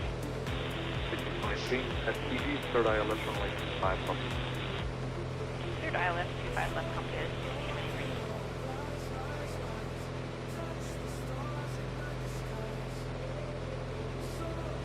Get some nice tea out here.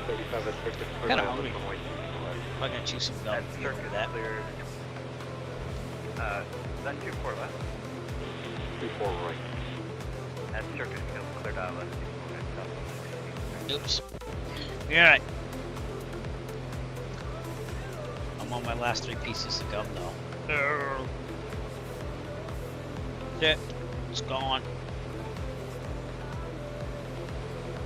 Fairwing 69, contact 2496. 2496, 36 to negative.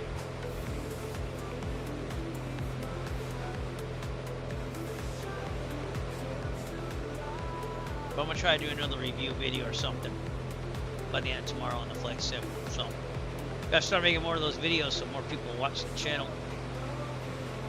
And we're already at 1,000 subscribers, and I really appreciate that. Just have to get the video hours watched up.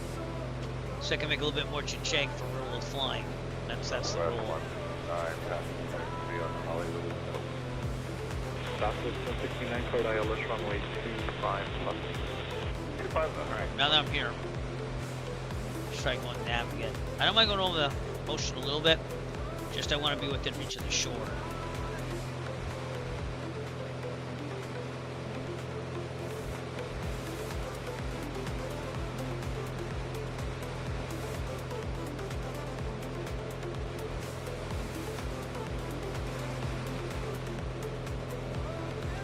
Fuel on the left. Yeah, we can stay on the left a little bit more. What was the handoff one more time for 3869? This thing has great range on it, though. 24-9er, thank you. It really does.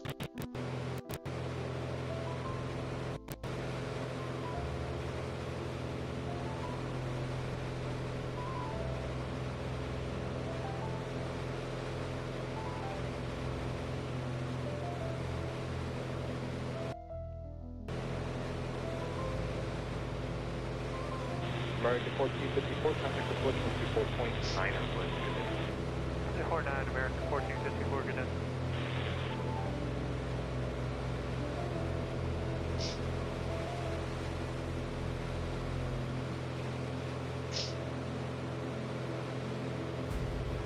Alright, hour 15 minutes to Kissimmee. We have to navigate through Jacksonville. It's the biggest thing. And also go west of Orlando to try to get in there. Target 46 Victor, heavy club approach, X-ray, turn at Los Angeles, altimeter 2990, and your cleared ILS runway 25 left. Altimeter 2990, and your cleared ILS runway 25 left, approach, contact 46 Victor, thank you.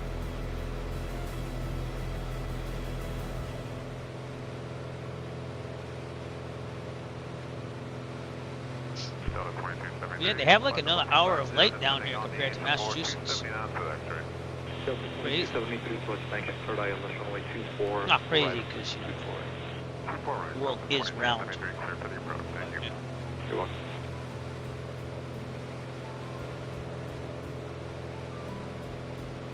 Fernandina Beach over here, off our right.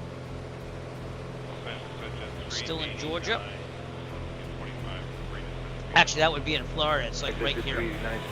Border between Georgia and Florida. 270 knots.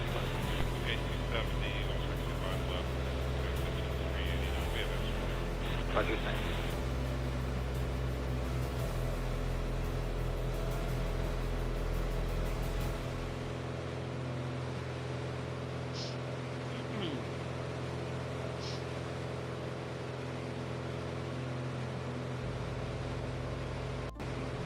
Delta 1580, 250 knots, please. Contact approach 1.9, good day. If you haven't ever done a long trip in GA, I recommend it because it makes things interesting. You gotta think a little bit more on your feet, and it's. I mean, this is as automated as it gets, but just a little flies. That's a little flies. Let's hit the VOR. Right, VOR. 114.5. We'll dial that in in case we get the 250, That's right at Jacksonville International, I believe. This thing has a radial of 1.8. It's about 29.4 nautical miles out.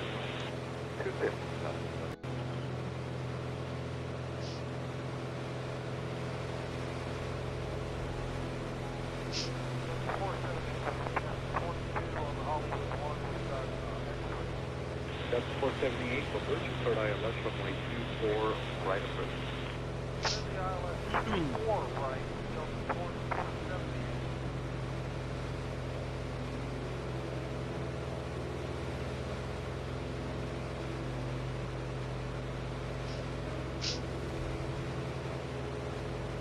Alright, about to cross over into Florida. Our destination state, and that's at the St. Mary's entrance. So right here is where the border is between Georgia, Florida. And this right here is Fernandina Beach, Florida. How warm was it out there? It was about 52. Not bad.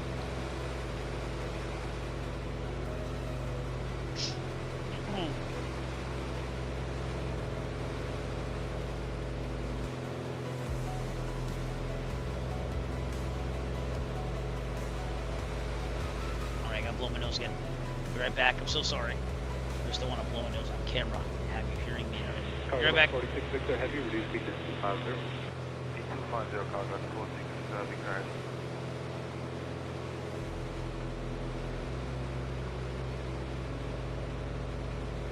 Southwest 169, contact approach 134.9, good day. 24-9, Southwest 160.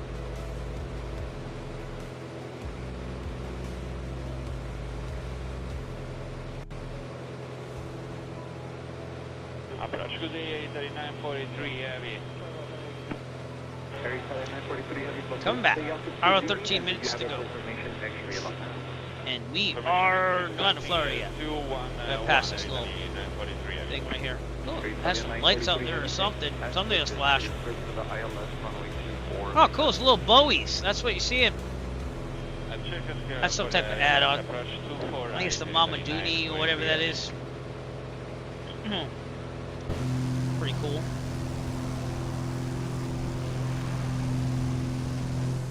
Ghost Johnny's still with us.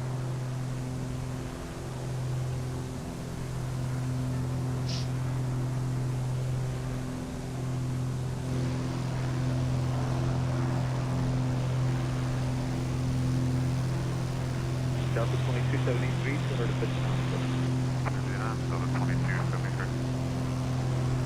JT, you're Ghost of Johnny if I remember now. See, that didn't hit me right away. Well, I appreciate you flying with us, sir. Thank you so much. And there we go. We have just crossed into Florida.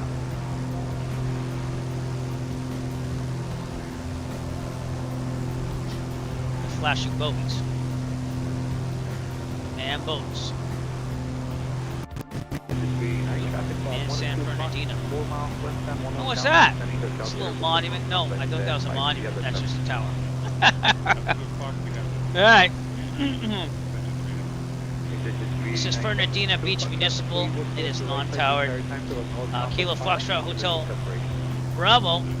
And remember,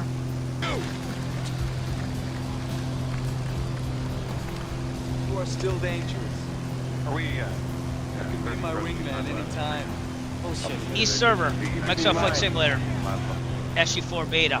So park from there and join us on our way down to Kissimmee. Looks really nice, doesn't it?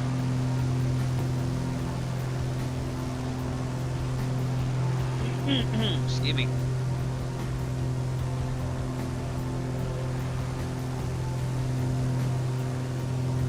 Alright.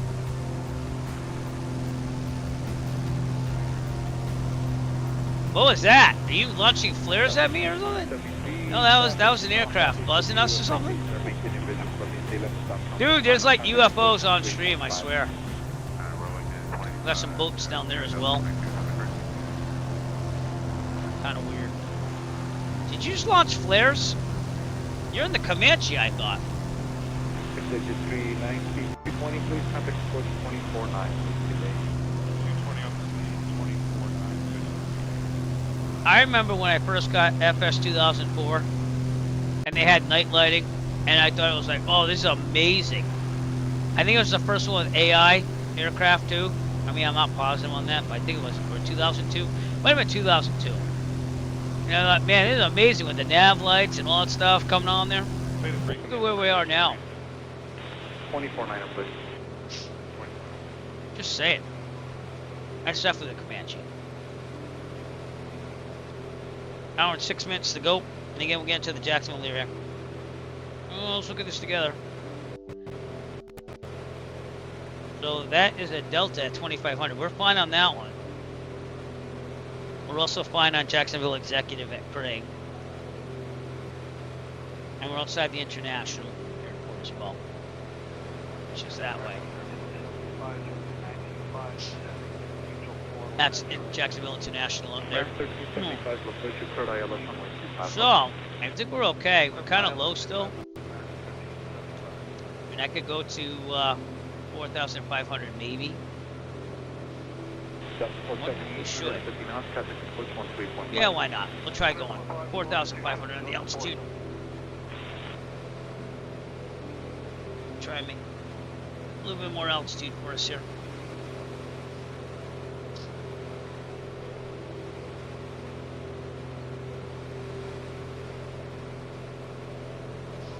I'm okay. Ooh. Approach United 2243. Oh, got a bridge at Jacksonville over there. We're not going to see it, but I know I have payware for Jacksonville, so let's see what that's all about. That's fly too high as well. Out there in the distance. So.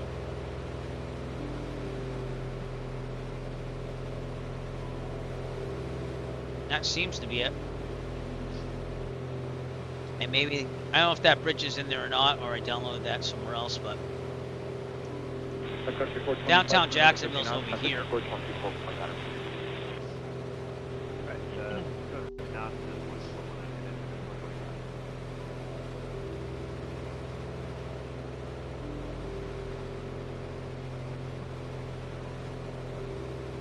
And no runway lighting because you have the pilot control lighting. I don't know if it actually would be there. I can check that in a second.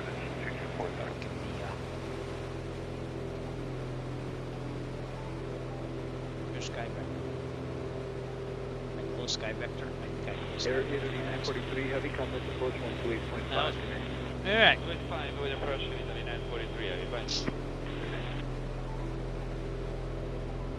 So Mayport Naval Station is what we're flying over. Private use. High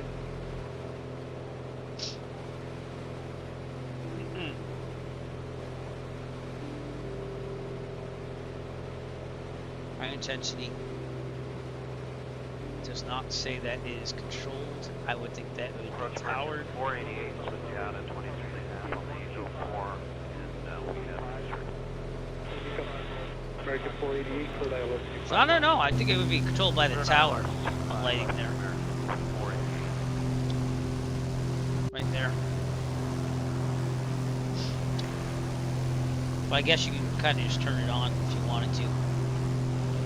118.75. We'll try it. Try turning it on. Just to show you again the roads pilot control lighting. Where the pilot has to dial in. Right, here we go.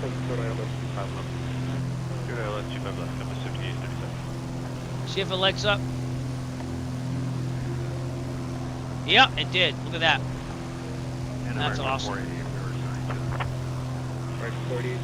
But yeah, in real life, the tower would probably control that 'cause that's not really a civil airfield. That's military. Right, 1375, contact approach 124.9. Right down the Florida coast. We're up at 4.5. Should we stop pretty soon? Keep that at 22 inches. North Shuttle 9 Kilo Alpha Heavy, contact approach 128.5. There we go. I think we're going pretty good to Kissimmee.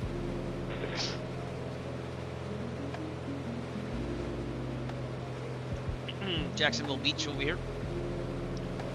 Downtown Jacksonville. And this would be Jacksonville Executive at Craig. Another tower airfield, but I guess we'll turn that landing on to 122.1. See if it works. So we'll just turn the other one on.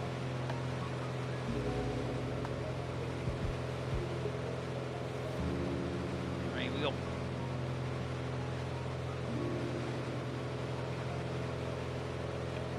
Lights up anything over there? Looking right over here.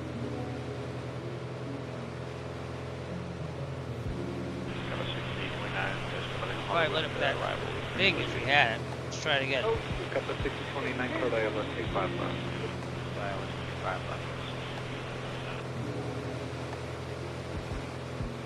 I don't know what the big suit would look like there. Alright, let's go back to Unicom. Oh no, it lit up. See? There you go. Yep. It was hard to see from that angle, I guess. That's what that push to talk button can do in real life on the right frequency.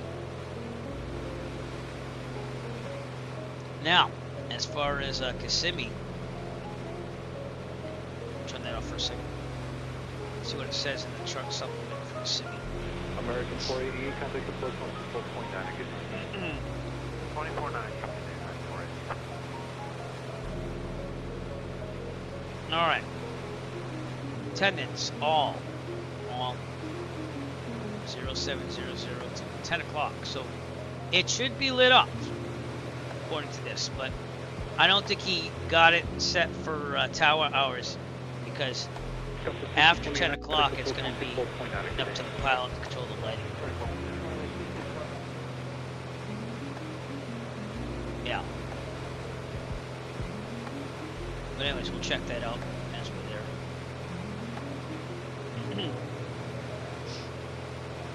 We have about an hour to go, everyone. This flight's been almost 5 hours once we get there, so.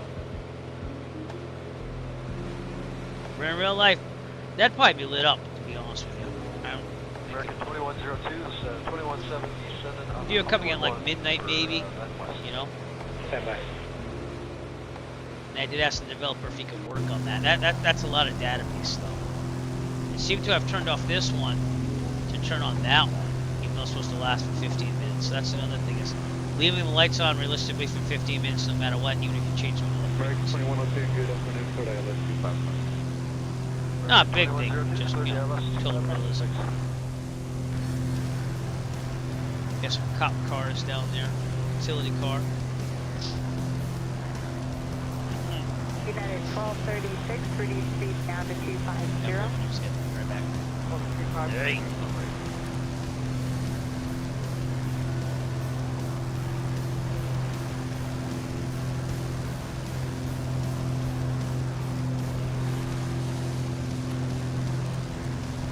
We're back. Flying over Jacksonville Beach pretty soon. Delta 79 Heavy, SoCal approach, clear, ILS, We runway might have to descend from 25, these left clouds. approach. Yeah. Alright, let's go to 2,900 again then. Oh, that sucks. Alright.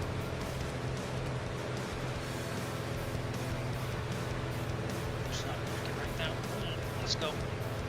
Delta 1471 to reduce speed down to 250, contact approach 128.5.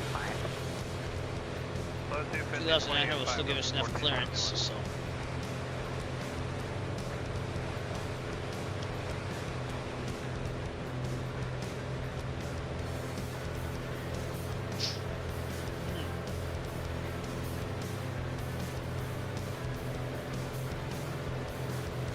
Fuel's about even right now.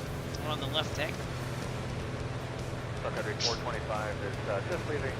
We are definitely going to make it there. Burning about 10 to 11 an hour. Even if we said 11, Entry 425, approach we could caution, just give wind like 6 off turbulence, that your one. east trail Still of have AVA over 25%. Clear, ILS, runway 24, red approach. Okay, clear the island. Like I said, this thing has some range. Piper Arrow 2 I fly in real life has 70 gallons, I think? Or maybe 75. I think it's 70.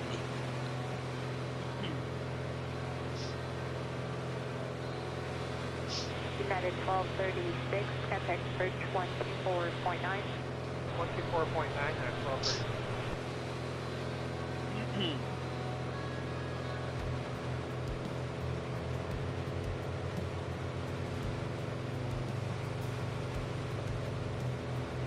United 1236, contact approach 124.9. But it makes you want to fly more at night with that pilot control lighting too.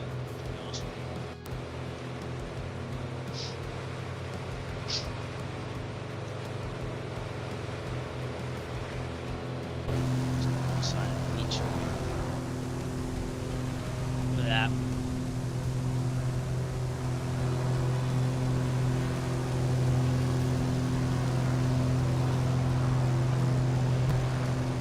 Some traffic down there. American 1375, reduce speed to 250.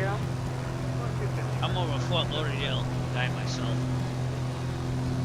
But I would never move here as a teacher because they don't pay enough. Country 425, reduce speed to 250. I will visit. Do that.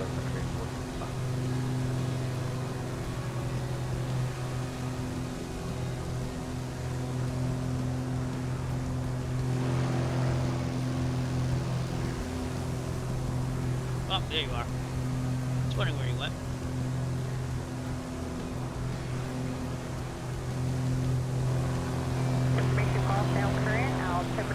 We haven't touched down since we haven't been on the ground since Manteo, North Carolina, so it's kind of cool that this aircraft has this much range to it.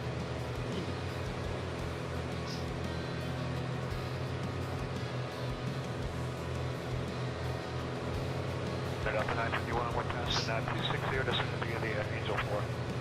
Delta 951, approach clear, 9 left, runway 25 left approach, verify information golf. Alright, clear the ILS, 25 left approach, we'll check golf, 951.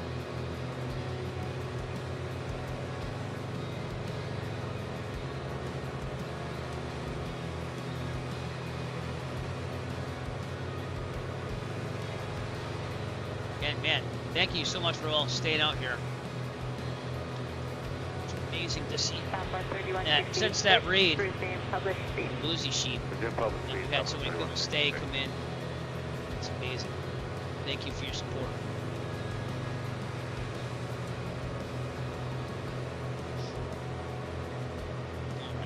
This area right here, there's like a, you want to check it, I forget what it was called. It's like a military operation area that's like, it's almost like a Tersa, but military operation area. So you're going to be in talk with approach and make sure things look good. But again, Maxim doesn't have anyone on, and Miami just went off too, so took a picture 13 minutes ago. Tap. Here we are. There's Kissimmee. We're going to go to the west of it, come around here, come in from the south. They'll make it easier. I think we'll do the Bravo. Even though I probably could, but I don't feel like doing that unless there's control over there. And in real life, I'd probably avoid it too. You know?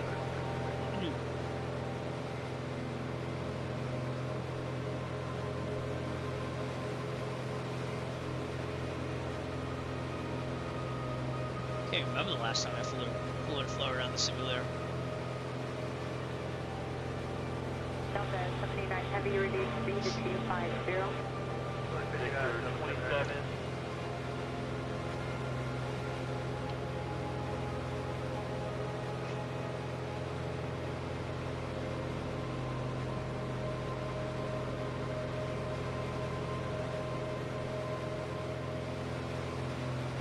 American 1375, speed 210, contact approach 124.9. Speed 210, 24.9, American, Airport 7.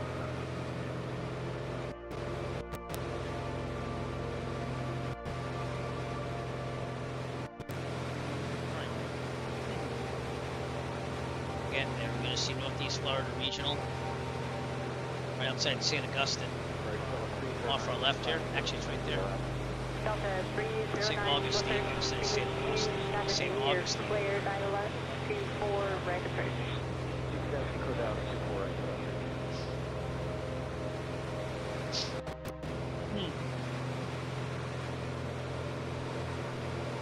50 minutes to go.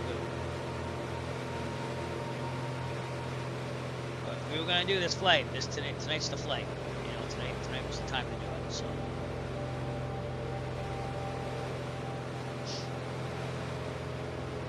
Delta 79 Heavy, reduce speed to 210, contact approach 124.9, and let them know you're slowing.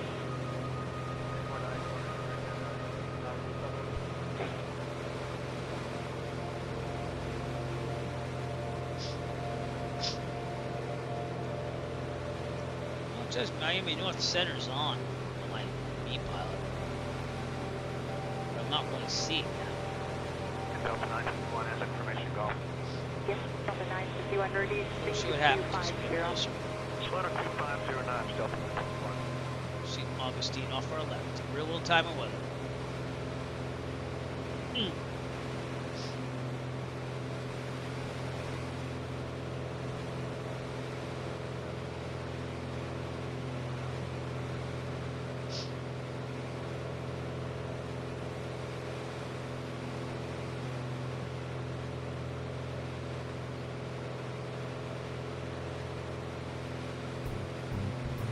Country 425, reduce speed to 210. flow 210, country 425. Ugh.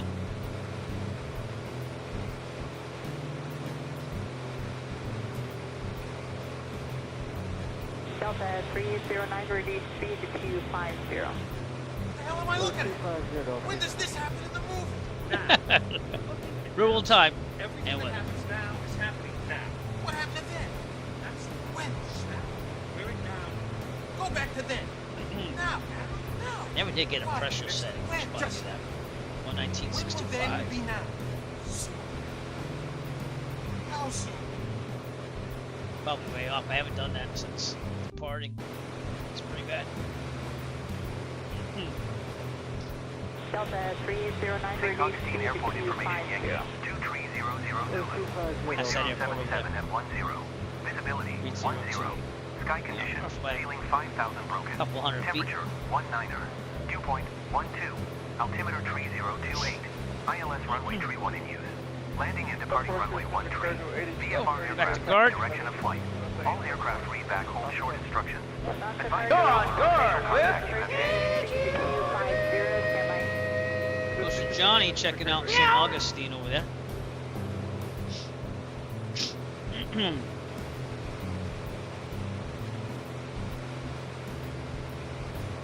And that freeware there? I got some freeware scenery. So let's check it out, shall we? For now, maintain 4000. Center cargo 8230, descend via the engine for arrival and maintain 14 south, southwest. St. Augustine, northeast Florida regional, excuse me.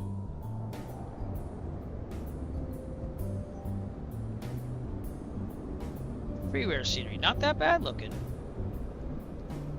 I should turn off that thing. There we go. Southwest 2463 out of 22 to descend via There you go. Hollywood. Yeah, 250 knots, Foxtrot. not bad at all. Country forward 25, contact approach Freeware? 8.5. Not bad at all.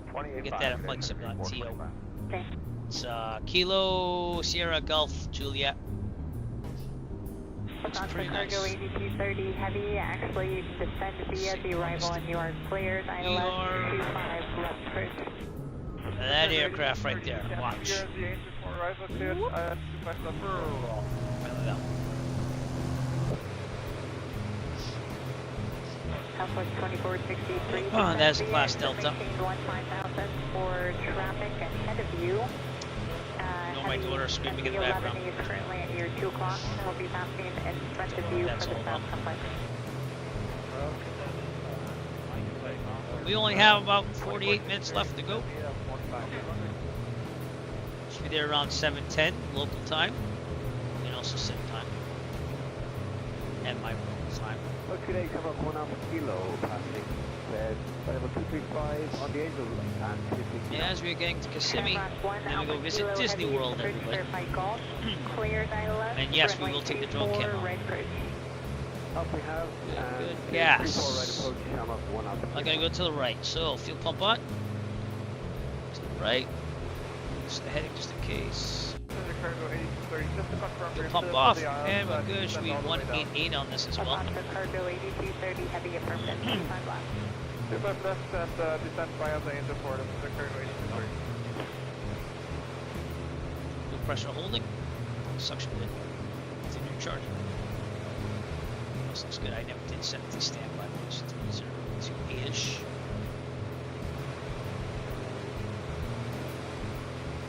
Just in case, you never know.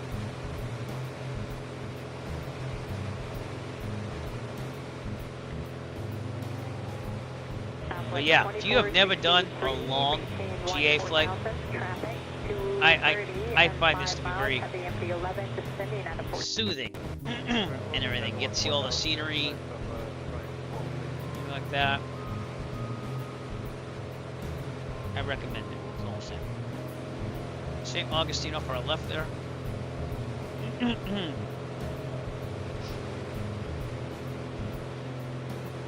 St. Augustine Beach out there.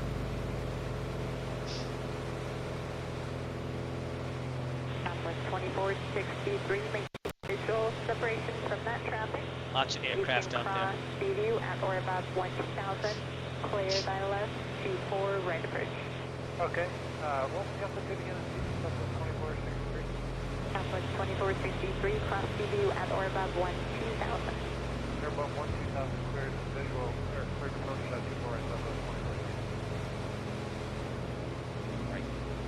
Next thing we should see is Palm Coast, Florida, or for left. And then the alert area there, we have to decide what we're going to start doing there. I might just fly through it. Flight training surface to 4,000. Yeah. It's nighttime. There's not going to be as many pilots at nighttime training, excuse me. Good afternoon, Delta 119 Heavy, passing 23.7. Track. Some nice tea there. Delta 119 Heavy, approach. So I think we're going to fly through it. Clear thy left, And then we got to worry about the Bravo, which again, we're going to go to the west. Maybe see Disney World from a distance, and then let it Kissimmee, take the drone cam out. We do have a call. Check her out.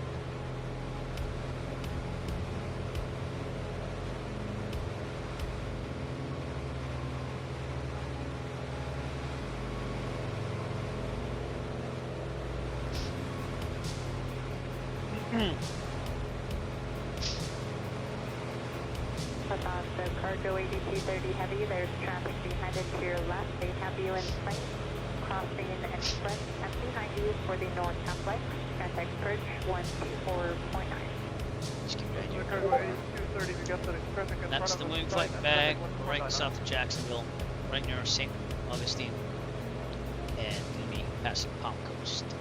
And that alert area is only because of flight training in the area. But we're going to be okay there. I'd rather go there than the restricted and military airspace to the left.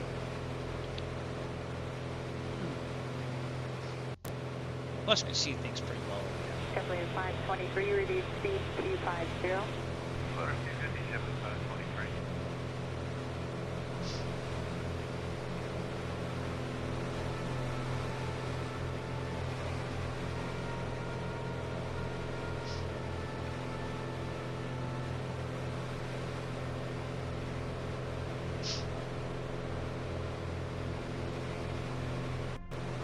Southwest 2463, contact approach 128.5.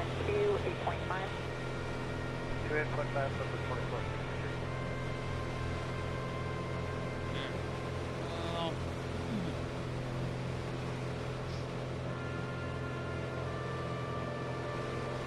Alaska 1097, contact approach 124.9. Oh, Coach Johnny Cash, what's up? Thanks, man. Thanks for coming into the Discord. I just saw that now, even though that was like 2 hours ago. Appreciate it. You are not JT. Well, welcome to the broadcast. Appreciate you flying with me. You can check it out some of the coast there as well. I don't roll my name tags, but I not turn it back on. Maybe not. But I appreciate you flying with me, so thank you. Like all my multiplayer like just disappeared. Don't know what that's all about, but come on. Delta 119 Heavy, possibly 42 minutes till Kissimmee. Heavy 330, reduce speed to 250. So what? Heavy flowing to 250 now. That aircraft down there. I'm looking at my ADS-B on my tablet to figure out what it is. So left and Fox, 5 miles. Looks like a WestJet. Final, Airbus 321, 1300. Do you see him? Uh-oh. Something just happened. Not in a bad way. No, my streaming laptop said it found something. I don't know what that is.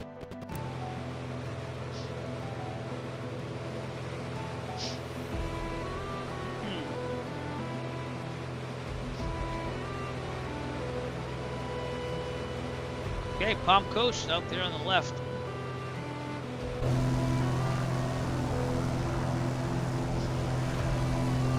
JetBlue 523, text approach 124.9.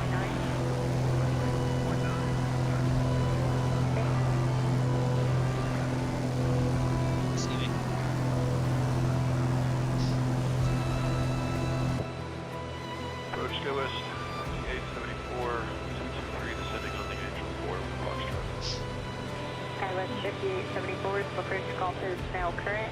Clear, left, runway 25 left approach. ILS 25 left, approach, we are cleared.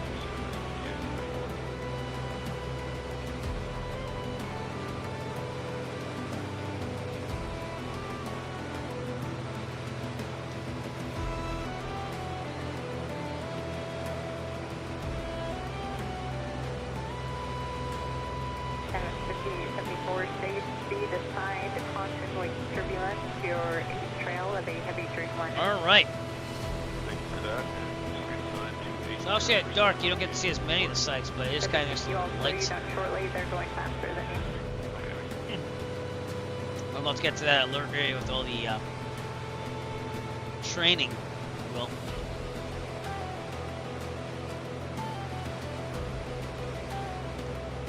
the St. John's River is to the right of us. We can't really see it 'cause it's pitch black. It's over there though.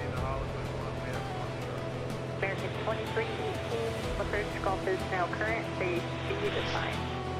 Now we're doing 250 knots. American 2318, thank you. Clear, left, runway 24, right approach. Alright, cleared for the ILS 24 right, American 2318.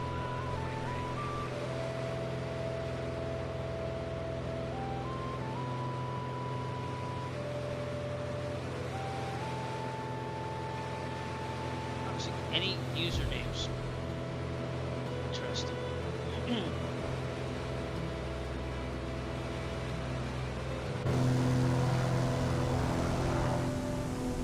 Oh, there you are. Yeah, right behind me. Alpha Kilo Heavy, I was gonna say. 12, 8.5. See me again? 8.5, Shamrock, 1 Alpha Kilo, thank you. Alright.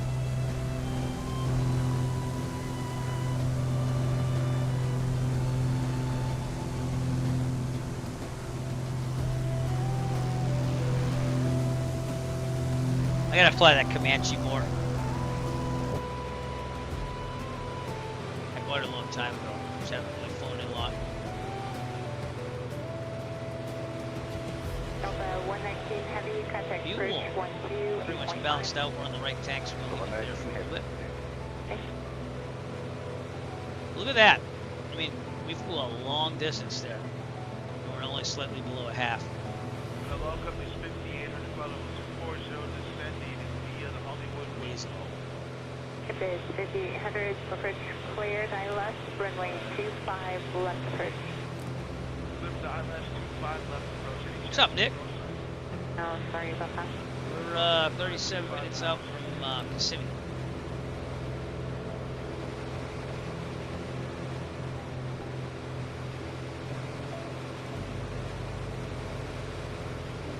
So where are you right now? Like they just have you on standby for everything?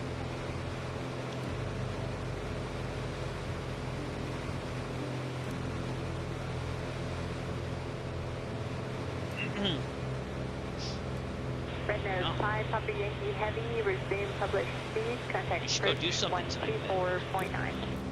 Dayton, Ohio?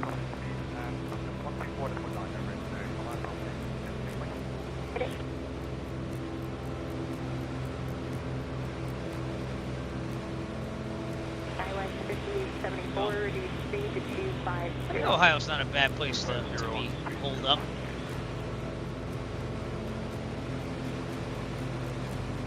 But it's a bit gloomy out of Miami. Yeah, sounds good. American 2318, let's go.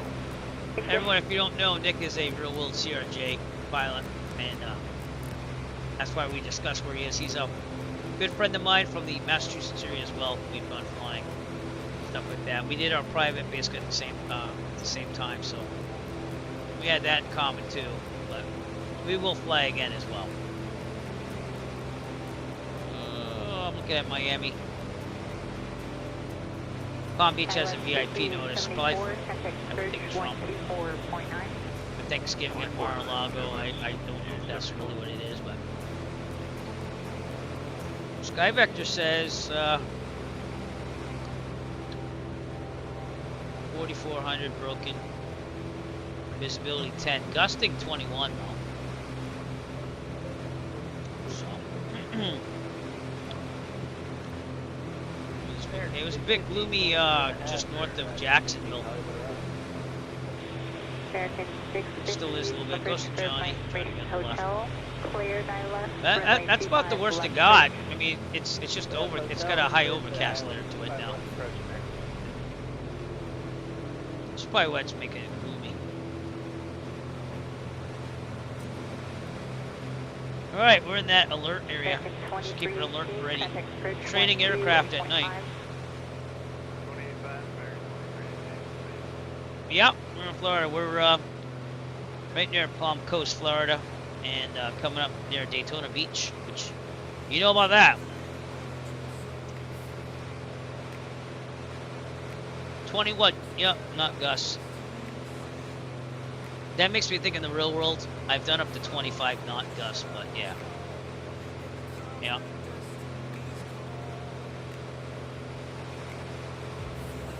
Yep, we're right outside Flagler. Flagler's over there. Yep. Which is probably why they have an alert area here. I just thought about that. That made me think of that. So I would think that this is a major alert area for Embry-Riddle training. Nick. Delta 975 heavy, reduce speed to 250.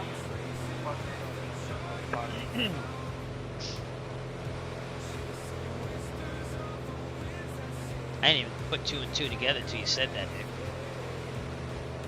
That makes sense. First American 26, 20.9, descending to the Hollywood One Week Hotel. Daytona Beach out that way. Yeah, out that way. Runway 25 left approach. Flagler, which is just south of Palm Coast, is over there. Yeah. See where any scenery that. I know Daytona. Delta 975 heavy, Centex Bridge 12 8.5.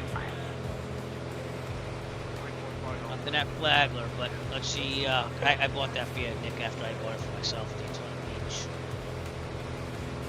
VM World and AmSim, which is now known as GlideScope Pro, I think it is.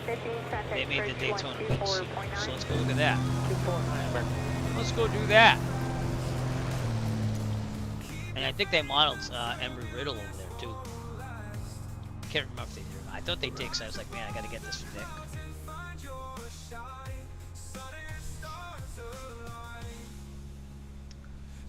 Well, dude, I mean, it made total sense. Kept you motivated, too. It's out here somewhere. Oh, you got some jet traffic there. I don't know if the lights are on. Is that it? No, 1323, cleared out left, 25 left. Clear for the ILS at 25 left now. Here's the beach. Yes, sir. Just a little further down. There it is. So the 1323 maintain 25. So they also modeled the NASCAR track right next door to it, the Daytona, where the Daytona 500 happens, obviously. And if I remember right, they put cars going around the tracks. It might have to load still, but it's pretty cool. Look at that. Tower 1, Christian Contact. Yep, cars going around. 24-9, good day, American. Approach cleared out left, Very 25 cool. left, center 59. I'm not much of a NASCAR fan, but man, if I was, I'd be pretty stoked about this. Look at that. Airfield's over here. Terminal.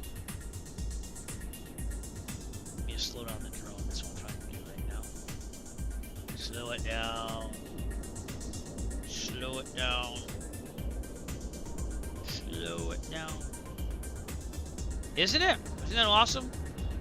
VM World AmSim Daytona Beach. 2143, approach 128.5. You have a good day. They must only go on and off at certain times.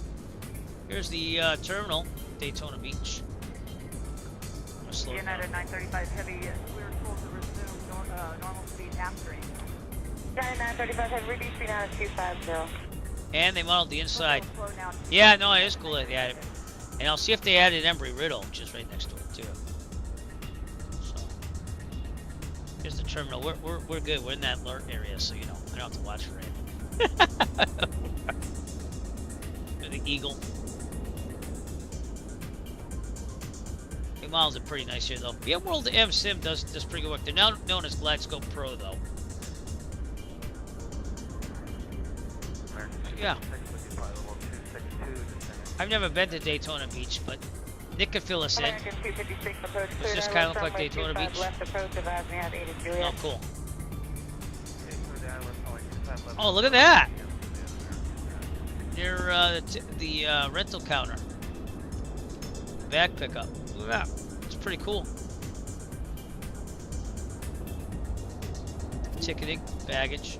Nope, it's saying it has a problem with my 24 gigs of VRAM again. Oh, there's a car. Alright, there's a stadium. The racetrack, I should say. Embry-Riddle. Oh, it's right outside the airport. It's over there, isn't that it? Or those hotels?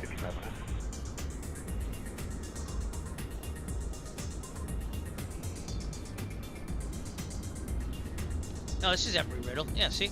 Look. This is just their part of the airport. United, and I believe this is your campus, too. We're out of, Again, this was a no-brainer. I had to buy Nick Rez this because he went to Embry-Riddle. He's passing all his certs and stuff. There you go. That's why it had to happen. Did I buy you the BM World? You know, now that I think of it, did I buy you this version? Because I think this came out. I think I bought you the Orb X version, which might have been this, or might not have been this. Can't remember. But if not, you need to get that one. Because that one's more locked. Alright. Anyways, where are we? We're not that far off. We're just passing on the west of that.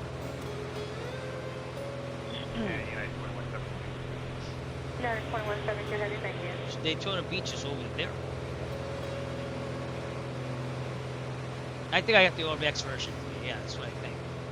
But sometimes that can be the BM World Sim version. Let me check it out. American 256 reduced speed to 250, possibly turn 8 miles and 11 miles until heavy going 787. Yeah, it is the BM World M Sim. It's sold through the Orb X website. Yep. Yep. So you should have it. It's the same scenery.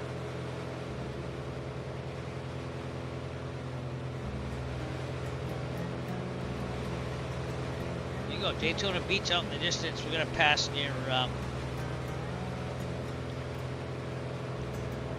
Orange City. We're almost north of Miami. I mean Orlando. Hello. Orlando. Just out there. So again, we're going to end up... Let's show you, I mean, you see the map here. We got restricted airspace over there. We're at 2,900, so we can enter under this first class shelf here, underneath there, and then go to the west, staying out of Leesburg International. Then we're going to go around here. I'm going to try to hug the Bravo. I could probably actually go in there, because you see why I want to go west? It's not just to see Disney World, it's just the white circle. Because I want to kind of go from the south to get into Kissimmee, if that makes sense. Why go through the entire Bravo if you could do that? You know what I'm saying?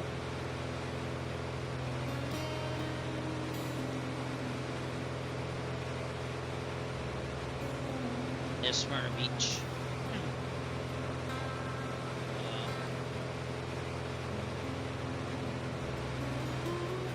Here's Delaware.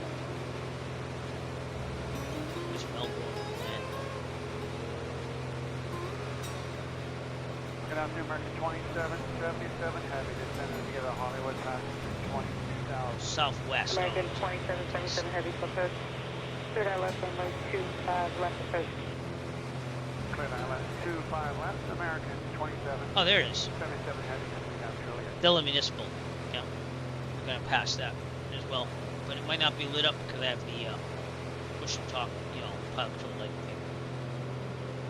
United 1600 out of 25,000 descending via the Hollywood 1, except maintain 140. Yeah, my student, she did graduate. Reduce speed immediately to 250, cost return 6 miles until heavy Oh, going 787, maintain flight level 190. My student did graduate from Embry-Riddle, and then she went to the Navy, and now she's doing like a master's program while in the Navy. So, but she stuck with it. So I didn't even know she was still at Embry or not. So yeah, she graduated. I'm not going to show her on screen or anything, but she contacted me about a month and a half ago through a website and said, oh yeah, that's what I'm doing now. So. American 2770, because heavy maintain 280 knots until it back. 280 till it fine. American 2777 heavy.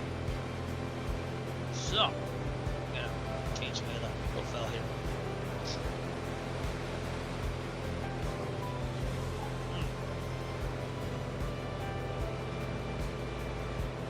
Oh, there we go.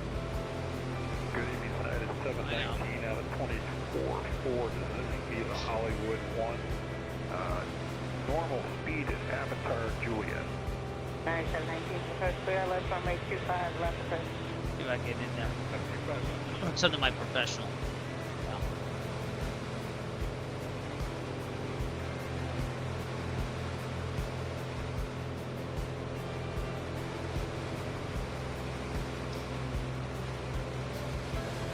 See what she's really doing now.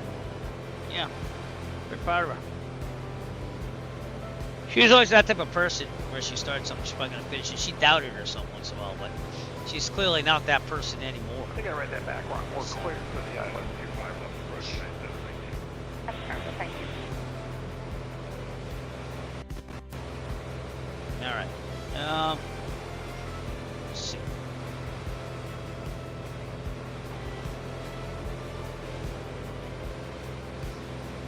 I guess I gotta go to my own profile and see it. American 2777 has reading speed of 250, contact approach 124.9. Oh, okay, took her off. Do they? She might have been in it then. That's what I'm thinking. Compass 5757, 250 descending on the Hollywood with Juliet. 5757, approach cleared out left runway 24 right approach. Good odds, 24 right, Compass 5757. I thought I added her as someone I knew. But yeah, she's in the Navy now, I guess. I can't really tell you exactly what she's doing. She's doing a master's program through the Navy. So, good for her.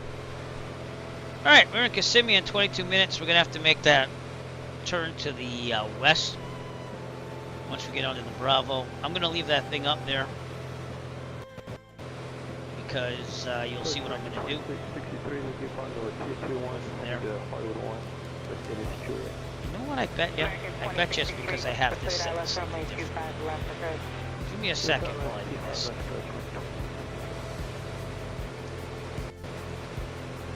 No. I bet you it's having problems. That's there. American 163, approach cleared out left runway 25, left approach. Where's the outlet? 5 left approach.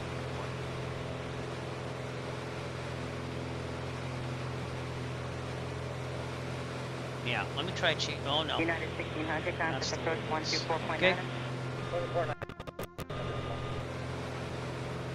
Alright, well, that's just the way it is with sound. Alright. We've got a tower over here. Actually, it's over there.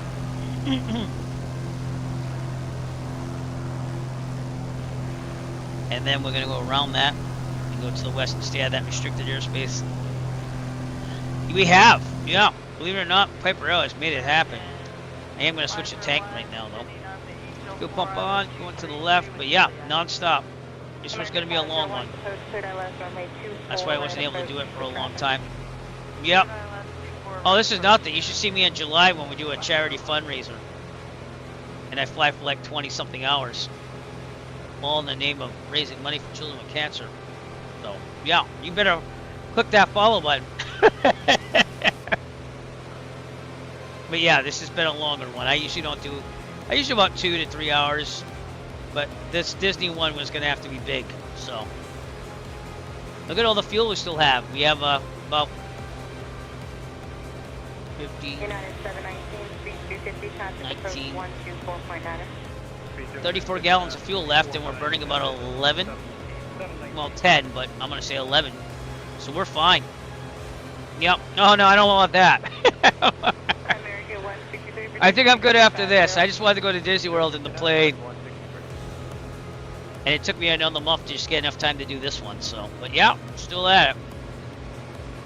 But yeah, if you don't know anything about what I do for charity, we've done 5 marathons one per year, and I come up with various themes and everything. But just to show you, if you have like 12 hours of life to do this, that's the first one. I want to kind of show you that.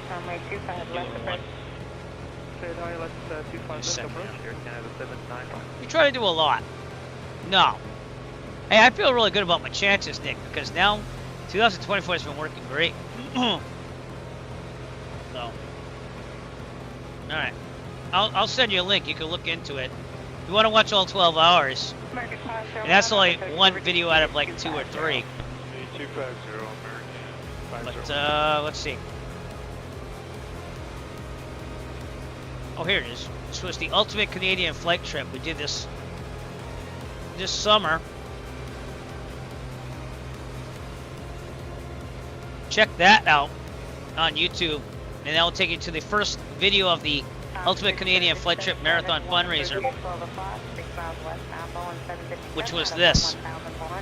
It's crazy. It's crazy. I'm just saying. Alright, we're going to be underneath the Bravo pretty soon. We look at VATSIM so I don't scare anyone half to death. No one's on there. So really we can just fly through it, but we're going to do it like in real life. We're going to try to avoid the Bravo as much as possible. I'm going to go to heading mode. Yeah.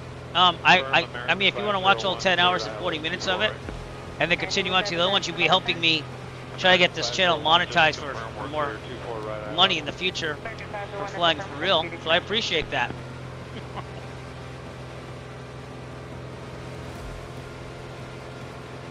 There you go. Do you want to vote one? Autopilot's gonna go wonky because I reset the DG just to double check. We're good. No, don't go nuts. That'd be a terrible way to end this flight.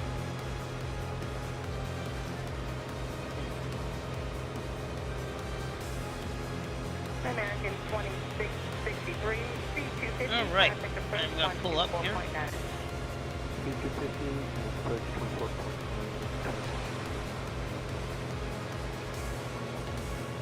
Come on, vertical speed. Vertical speed, go. Alright, autopilot is supposedly on. This thing's going nuts. I'm near the Bravo, so this isn't good. We're still out of it though. But the autopilot's not working. We might have to go El Manuel. American 163, talking that company 2663 off on frequency right in front of you. Due to contact approach of frequency 124.9. There we go. I feel better now. Alright. We're also going to climb down to not 2,900 but 2,000 feet. Keep the slope. Vertical speed's going to go down, that means. There we go. Alright, it's all situated. This is Orlando in front of us, by the way. That's Orlando International, and you can see that I'm going underneath the Bravo. I'm going to start our turn to the west here.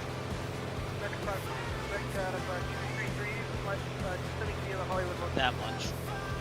American 522 Quebec, cleared ILS. This is why you have to know how to read sections, by the way. Cleared ILS, If we stay under 4,000 feet, we're pretty good. So we're not in the Bravo. And I'll have to pay more attention here, so just hang with me for a couple minutes here. Oh, good. Awesome. That extra power is going to help you because then it takes it off the laptop. The laptop won't have to provide the power for the device. So you're going to find that you probably have a better chance with all that.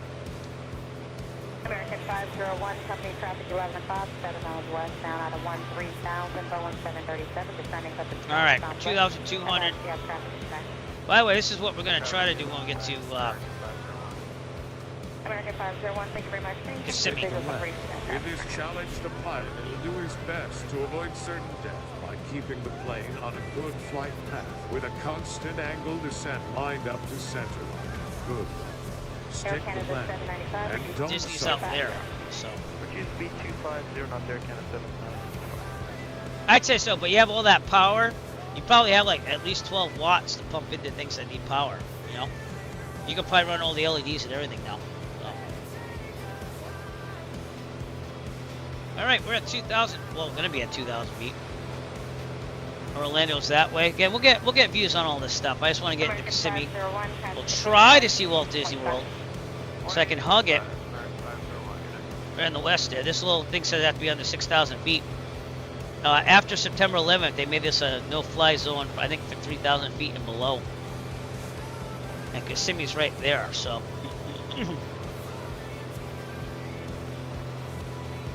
So that's all it was. You needed the extra power.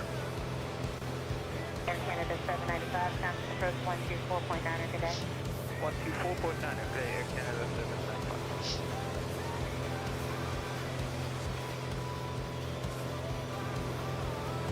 Yep, definitely looks like Florida down there.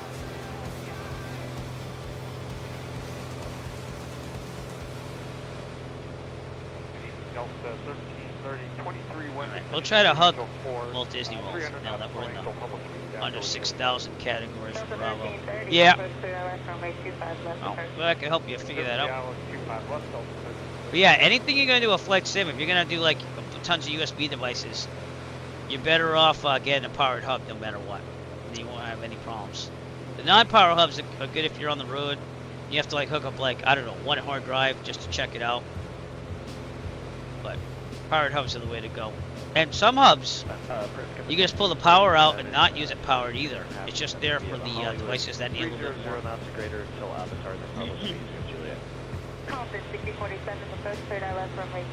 We have some small airports around here.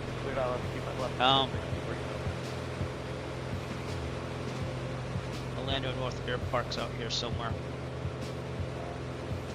But Lake Opopka is what you're seeing over here. If I said it right. Head more south now. And again, we're going to try to hug where Disney World is. We're right over Lake Opopka, actually. That'd be great, Delta 1330. You would not need clearance to be this low in here. This is totally legal to do. They'd probably be like, you know, looking at you on the scope, going, just make sure this guy does what he's supposed to do. Yeah. This is where we're at. We're gonna play over the lake. Walt Disney World is somewhere down here. Hollywood 300 knots or greater until Avatar, then public. Stoleport, which is not a real thing anymore. I think that's the airport they used to have at Disney. Yeah, we're flying that whole route there, all the way down. Pretty cool. And again, I'm going to do various things. We're going to take the drone cam out at real world time, check out the park, and try to get the fireworks on at 9:30. Hopefully that works. And then turn it on day, and we can take a look at the park, and then we'll probably call it a day after that. Maybe look at Orlando at daytime too. But yeah, Disney World used to have an airport. It wasn't very long lived, and now they use it for like storage. You can still see remnants of the runway. Let me see if we can show you that actually. I don't know if I can or not. 1330 change runway, cleared ILS runway 24, right approach. Clear for the ILS 24 right, nope, 1330. Disney stole. Oh, nope, don't do that. Please stop. Disney Airport.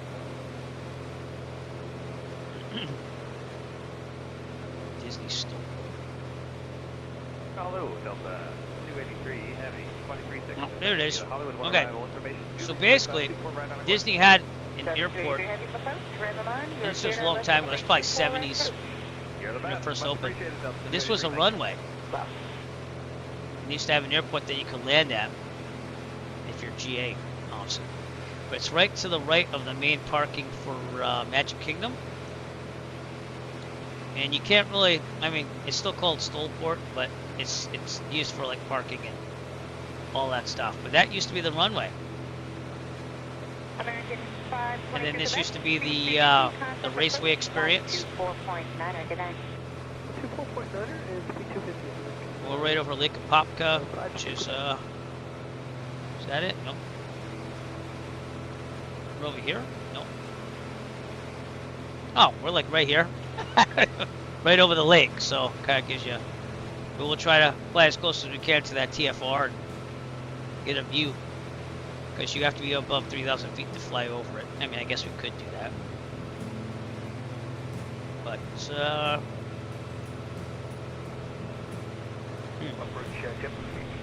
don't know, we'll see. Turn one south.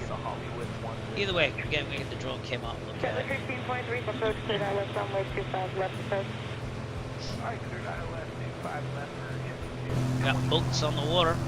Boats on the water. Disney in the distance. There's Johnny over there.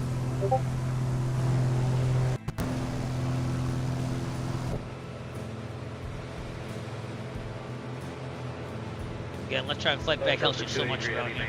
Speed 250. 250 knots, Delta 2-3. Miami departure's on. Miami Tower's on. No one over here. Delta 647, maintain speed 250. Disney would be that way-ish. Okay. So we'll see. I'll go as close as I can.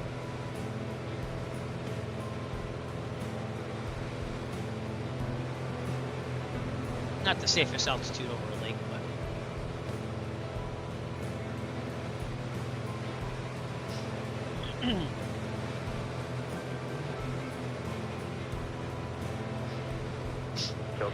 Alright, if I get some weather from Kissimmee too, so let's do that. 128775. 1285, speed 250, Delta.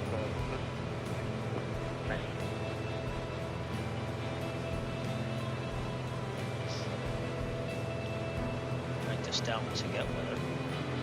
W1523, Kissimmee Airport information, Yankee. 0000 Zulu. Wind 087 at 10. Visibility 10. Sky conditions. Ceiling 5,000 broken. Temperature 21. Dew point 1 tree. Altimeter tree 02 tree. ILS runway 15 in use. Landing and departing runway 6. VFR aircraft say direction of flight. All aircraft read back hold short instructions. Advise controller on initial contact you have Yankee. American 2775 for traffic, you're cleared ILS runway 24 right approach. Cleared ILS 24 right approach, American 2775. Yeah, I'm on. Kissimmee Airport information Zulu. 0000 Zulu. Wind 087 at 9er. Visibility 10. Sky conditions. Ceiling 5,000 broken. Temperature. Okay, got the weather. Dew point 1 tree. Altimeter tree 024. ILS Back to runway guard. 15 in use. Landing and departing runway 6. VFR aircraft say direction of Go on, guard, all aircraft read back hold short instructions. Alright. Advise controller on initial Weather. contact you have Expecting Zulu. runway 15, which actually right over there too. So I guess we're gonna do a little turnaround at Walt Disney World. Pattern altitude is about 1,100. So I guess we're gonna descend down to there and get it ready to go. I'll descend ever so slightly. Okay,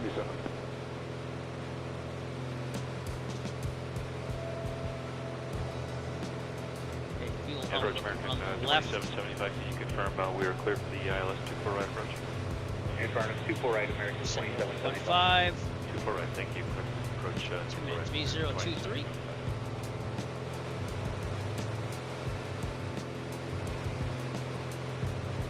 Yep, wrong way. There you go. Slowly descending to 1,100 feet. Disney should be that way. So, you know what? I'm going to send the cam out now. Delta 283 Heavy, maintain speed 250 and cutting approach 1. Should be out here. Good day. Somewhere. 259, 25, connect Delta 283.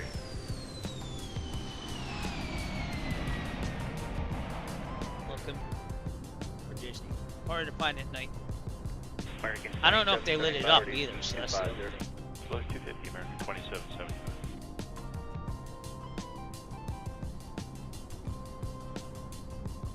That's a hard... Oh, here it is.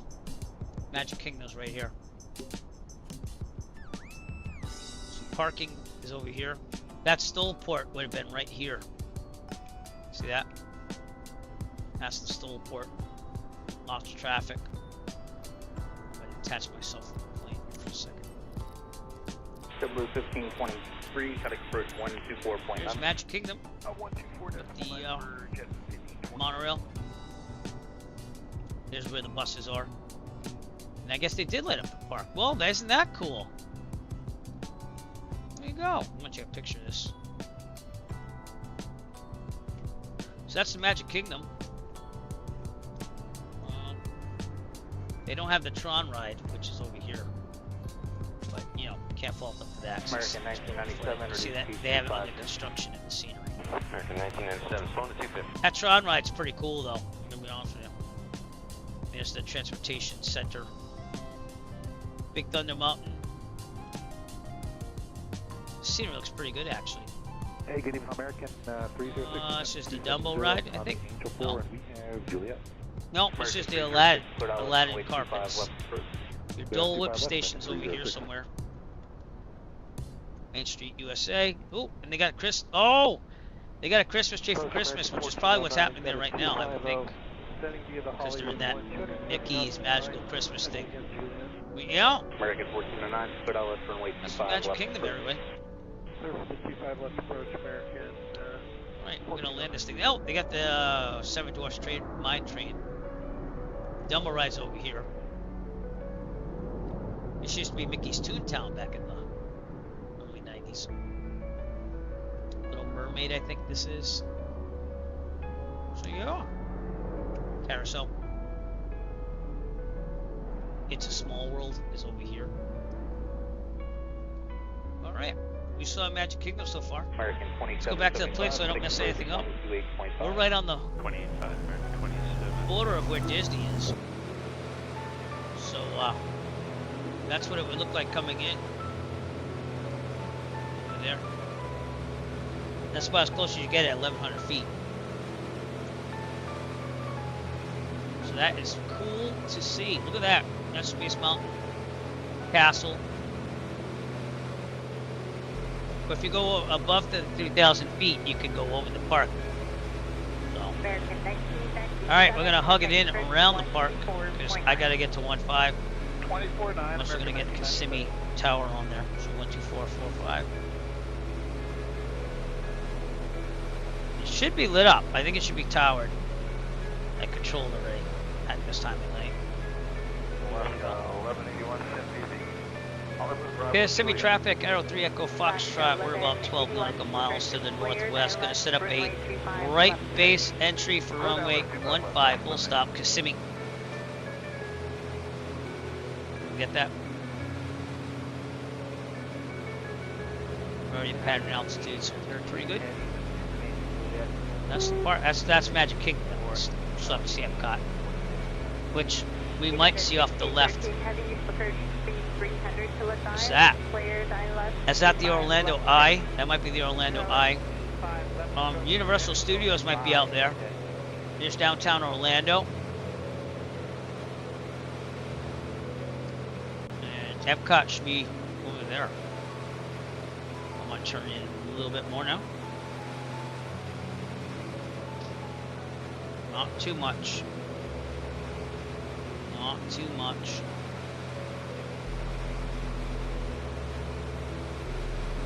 EPCOT should be over here somewhere. American 306, contact bridge 124.9. 2.9, 306, thanks, connect. That way. So look for a big ball. American 14. Animal Kingdom would probably be around there. 24.9, American 1409. Looking for the ball. That might be it right there. Also might not load up right away. Approach today, kayak 53, Jeff forward. Oh, no. That might be Universal Studios. I mean, oh God, Hollywood Studios. But I don't remember them having a carousel at Disney. Am I wrong on that? Disneyland they do. Epcot should be over here somewhere.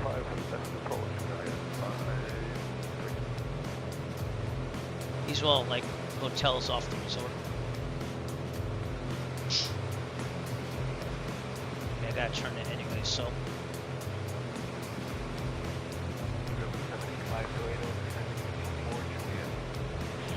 Spirit 785, perfect, clear, 9 left, runway 25 left. Right around that TFR for Disney World.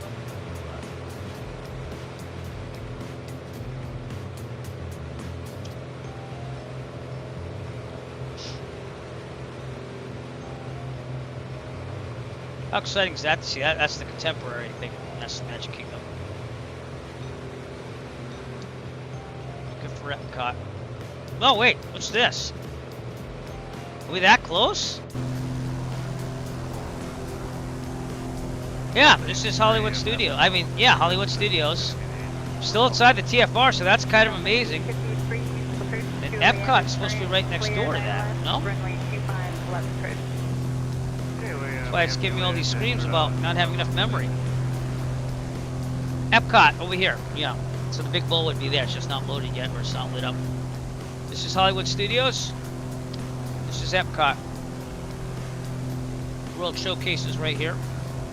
You have the, what used to be the World of Motion.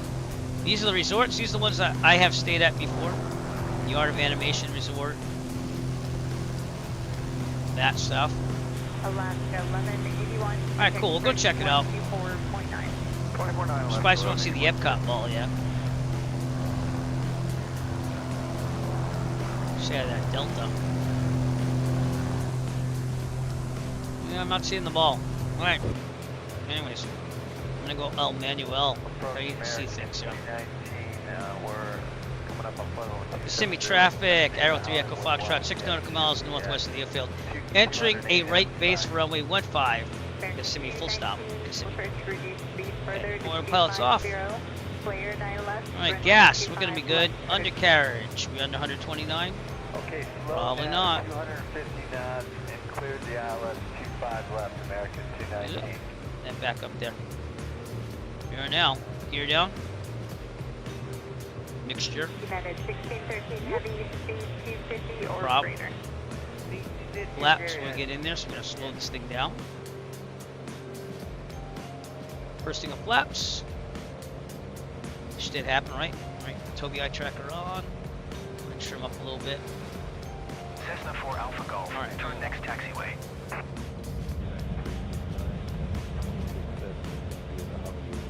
Alright, turning from 15. Kissimmee, we should see it. I think that's it over there. Yep. It also doesn't look lit, does it? Contact ground on 121.7. A little slow on speeder. I tried doing the just to make sure. Going to 121.7. Cessna 4 Alpha Golf. It's on. Okay. Bridge 124.9. There you go. I did have to push it. Okay. Well, it is what it is. Alright, tablet off.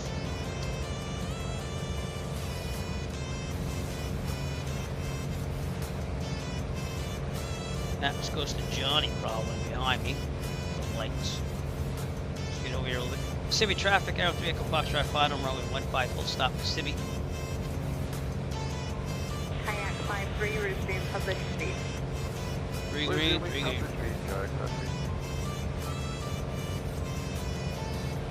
Trim up. It always feels heavy.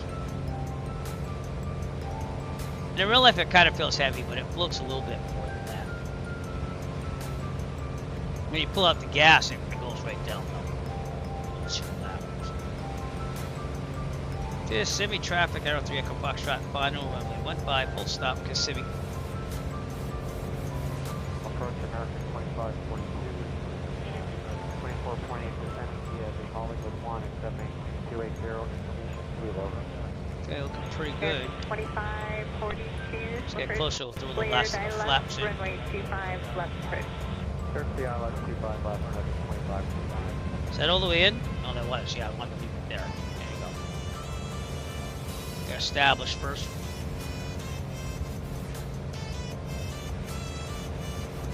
We're going to be turning to the left. We have to go on that. Full flaps. Handle down. Get back. 80 to 75 is fine. The winds aren't that bad.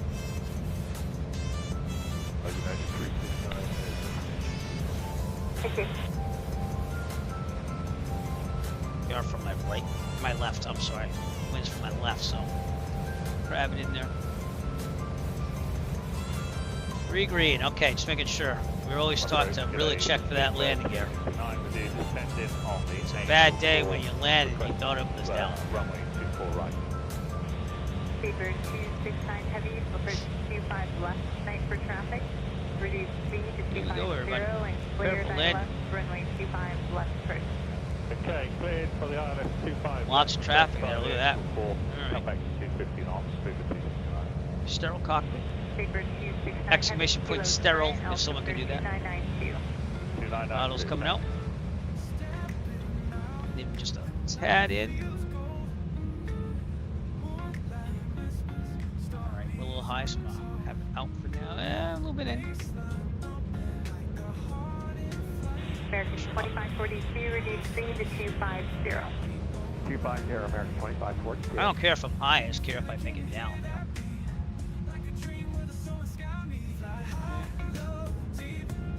Kayak 53, contact search 124.9. Got it all the way back, so that's as good as she goes. Alright, not bad. Aerodynamic braking. Elevator back.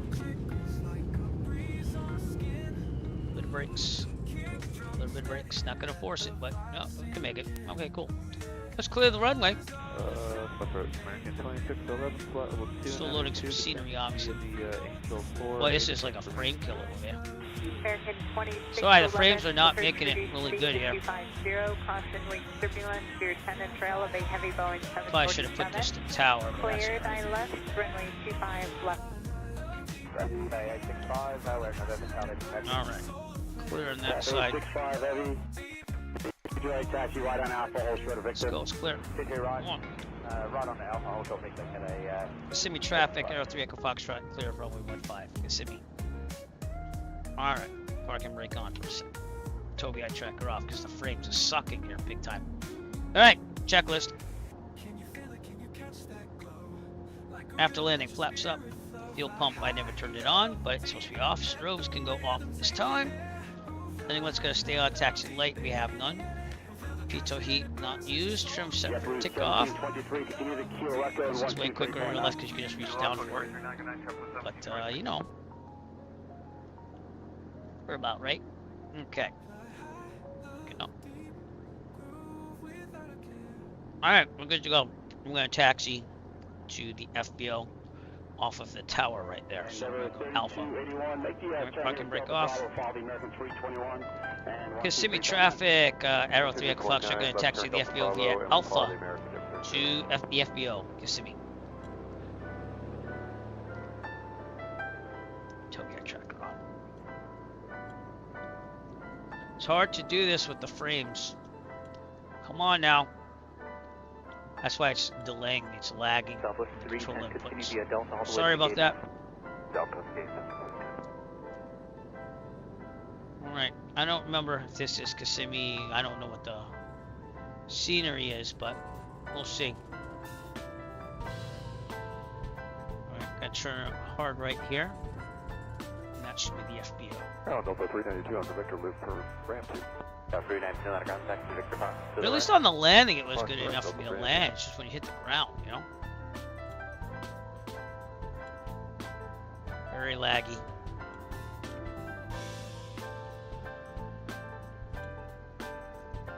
Where am I gonna park this thing? Probably not with the jets. What the hell is that thing sticking out of the ground? That I do not know. Let's just hit this poor person.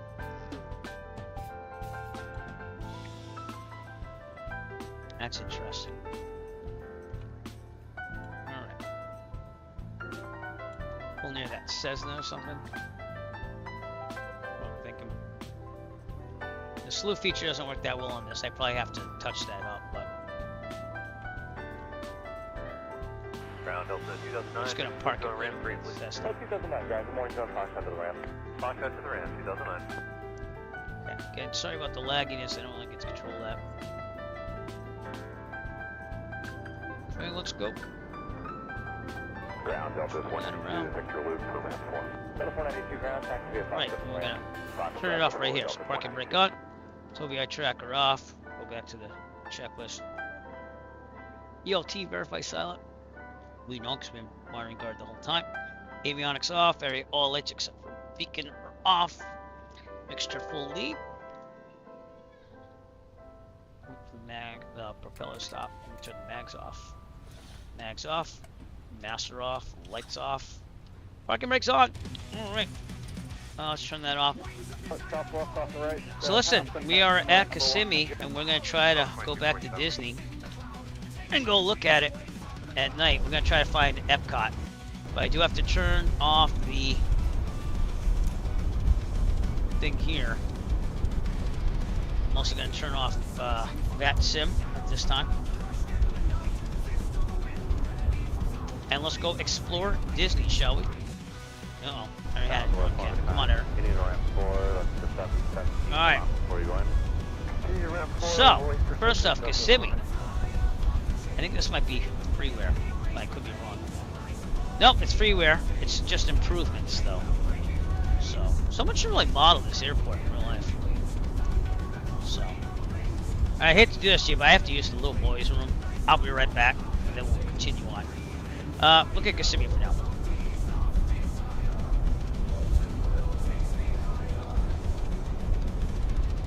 Delta 392 on the Victor Loop for ramp 2. Delta 392 on contact to Victor 5 to the ramp. Yeah. Delta 392.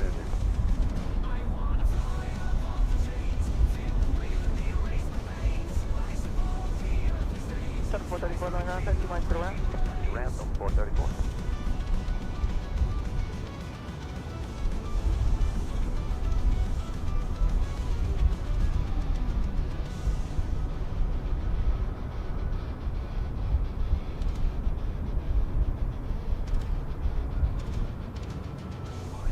Hey, ground, sub 1, back with you on Foxtrot for ramp 5. Sub 1, proceed to 5. 25, sub 1.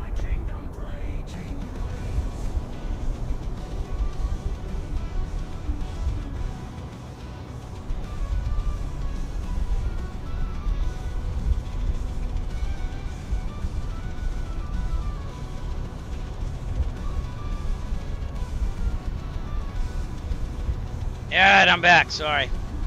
It's that quick dash to the FBO. Ah, if I wasn't flying, we'll do that to you. Okay, uh-oh. Doing that weird thing like that. We'll see if we can get that fixed, because it usually does. It's just usually a problem. Okay. Stop it, drone cam. Nope, nope, nope. Come on now. It'll for some reason the drone cam should defeat the whole purpose of me loading back up to the screen. See what I can do. Ah! Going upside down. There we go. You just gotta be patient. But anyways, this is Kissimmee with freeware. You know, it's Kissimmee. I don't know what else to say because it's just freeware. So we need to go northwest. I did 1.5, so we're talking this way. Disney's out here. So I already did. We just landed in Kissimmee, and now we're gonna go check out Disney with the drone cam.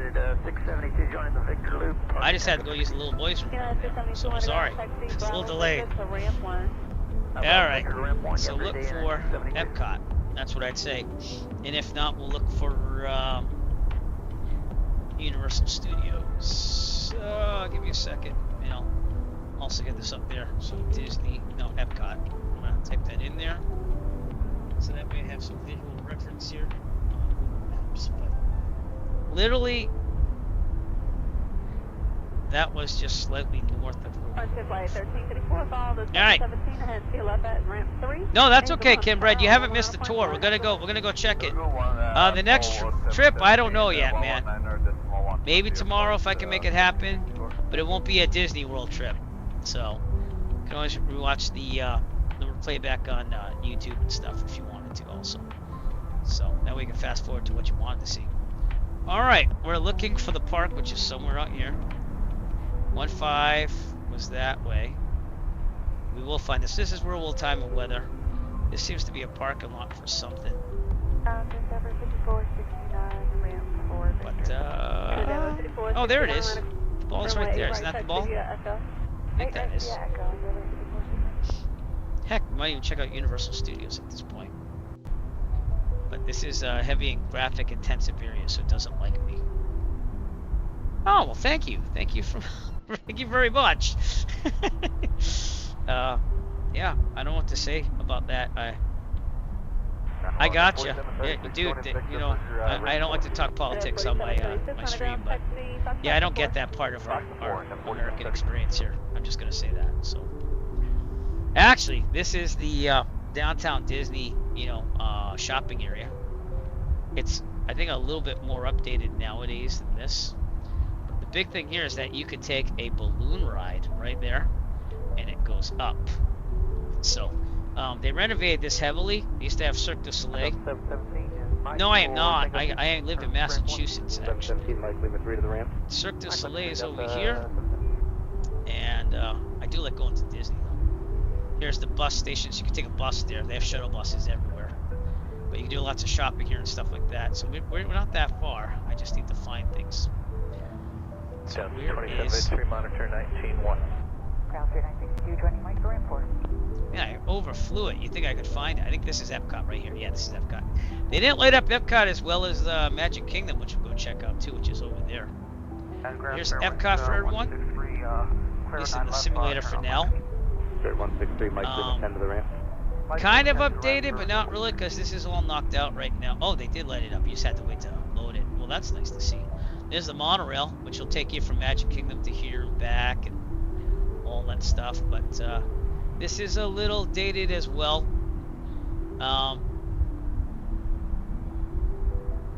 This is the main entrance. They have the main fountain there. There's the EPCOT ball. I should probably be taking screenshots of this. Let me do that too. I've never been at the one in Europe. Nope. I've been to the one in California, and I've been to the one in Florida. Multiple times in Florida. So Disneyland I went twice. I went once in school in '95, and I went again with my family in 2019. Wow, they got a cop car right there. Anyways, this is the back lot. So this is this used to be Communicore and stuff like that. That's how far I go back. Inside here is the, oh god, come on. Why can't I think of this stuff right now? It'll come back to me. Come on. Spaceship Earth. Oh my god. I would recommend Florida the best, yeah. I think California is good for that classic factor. That was the first one made by Walt Disney. But Florida, yeah. Florida is awesome. I think it's very expensive though. So for you it might be a once in a lifetime for the UK. You can afford it though, like I like Florida the best, to be honest with you. There's like 4 parks in one. But yeah, there's a whole ride in here. This I used to love just riding late at night as a kid. When like the park is almost like an hour ready to close down. Over here is the Living Seas, which is not as known as it's the Seas with Nemo and Friends now. Round up 2524. 2524, 9 left, Mike 2, taxi, Lima 1. Yeah, I think the Florida one's the best, to be honest with you. Here's Journey to Imagination with Figment. You might remember Captain EO back in the day, which was over here. Honey, I Shrunk the Audience took that over, and then they put it back to Captain EO, and I don't remember what it is right now. I think it might be Honey, I Shrunk the Audience again. I can't remember. Alright. You go through here though, this is all built up now. This is not under construction anymore. But they used to have a lot of technological stuff here. And they took out the fountain, which they seem to have done in the simulator as of now. There used to be a fountain of the world or something like that. And then you get the World Showcase over here, which is basically all the countries. So I believe it's Mexico. Yep, Mexico's over here. I can't remember all of them. I think this might be Canada. I don't think that's Canada. This is China. Then if you go around, over here is I want to say Norway. Could be wrong on This is Morocco or Italy. That might be Italy. This is America, so they have the American pavilion there. It's kind of hard to decipher. This is Canada, I think, maybe. 9935 Victor Fox, taxi ramp 2. Victor Fox. This is Morocco, I think. This is France, I think. Ratatouille rides over here. And then England is over here. These are the gondolas. They put the gondolas in. So these are the gondolas you could ride now from resorts. These are kind of new. So it's kind of cool if they put them in. And again, that might be part of the add-on that I have. From Mamaduni, or whatever that is. But I have not been to Disney since they installed these gondolas. But they go all the way to the resorts. So, again, I usually stay in the cheaper places in Disney because I'm more about the parks than that. But over here, that was EPCOT. Here is Hollywood Studios. I remember when it was MGM Studios when it first opened in '89, I think it was. This is the Tower of Terror. It is based on the Twilight Zone, and it's like a drop ride. It drops you up and down, left and right. It has some filming in there and stuff like that. And then, if I can see where this is, this is the entrance over here. So parking lot and entrance. They have a boat that could go there too if you want. You go through here. This is a Disney statue. This is called Oscars. My father was actually named Oscar, so every time we go there, he takes a picture with the gas station. It's named Oscars. This is like the main road leading up to the Chinese Theater, which is Mickey's Crazy something ride or another. To the right is where you go down. They used to have an animation studio here. My cousin was actually a Disney animator over here at one time till they... No one got a straight story. Either got laid off or fired. No one knows. But my uncle Mike told me. I thought he got laid off. This is another part of the park here. Can't tell a lot of things here, but there's some restaurants here. There's the Brown Derby somewhere around here. It's a good restaurant, and it goes all the way down to here. Rock and Roller Coaster, which I think they're turning into Muppets now, is over. I thought we'd see the guitar. It's right near the thing of terror here. Oh, there it is. So that's got that. This is an awesome roller coaster. It's an Aerosmith one, which they're now. I think it might be shut down. They're going to turn into like a Muppets inspired roller coaster. Over here is a Cars inspired ride for kids. I never went in there. But across 22 right, and then follow company Brickyard 4699. You're going nuts on me. Okay. Yeah, this park was supposed to be like a nod to the movies, and then like they had an animation studio and everything. It's pretty cool.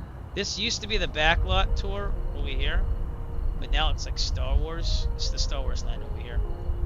So there you go. The Millennium Falcon ride's pretty cool. I heard they're gonna retheme that now though for the Mandalorian. And then we did get one of those drones, but Disneyland is kind of looking the same as this because we went Disneyland to Star Wars. I did ride that last time in 2024 though, but we didn't spend tons of time. This used to be the backlot tour. And then the Muppets, notice that they got construction going on here. They're taking out the Muppet thing and everything like that. They're taking out a lot of the filming. In the 1990s, this became like a big like filming location for shows and stuff. But they're removing that more for the park now. This is Toy Story, Slinky Coaster. That was good. That was really good. And if you want to get refreshed and get away from the sun, these umbrellas are where to go, but it usually gets crowded there. So that's Hollywood Studios. You won't probably see Animal Kingdom at night, but we will see Magic Kingdom as soon as I find it. Let me just find it.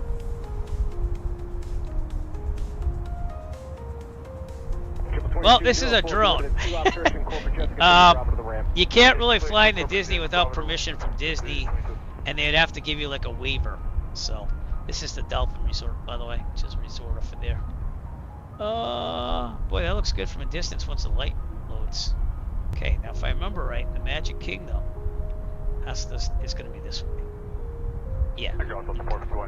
Magic Kingdom with the old airport. If you are flying, you're not allowed to be. Oh, see now it did that thing because yeah. Don't worry, we're already done with our flight. Oh, pay attention to that. It's probably gonna flash on and off. This used to be an old airport that they built into Disney right here. This is the Stoll port, but it's no longer an airport because of terrorism concerns. This used to be the racetrack with Dale Earnhardt, the Dale Earnhardt Experience or something. And here's Magic Kingdom. Again, this is Hourglass Lake or whatever that is, and then on the other side is the Magic Kingdom. This is the original part of the park. This is the Polynesian. And you have the Grand Floridian. These are very expensive to stay at, by the way, so I will probably never be staying at those ever in my life. Over here is the Contemporary. Even all this stuff is going up in price, though. It's really expensive to stay this close to the park. So. Oh no! Yeah, I got chatter on. I forgot to turn it off. That's just chatter. It's a program I used to give some ambiance. I'm already off VATSIM, which is the controlling portion. So, but they wouldn't see the drone cam. They'd see the airplane back at the airport. This is the drone feature. So, anyways, that's the Contemporary. You could stay there, and the monorail goes right through the hotel and stops there. We usually go to Chef Mickey's breakfast in there. It's a pretty good thing. And the park itself, you get dropped off here. Here's the main entrance. If you're in the parking lot, you can take. They have a boat that goes from the parking lot right over there. It's over here. And then you just enter through here. It looks like they have the Christmas tree, which is kind of what it would be like right now. Here's the big castle, which is a little bit bigger than the one in Disneyland, by the way. And then everything radiates from this castle. So you got Future World over here. This is the rockets. Space Mountain. They don't have Tron in the simulator yet, but Tron is a ride up here. It's huge. It's all right there. And then, even though my wife thinks I'm crazy for liking it, the Carousel of Progress is over here. It's a classic. I know it's boring for most people. Here's the race cars. Space Mountain, you have to go on if you go to Magic Kingdom, by the way. Classic roller coaster. The People Mover is that thing right there.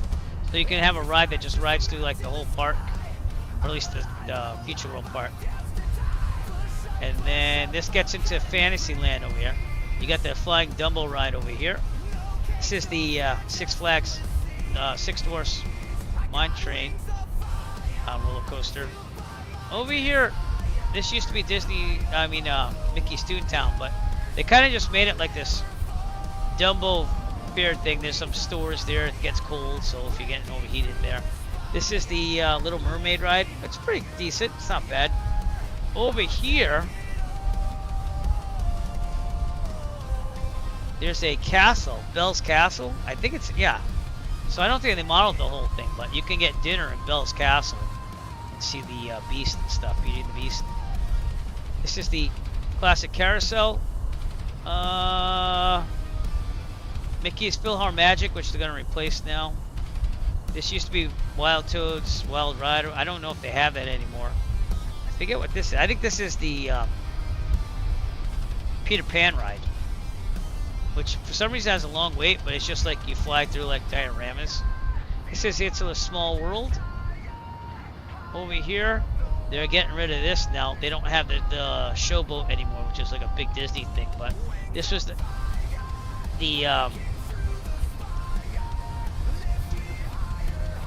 can't remember the name of the boat. It's like a boat that went through.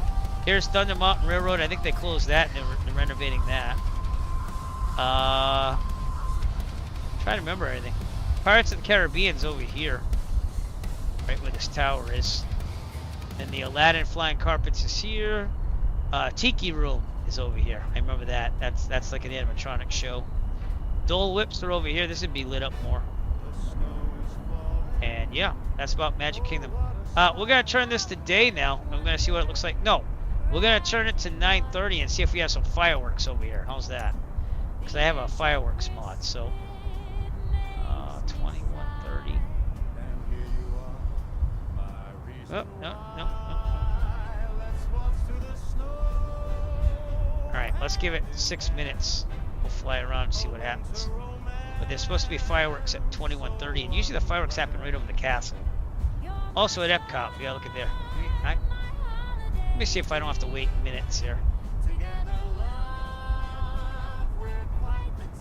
Right. Fireworks should be happening. Oh, there they are. Yeah, cool.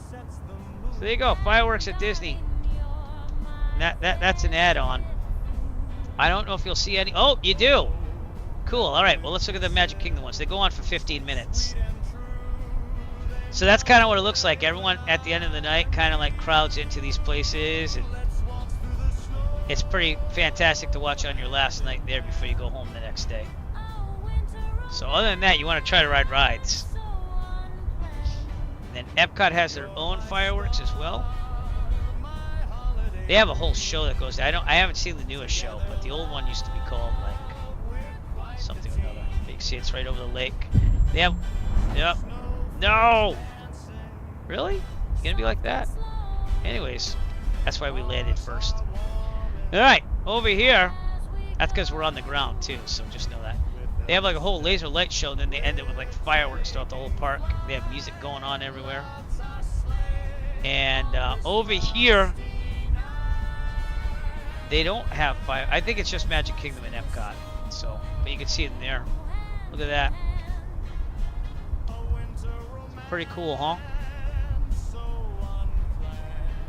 Animal Kingdom we'll check out during the day. We'll change it to daytime. We'll go check out things. And then I'm pretty much going to end the broadcast, I think. We're going to rate somebody and everything like that. But how cool is that?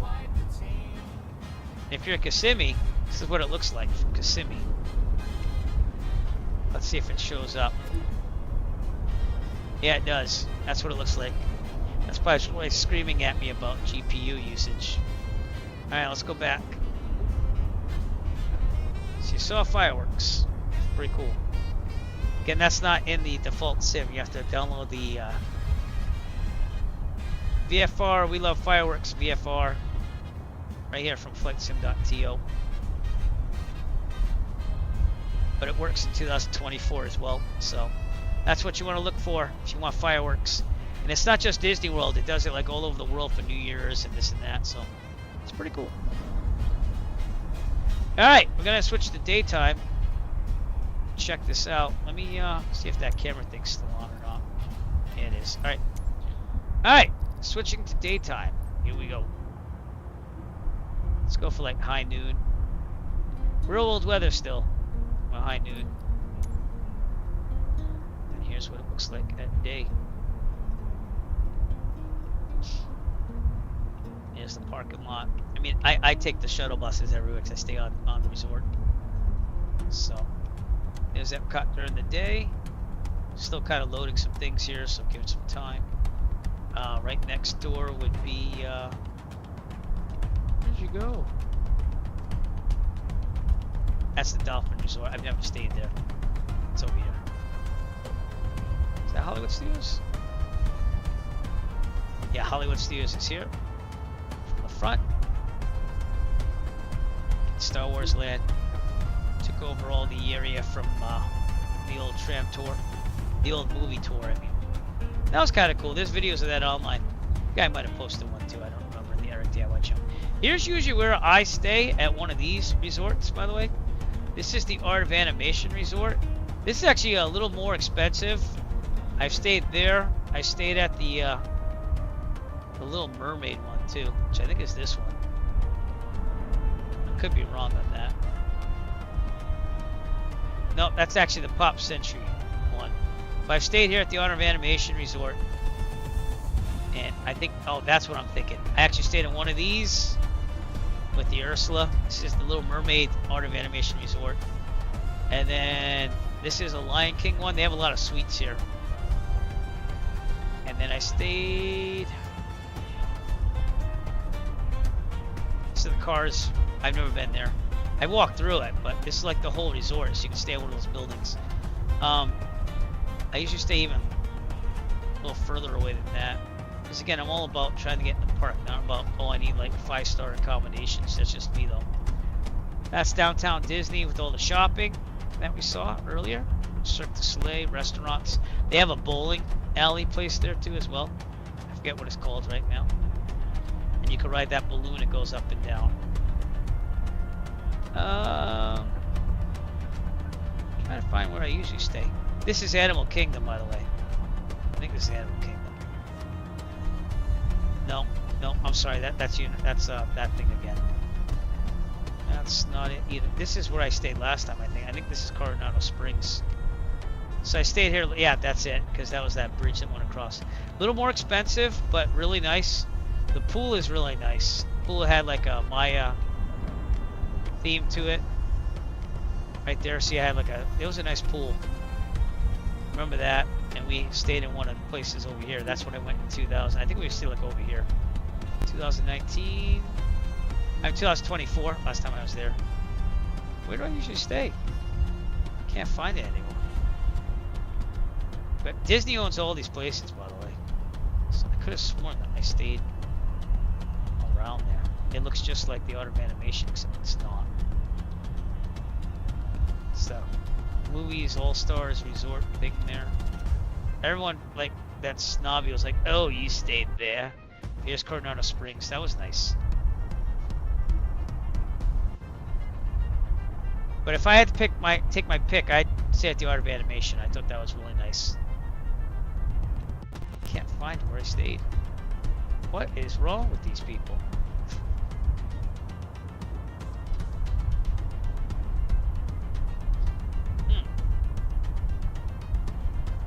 Oh, here it is. All right, here's the sports complex. This is where I'd stay for value, by the way. You gotta have a little ride to the park. But right here, All-Star Music, and I stayed. This is when I first went there after a long time. I stayed in the Jazz building right here. They have a very nice pool here, but again, you're a little bit off of the parks a little bit more. See, it's gonna take you longer to get there to EPCOT and stuff. But this is probably the cheapest it gets. Is either All-Star Sports, All-Star Music, or All-Star Movies.